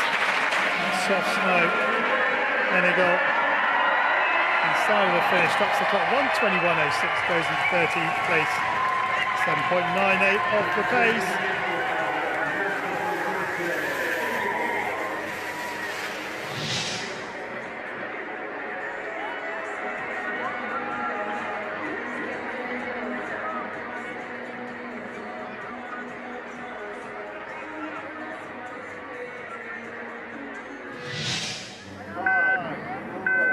Matthew Brewer, the United States of America, the next to challenge the 50-year-old in his second Paralympic Winter Games. 13th and 16th in Super G this season. Only had 3 races on the World Cup. The other was the Alpine combined, which he was a DNF. It did not finish. And the gap 3.62.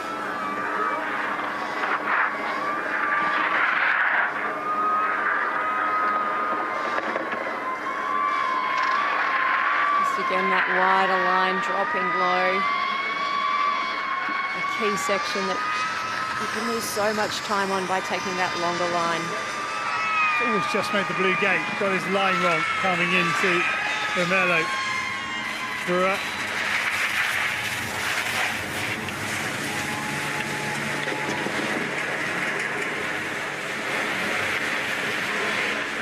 Couple of checks.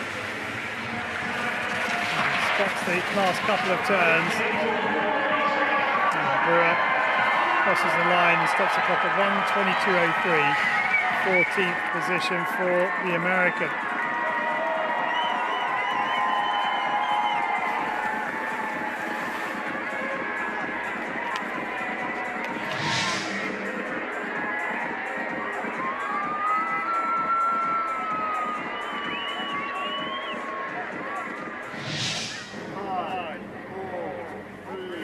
Ali Velasquez Penaloza of Mexico, the next on track. Good start, 0.23 the right side of the clock at the top of Delta, but he's got a lot less speed than those before him, almost 7 kilometers an hour slower. So you'd expect this clock check to be a red light, yeah, 2.65.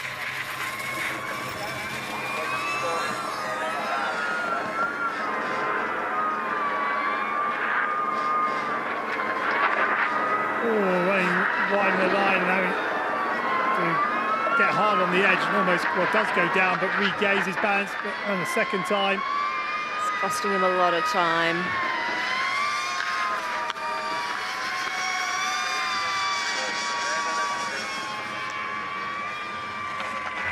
And Velasquez Penaloza. Oh, the third time. That's the rig on the deck.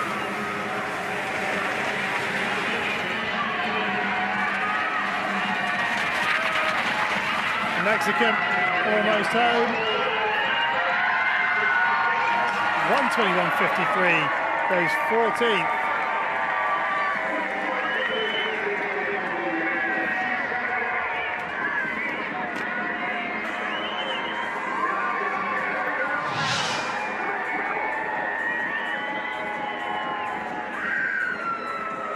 Does a good job to get upright again. But tough work when you lay it down on the side, the time you lose through that process. Tough work.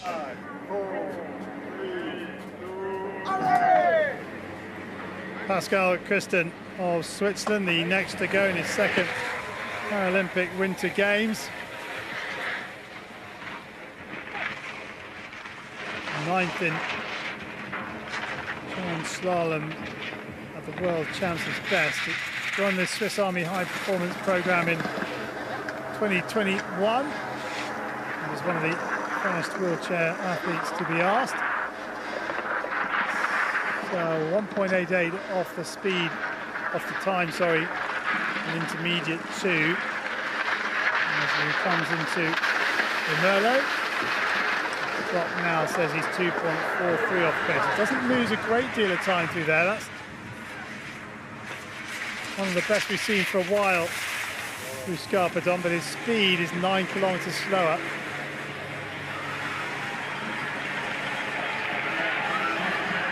He's maintained a nice line throughout, just doesn't quite have the pace. Starts the clock, 1:17.37 goes into 10th place. Christen, good job.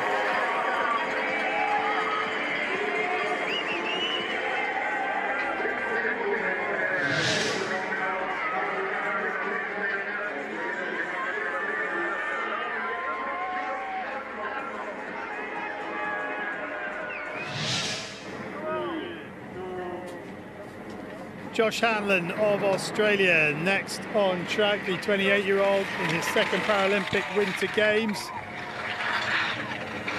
Oh, he's gone down.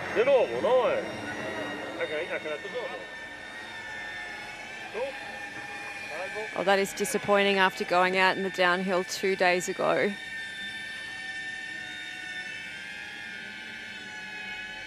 Hanlon gets himself upright. Let's have another look at the mistake that's made on the traverse. He was running too hot on that red gate, wasn't he? And realised he needed a much sharper turn to make the blue gate.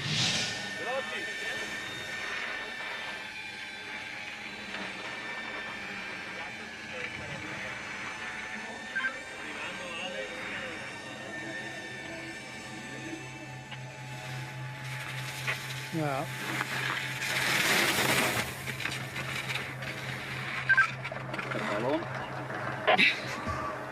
Hanlon is he going to exit stage left? His left, yeah. He is.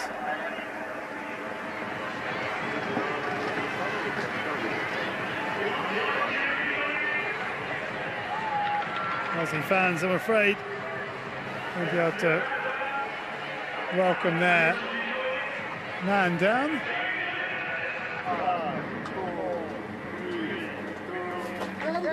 Jernej Slivnik of Slovenia on track.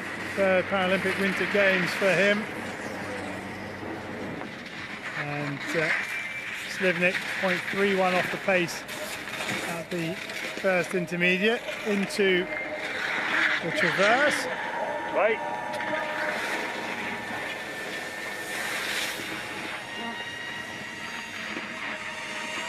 Slivnik raced tech in 2018 and 2022 in Pyeongchang and Beijing, best of 12th in slalom back in 2018.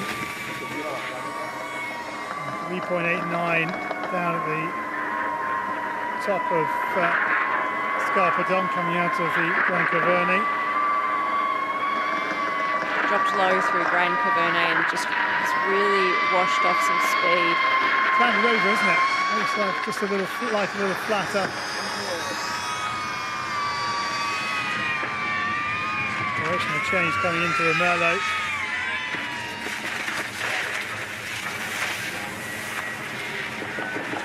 Just a little directional check, but that is another error that will cost time.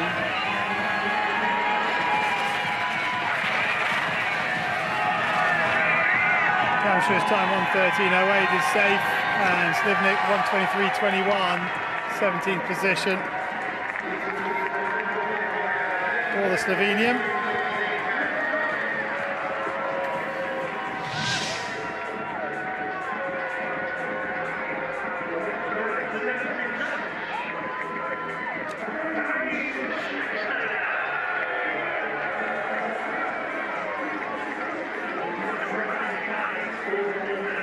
Coaches are happy. Good to see. Thijs Speksnijder of the Netherlands, the next to go, his first Paralympic Winter Games. Mainly a tech ski racer, but he's down for all 5 disciplines here in Milano Cortina. 294 off the pace.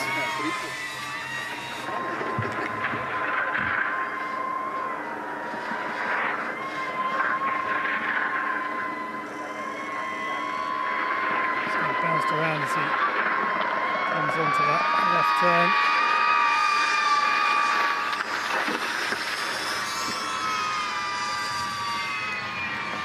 .83 now time difference, but over 11 kilometres slower than Jeroen Kamsher, our leader. A few directional checks in that section just so he can come around that red gate.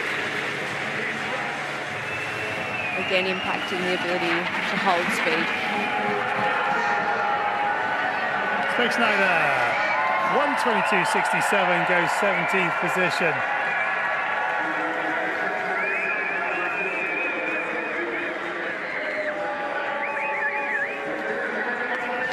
There's his fan club.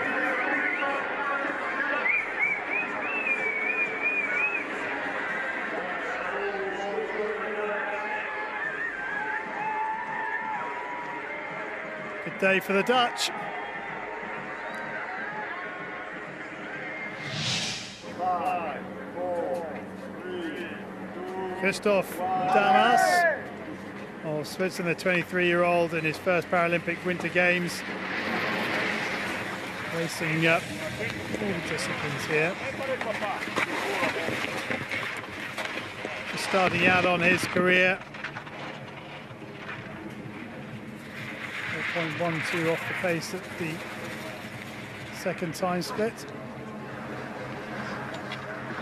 Big learning curve for him. Got his first World Cup points as well this season. Great opportunity for some Paralympic experience. There's nothing quite like being required to do it on the one day that matters the most.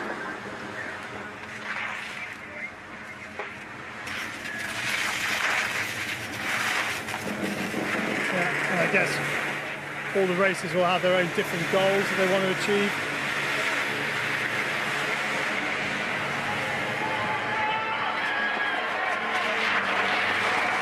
Nicely done from Damas. Where is he going to slide in? To the standings, 90 for the Swiss racer.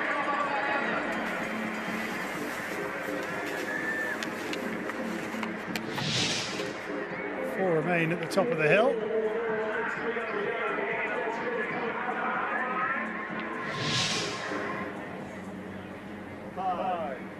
Blake Eaton of the United States of America.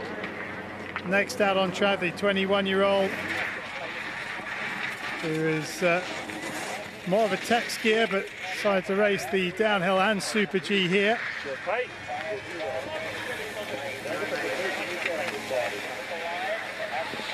Very different disciplines, the speed races compared to the tech, and you will find there are athletes who specialise in either tech or speed because of the big differences.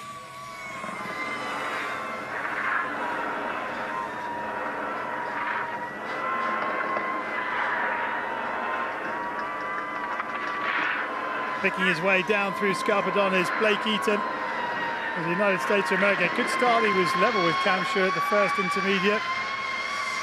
And Eaton, as he comes into Ramello, finds himself 9.85 off the pace.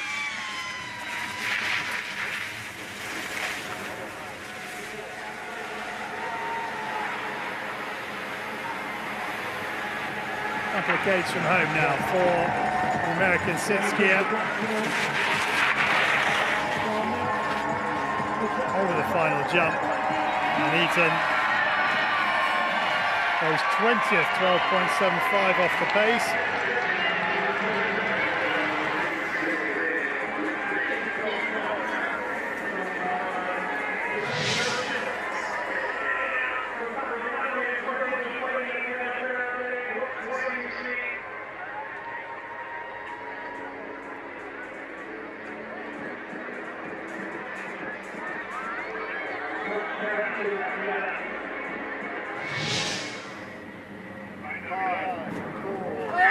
Chen Liang from the People's Republic of China, the 28-year-old in the second Paralympic Winter Games. Oh no, something's... But he's gone out at the entry. It's the second gate after Delta, isn't it? There's been a few go down there. And Alta Delta gets this, oh well, yeah, just got it wrong off the jump, didn't he? Good recovery, because that could have easily got high-sided there.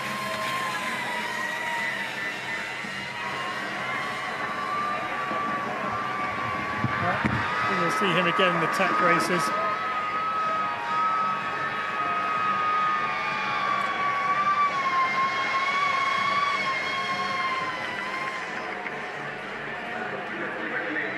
Two more remain at the top of the hill.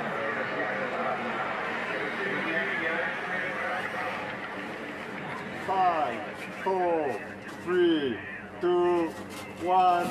Petros of Czechia, the next to go. 39 years of age, second Paralympic Winter Games, only skied the tech disciplines of giant slalom and slalom back in Beijing of 2022, where he had a best finish of 27th in giant slalom, but he's going to be ever present in the sit races now, having missed out on the downhill. A lot of the tech athletes will race the Super G as preparation for the Alpine combined tomorrow. And so this is a great opportunity for them to have a hit out on the track, with the Alpine combined being one run of Super G and one run of slalom. Yeah, the Alpine combined on day 4 competition. Oh no, Giles goes down. He should be okay.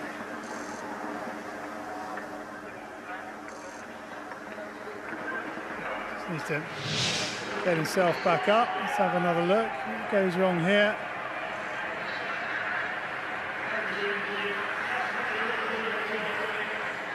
Just doesn't have the purchase in the ski. And it just slides out. Very difficult with that camber on the angulation of that mountain. Yeah, once the rig hits the snow, there's no way you can keep the ski edge biting.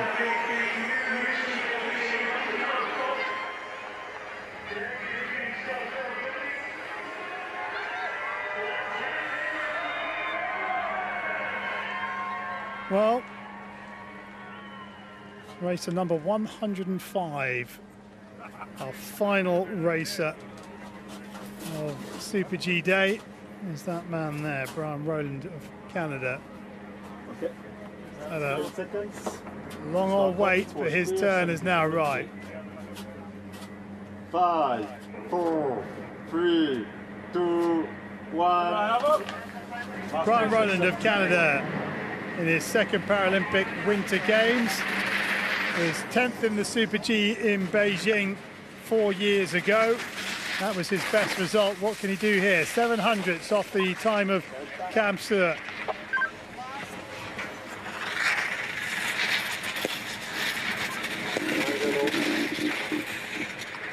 Good through Delta, and the entry into the Diagonale.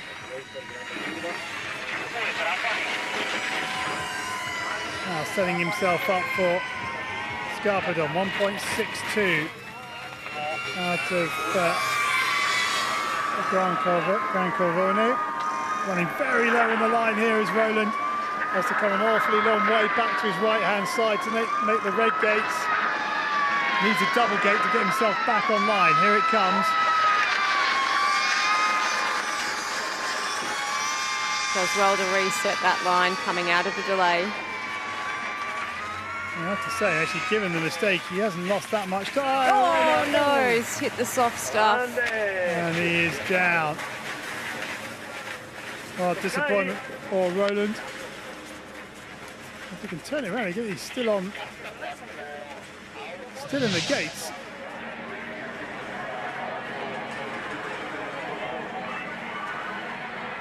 Very soft the moment you come off that race line. Well, he will be a DNF, so disappointing for Rowland. He was going along quite nicely. But there is your podium in the men's Super G sitting. And your own Cam Suhr of the Netherlands. That's right, he is number 1. Pedersen, who had gold in Beijing, silver today. And Andrew Kirker, a bronze medal for the American. What a tight race we've had. Yeah, 0.87 separating the top 3. Cam Suhr really laid it down, channeling that disappointment of missing out in the downhill. Confirmation then of the men's Super G sitting. Your own Cam Suhr of the Netherlands wins the gold medal. Jesper Pedersen of Norway the silver. Andrew Kirker of the United States of America the bronze medal in a race that was super tight.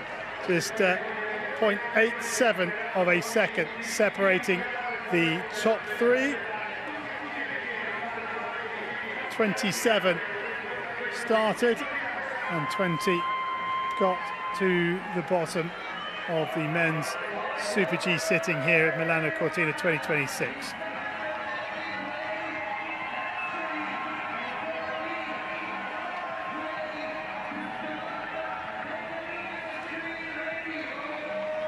Well, what a Super G race we've had. An incredible day of racing. Difficult conditions and handled pretty well by most of them. The Super G being slightly less speed than the downhill, a little more turny, has enabled the athletes to navigate down that course safely with less DNFs than we saw in the downhill. They're quite a lot shorter the track, same number of gates, so a lot more turns for the athletes to negotiate, but another wonderful spectacle in Milano Cortina on this legendary track. And Tofana. A worthy test, isn't it, for the athletes? It's an iconic run for a reason.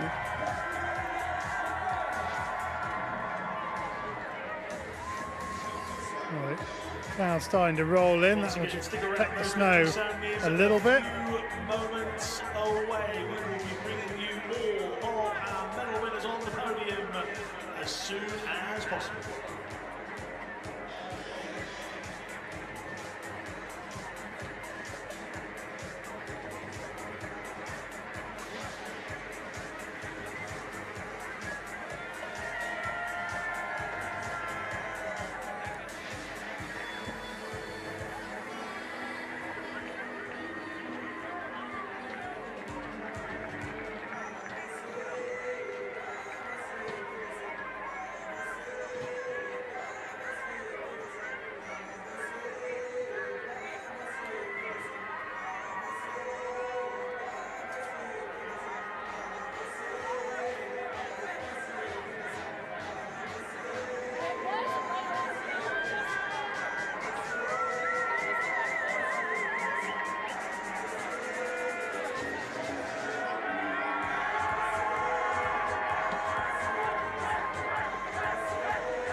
The protest time has now begun. This will last 15 minutes. Il periodo di protesta inizierà in questo momento e durerà per 15 minuti.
Please stick around. Our victory ceremonies will be coming up in just a few moments' time. Stay and celebrate the great achievements and moments that will make today so special. Signore e signori, la cerimonia di premiazione inizierà tra pochi minuti. Vi invitiamo a restare con noi per celebrare insieme i traguardi e i momenti straordinari che hanno reso questo evento così speciale.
Ladies and gentlemen, the victory ceremony for the women's Super G vision impaired.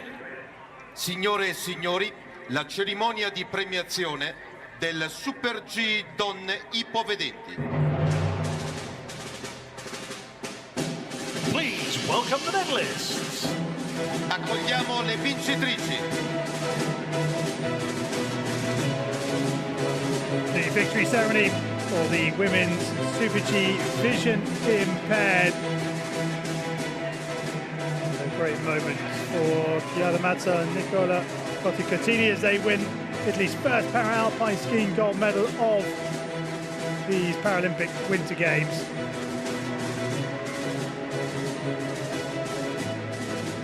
The medals will be presented by Le medaglie saranno consegnate da Miss Chelsea Guttel, International Paralympic Committee Governing Board Member.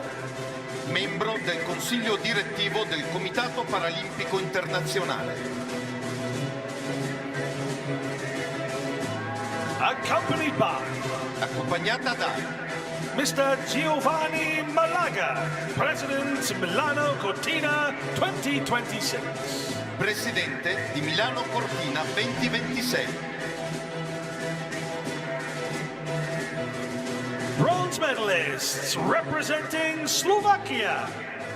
Medaglia di bronzo per la Slovacchia, Aleksandra Rexova e la guida Sofia Polak.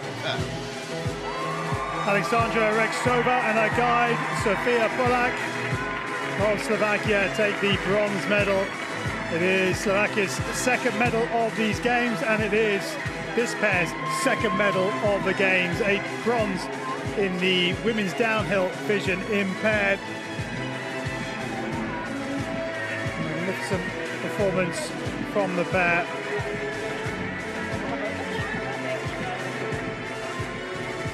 Super G champion 4 years ago, a bronze medalist this time around.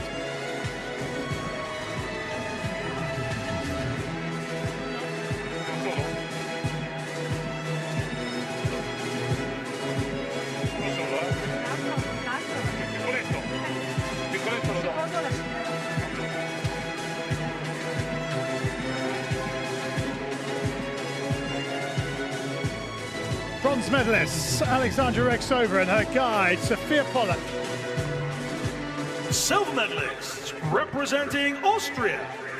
Medaglia d'argento per l'Austria, Veronika Eigner e la guida Lille Sammer. Silver medalists for Austria, Victoria Eigner alongside her guide Lille Sammer. Gold in the downhill, a big favourite for gold in Super G, having won 4 from 4 Super Gs on the World Cup this year. But will take home the silver instead of the gold medal. The second medal for them.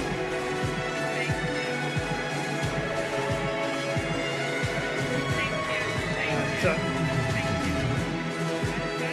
third for Austria. Veronika Eigner and Lille Sammer of Austria, silver Gold in medalists the and women's Paralympic vision impaired. champions representing Italy. Medaglia d'oro e campionessa paralimpica per l'Italia, Chiara Mazzel e la guida Nicola Cotti-Cottini. What a reception for the Italian pair of Chiara Mazzel and Nicola Cotti-Cottini. They went out of the start half first with bib number 1, and they have delivered for the home fans. Mazzel, the reigning Super G world champion, and now the reigning Paralympic Winter Games Super G champion. A brilliant ski from Mazzel, superb guiding from Cotti-Cottini, and Italy with the gold medal, their first in the Para-Alpine skiing here in Cortina. and an emotional moment. Chiara Mazzel and Nicola Cotta-Catini, her guide, gold medalist in the women's Super G, vision impaired. Ladies and gentlemen, please stand if you are able for the anthem of Italy. Signore e signori, se potete, vi preghiamo di alzarvi per l'inno dell'Italia.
Signore e signori, le vincitrici delle medaglie paralimpiche.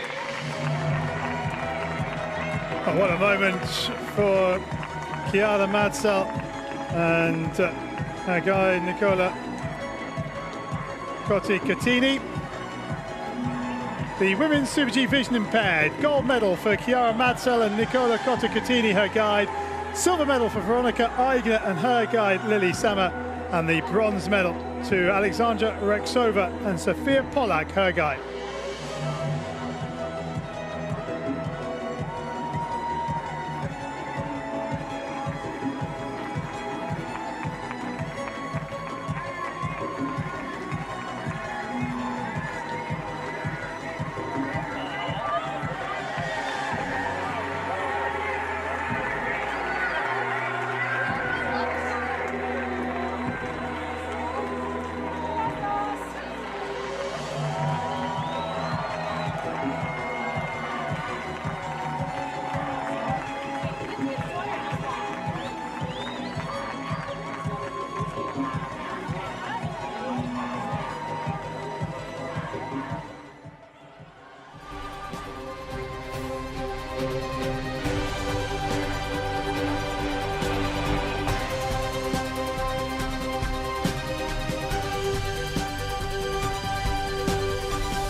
Ladies and gentlemen, the victory ceremony for the women's Super G standing.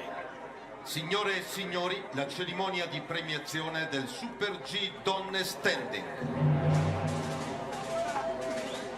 Please welcome the medalists. Accogliamo le vincitrici.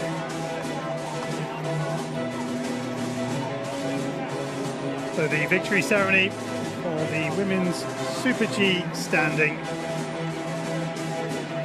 Another tussle of a race with Varvara Voronchikina coming out on top.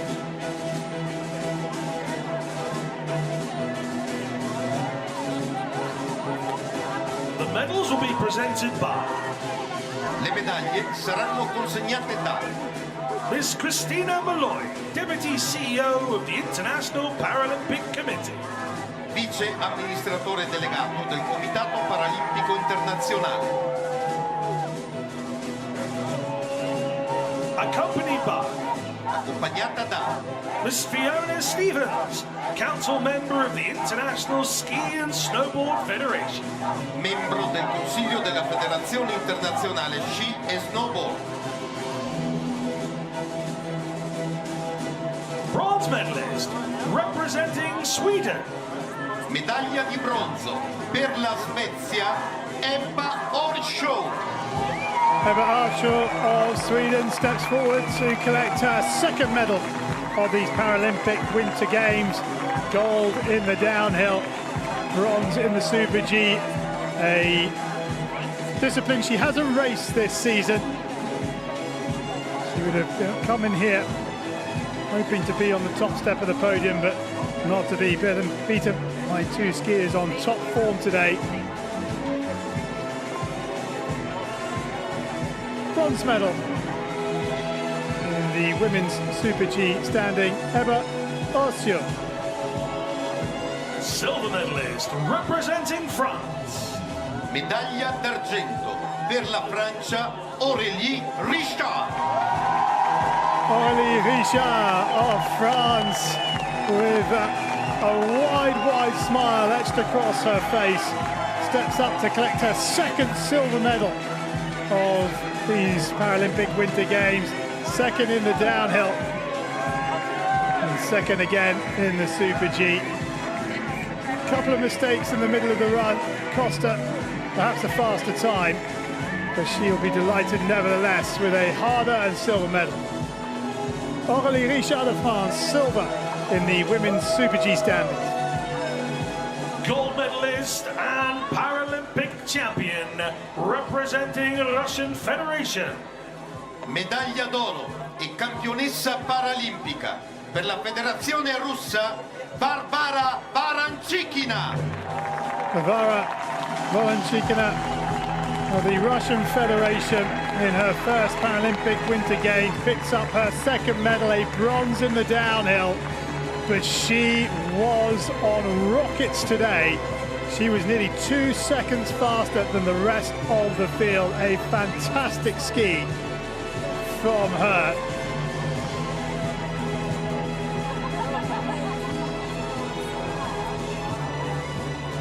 Varvara Voronchikina, gold in the women's Super G standing.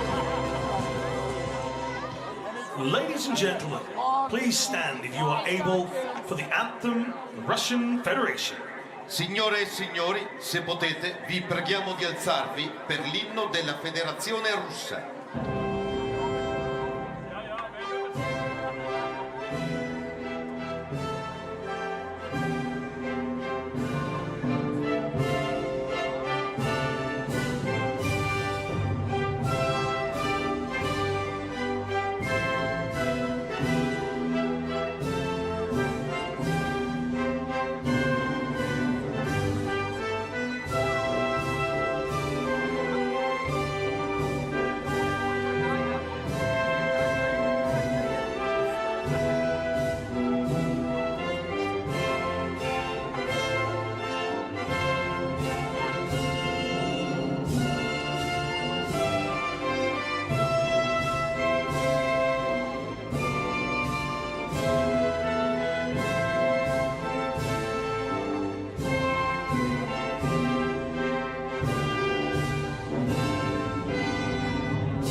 Ladies and gentlemen, the Paralympic medalists. Signore e signori, le vincitrici delle medaglie paralimpiche.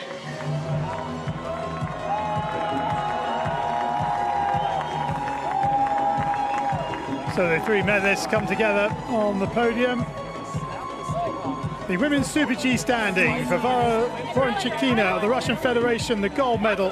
Aurélie Richard of France, the silver. And Ebba Archer of Sweden, the bronze.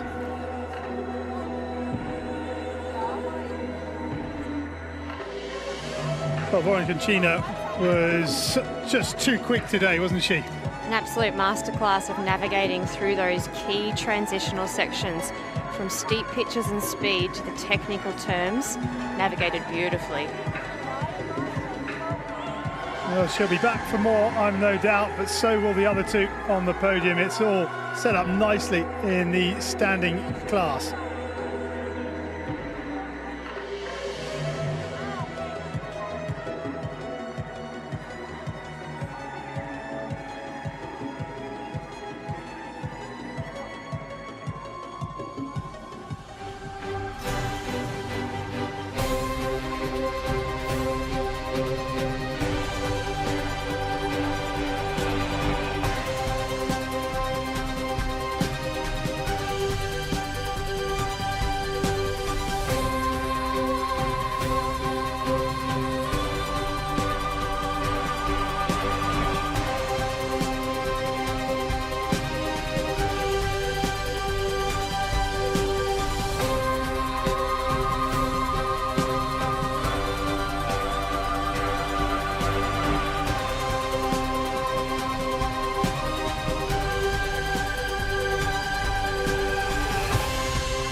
Ladies and gentlemen, the victory ceremony for the women's Super G sitting.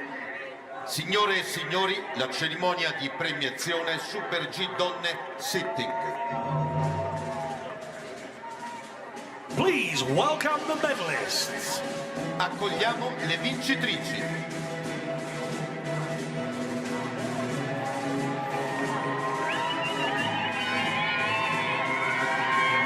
So the victory ceremony for the women's Super G sitting.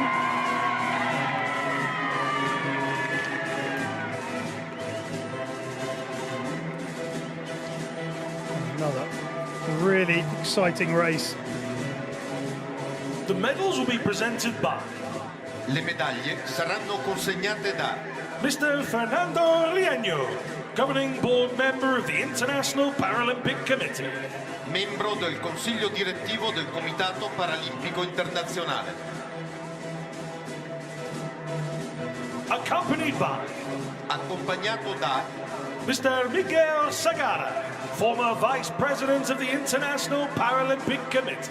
ex vicepresidente del Comitato Paralimpico Internazionale. Bronze medalist representing People's Republic of China. Medaglia di bronzo per la Repubblica Popolare Cinese, Liu Xitong. Liu Xitong from the People's Republic of China, picking up her second medal of these Paralympic Winter Games. bronze in the downhill, bronze in the Super G as well. She picked up 4 medals in Beijing, and she's, well, halfway there 4 years later. So great ski once again from Liu Sitong.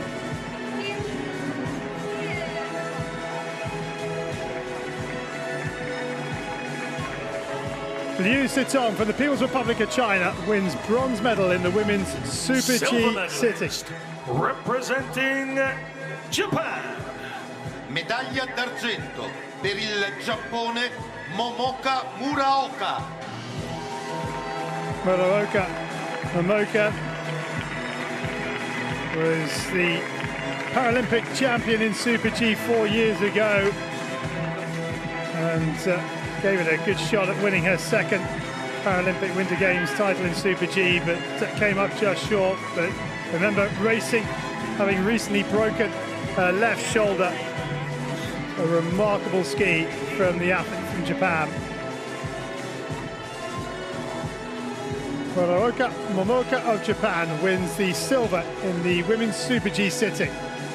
Gold medalist and Paralympic champion representing Spain. Medaglia d'oro e campionessa paralimpica per la Spagna, Audrey Pascal Seco. Audrey Pascal Seco comes forward to collect her gold medal. It's her first Paralympic Winter Games. She was 0.05 of a second off top spot on downhill day. She's on top spot on Super G day by 6.32 seconds. It was a dominant performance by the young Spanish skier, and thoroughly deserved gold medal.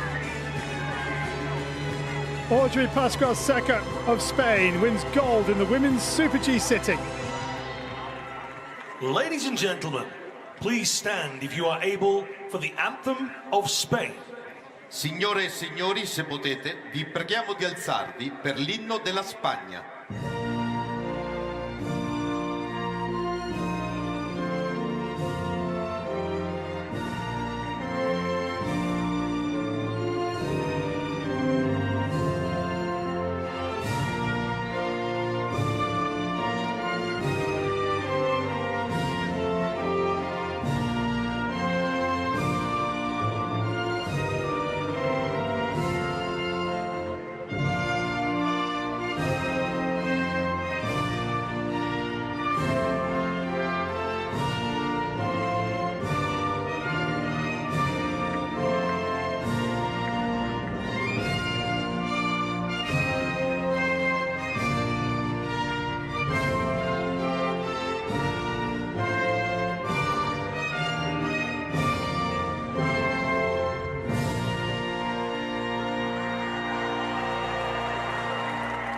Ladies and gentlemen, the Paralympic medalists. Signore e signori, le vincitrici delle medaglie paralimpiche. Pascal Seco's fan club right at the front there, and if you're wondering why they're not singing the Spanish national anthem, one of 4 without any words. The women's Super G sitting, podium gold, Audrey Pascal Seco of Spain, silver, Muraoka Momoka of Japan, and the bronze for Liu Sitong from the People's Republic of China.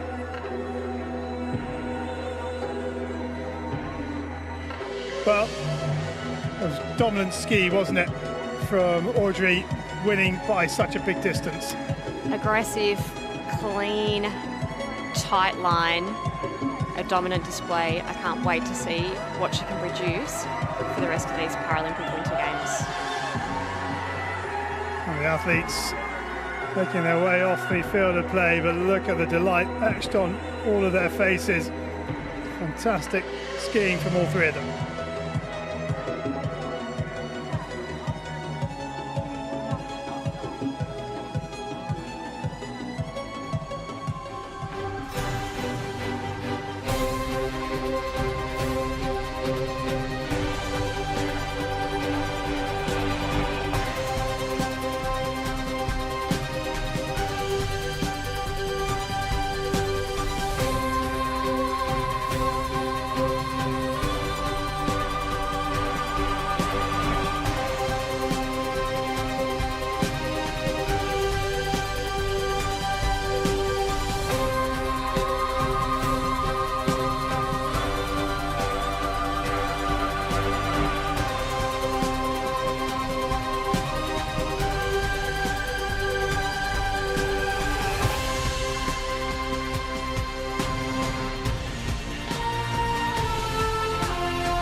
Ladies and gentlemen, the victory ceremony for the men's Super G Vision Impaired. Signore e signori, la cerimonia di premiazione del Super G uomini ipovedenti. Please welcome the medalists. Accogliamo i vincitori.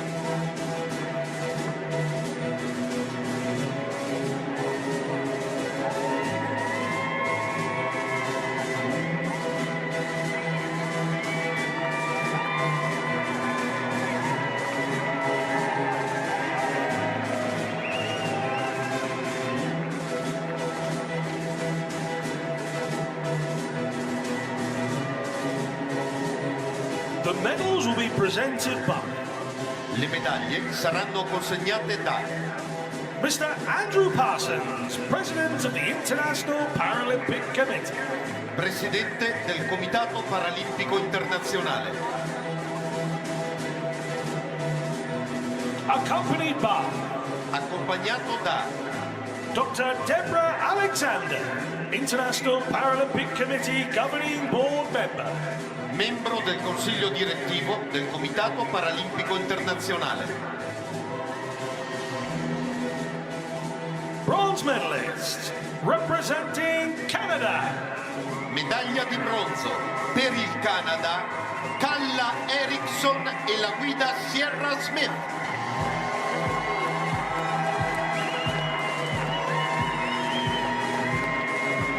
Kalle Eriksson and Sierra Smith step up to pick up second medals of the game, silver in the downhill.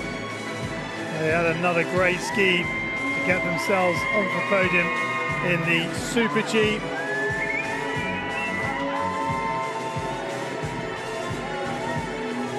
First Paralympic Winter Games, and Eriksson has 2 medals. What a start to his Paralympic Winter Games career.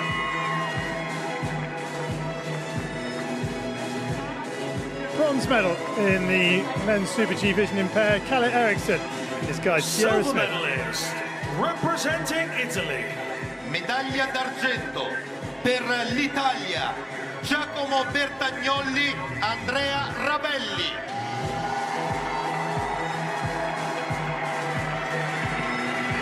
Giacomo Bertagnolli and his guide Andrea Ravelli. Another really good ski from them. Third in the downhill. He's gone one better in Super G as they pick up the silver.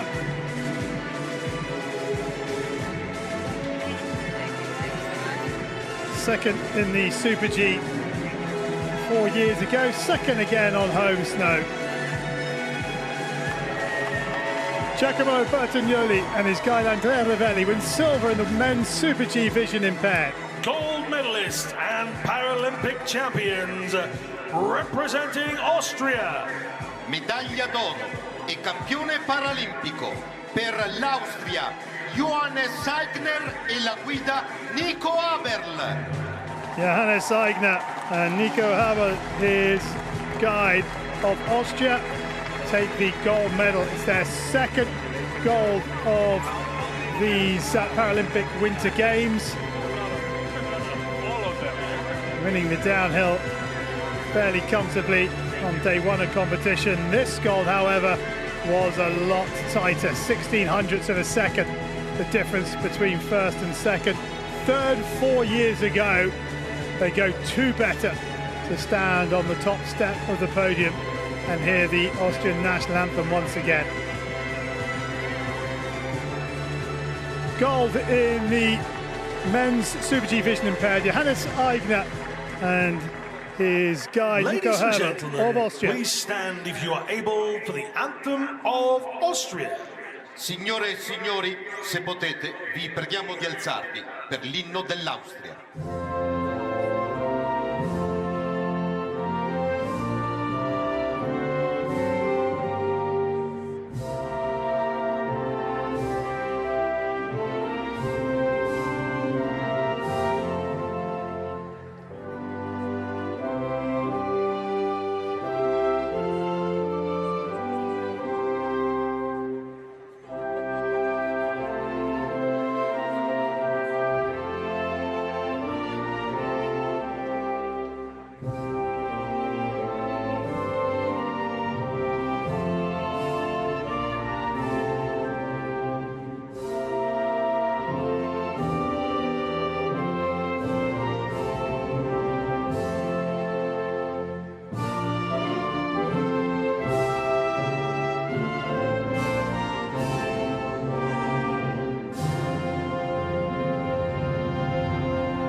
Ladies and gentlemen, the Paralympic medalists.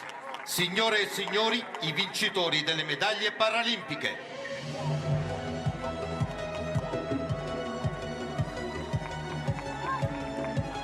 So the results of the men's Super G vision impaired, Johannes Aigner and his guide Nico Havel of Austria take the gold medal. Giacomo Bertagnoli and his guide Andrea Ravelli take silver for Italy.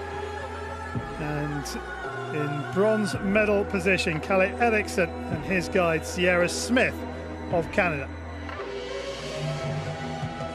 Well, 0.16 of a second, it was desperately tight, wasn't it? Incredible tight racing by the field of the men's vision impaired category.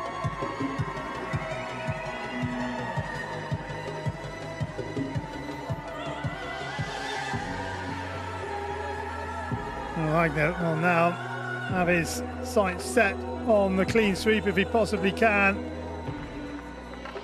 Take a brave person to bet against him. Considering he was first in giant slalom and second in super combined and slalom.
Ladies and gentlemen, the victory ceremony for the men's Super G standing. Signore e signori, la cerimonia di premiazione del Super G uomini standing. Please welcome the medalists. Accogliamo i vincitori.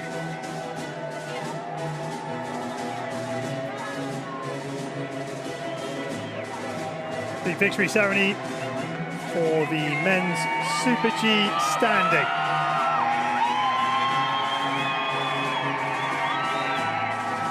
Oh, what a race we have witnessed in this one. The medals will be presented by Le medaglie saranno consegnate da Miss Vladislava Kravchenko, Athletes Council Chair of the International Paralympic Committee. Presidente del Consiglio degli Atleti del Comitato Paralimpico Internazionale. Accompanied by Accompagnata da Mrs. Tove Mu Dihaug, Council Member of the International Ski and Snowboard Federation. Membro del Consiglio Direttivo della Federazione Internazionale Sci e Snowboard. Bronze medalist representing France. Medaglia di bronzo per la Francia, Jules Chaziard. Jules Seja of France comes out to receive his bronze medal his second Paralympic Winter Games. His best in Beijing was 16th in giant slalom, but he skied himself onto the podium today. He was first out the start hut in the men's Super G standing, and he delivered a bronze medal for France. A couple of second places on the World Cup this year, but this will mean the most, a bronze medal at the Paralympic Winter Games. Bronze medal winner in the men's Super G standing, Jules Silver Sedges medalist of France. representing United States of America. Medaglia d'argento per gli Stati Uniti d'America, Patrick Alpine.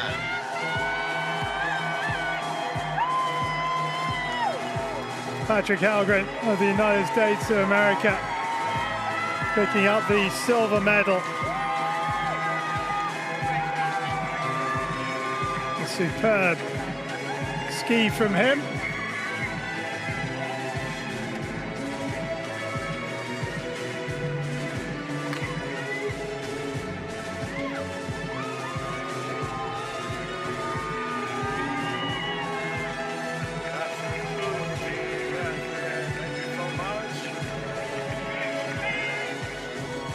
Halgren, in his second Paralympic Winter Games, takes the silver in the men's Super G standing. Gold medalist and Paralympic champion representing Switzerland. Medaglia d'oro e campione paralimpico per la Svizzera, Robin Kusch. Robin Kusch of Switzerland does the speed double at the Paralympic Winter Games 2026. He didn't have a Paralympic Winter Games medal before these games got underway, but he's delivered 2 golds in 2 races here at Milano Cortina 2026. Nearly a second quicker than Halgren. He's in such good form and skiing with so much confidence. Plenty of emotion on downhill day. I think he will take this one in a little bit more. Robin Kusch of Switzerland wins gold in the men's Super G standing. Ladies and gentlemen, please stand if you are able for the anthem of Switzerland. Signore e signori, se potete, vi preghiamo di alzarvi per l'inno della Svizzera.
Ladies and gentlemen, the Paralympic medalists. Signore e signori, i vincitori delle medaglie paralimpiche. Oh, what a race we had in the men's Super G standing. Gold goes to Robin Kusch of Switzerland, silver to Patrick Halgren of the United States, and bronze to Jules Sedges of France. Well, that man in the middle, Robin Kusch, just skiing with so much confidence. He just dominated, didn't he? Absolutely, an incredible race. We had hot contenders go down in DNFs. Halgren came out of nowhere, hasn't been in the top 10 at a World Championships or Paralympics, and now a Paralympic silver medalist. This race had it all.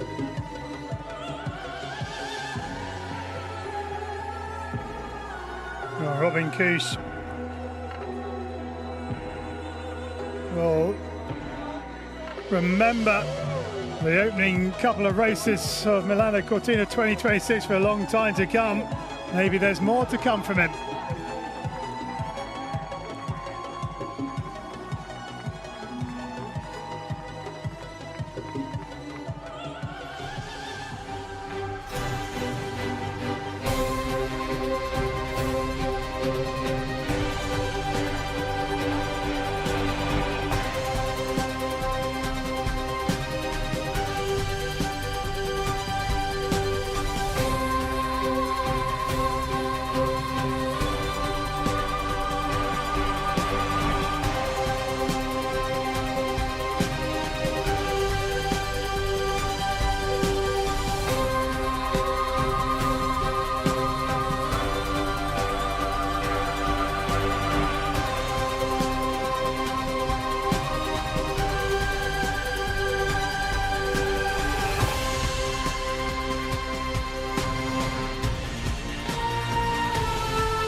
Ladies and gentlemen, the victory ceremony for the men's Super G sitting.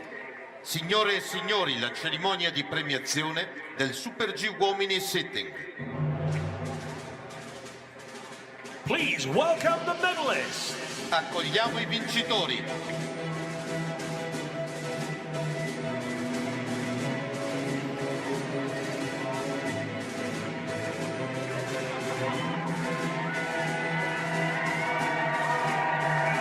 Victory ceremony for the men's Super G sitting. Another blockbuster of a race here in Cortina d'Ampezzo.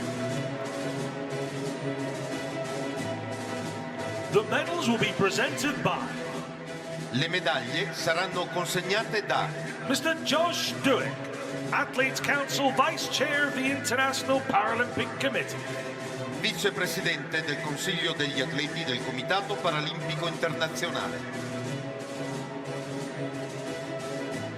Accompanied by Accompagnato da Ms. Chelsea Gottel, Governing Board Member of the International Paralympic Committee.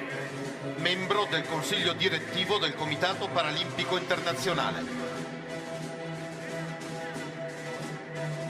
Bronze medalist representing United States of America. Medaglia di bronzo per gli Stati Uniti d'America, Andrew Kurka. Andrew Kurka of the United States of America, the 34-year-old in his third Paralympic Winter Games. He won a gold in downhill in 2018. He was also second in the Super G in Pyeongchang, and he's now got another medal, third in Milano Cortina 2026.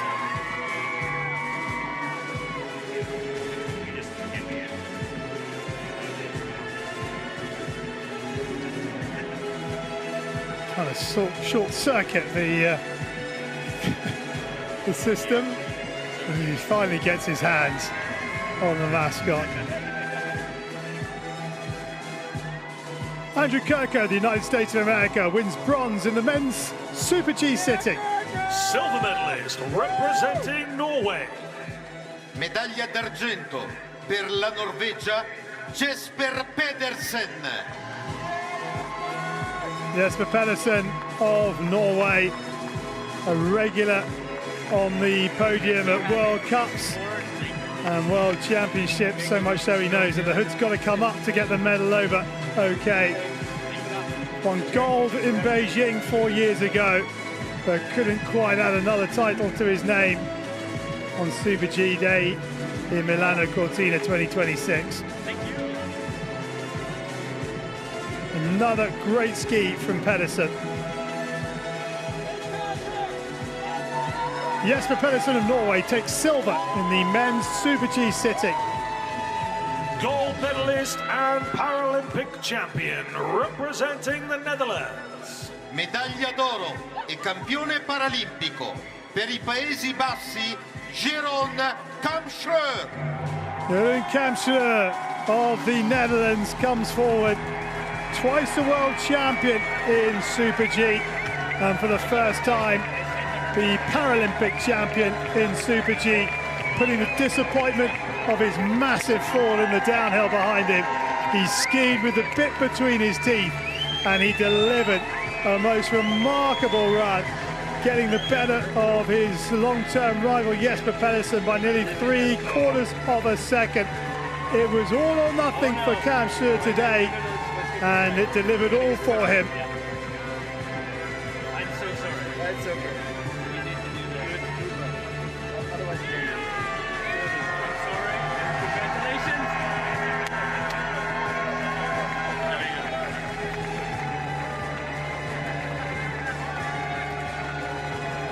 Now Kamsha is gold in the Super Combined in 2018. That was the first Paralympic medal of any colour for a Dutchman in alpine skiing. Jeroen Kamsha of the Netherlands takes gold in the men's Super G sitting. Ladies and gentlemen, please stand if you are able for the national anthem of the Netherlands. Signore e signori, se potete, vi preghiamo di alzarvi per l'inno dei Paesi Bassi.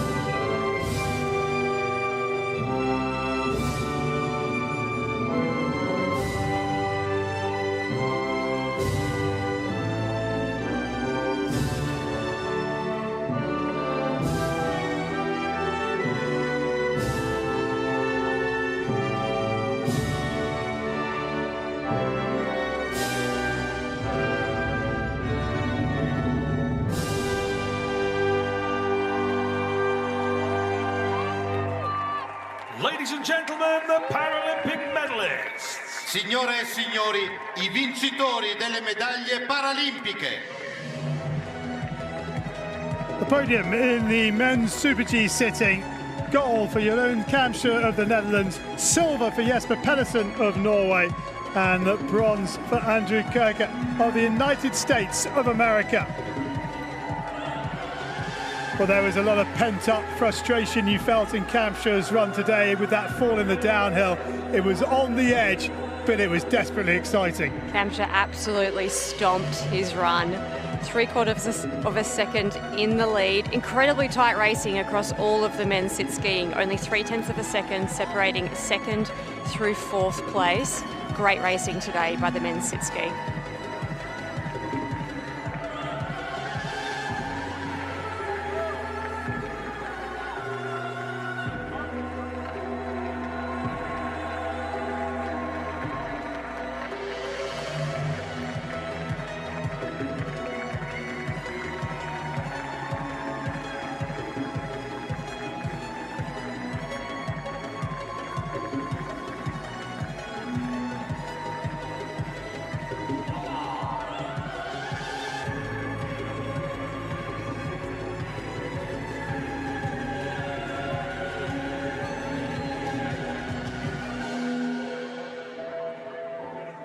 Just getting themselves all sorted for the selfies. It's obligatory now to get the selfie on the podium. But what a day of action, the second day of alpine skiing action in Cortina d'Ampezzo.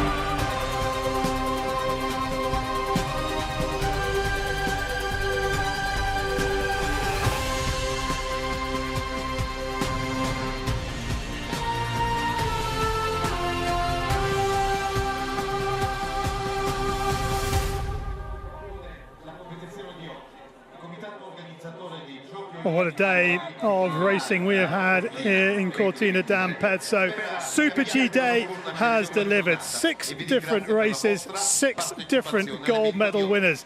As Austria, the Netherlands, Switzerland, Spain, Russian Federation and the host Italy all take gold in the Super G. A marvellous day's racing comes to an epic Milano conclusion. Cortina 2026 organising committee would like to thank all volunteers for their time and dedication.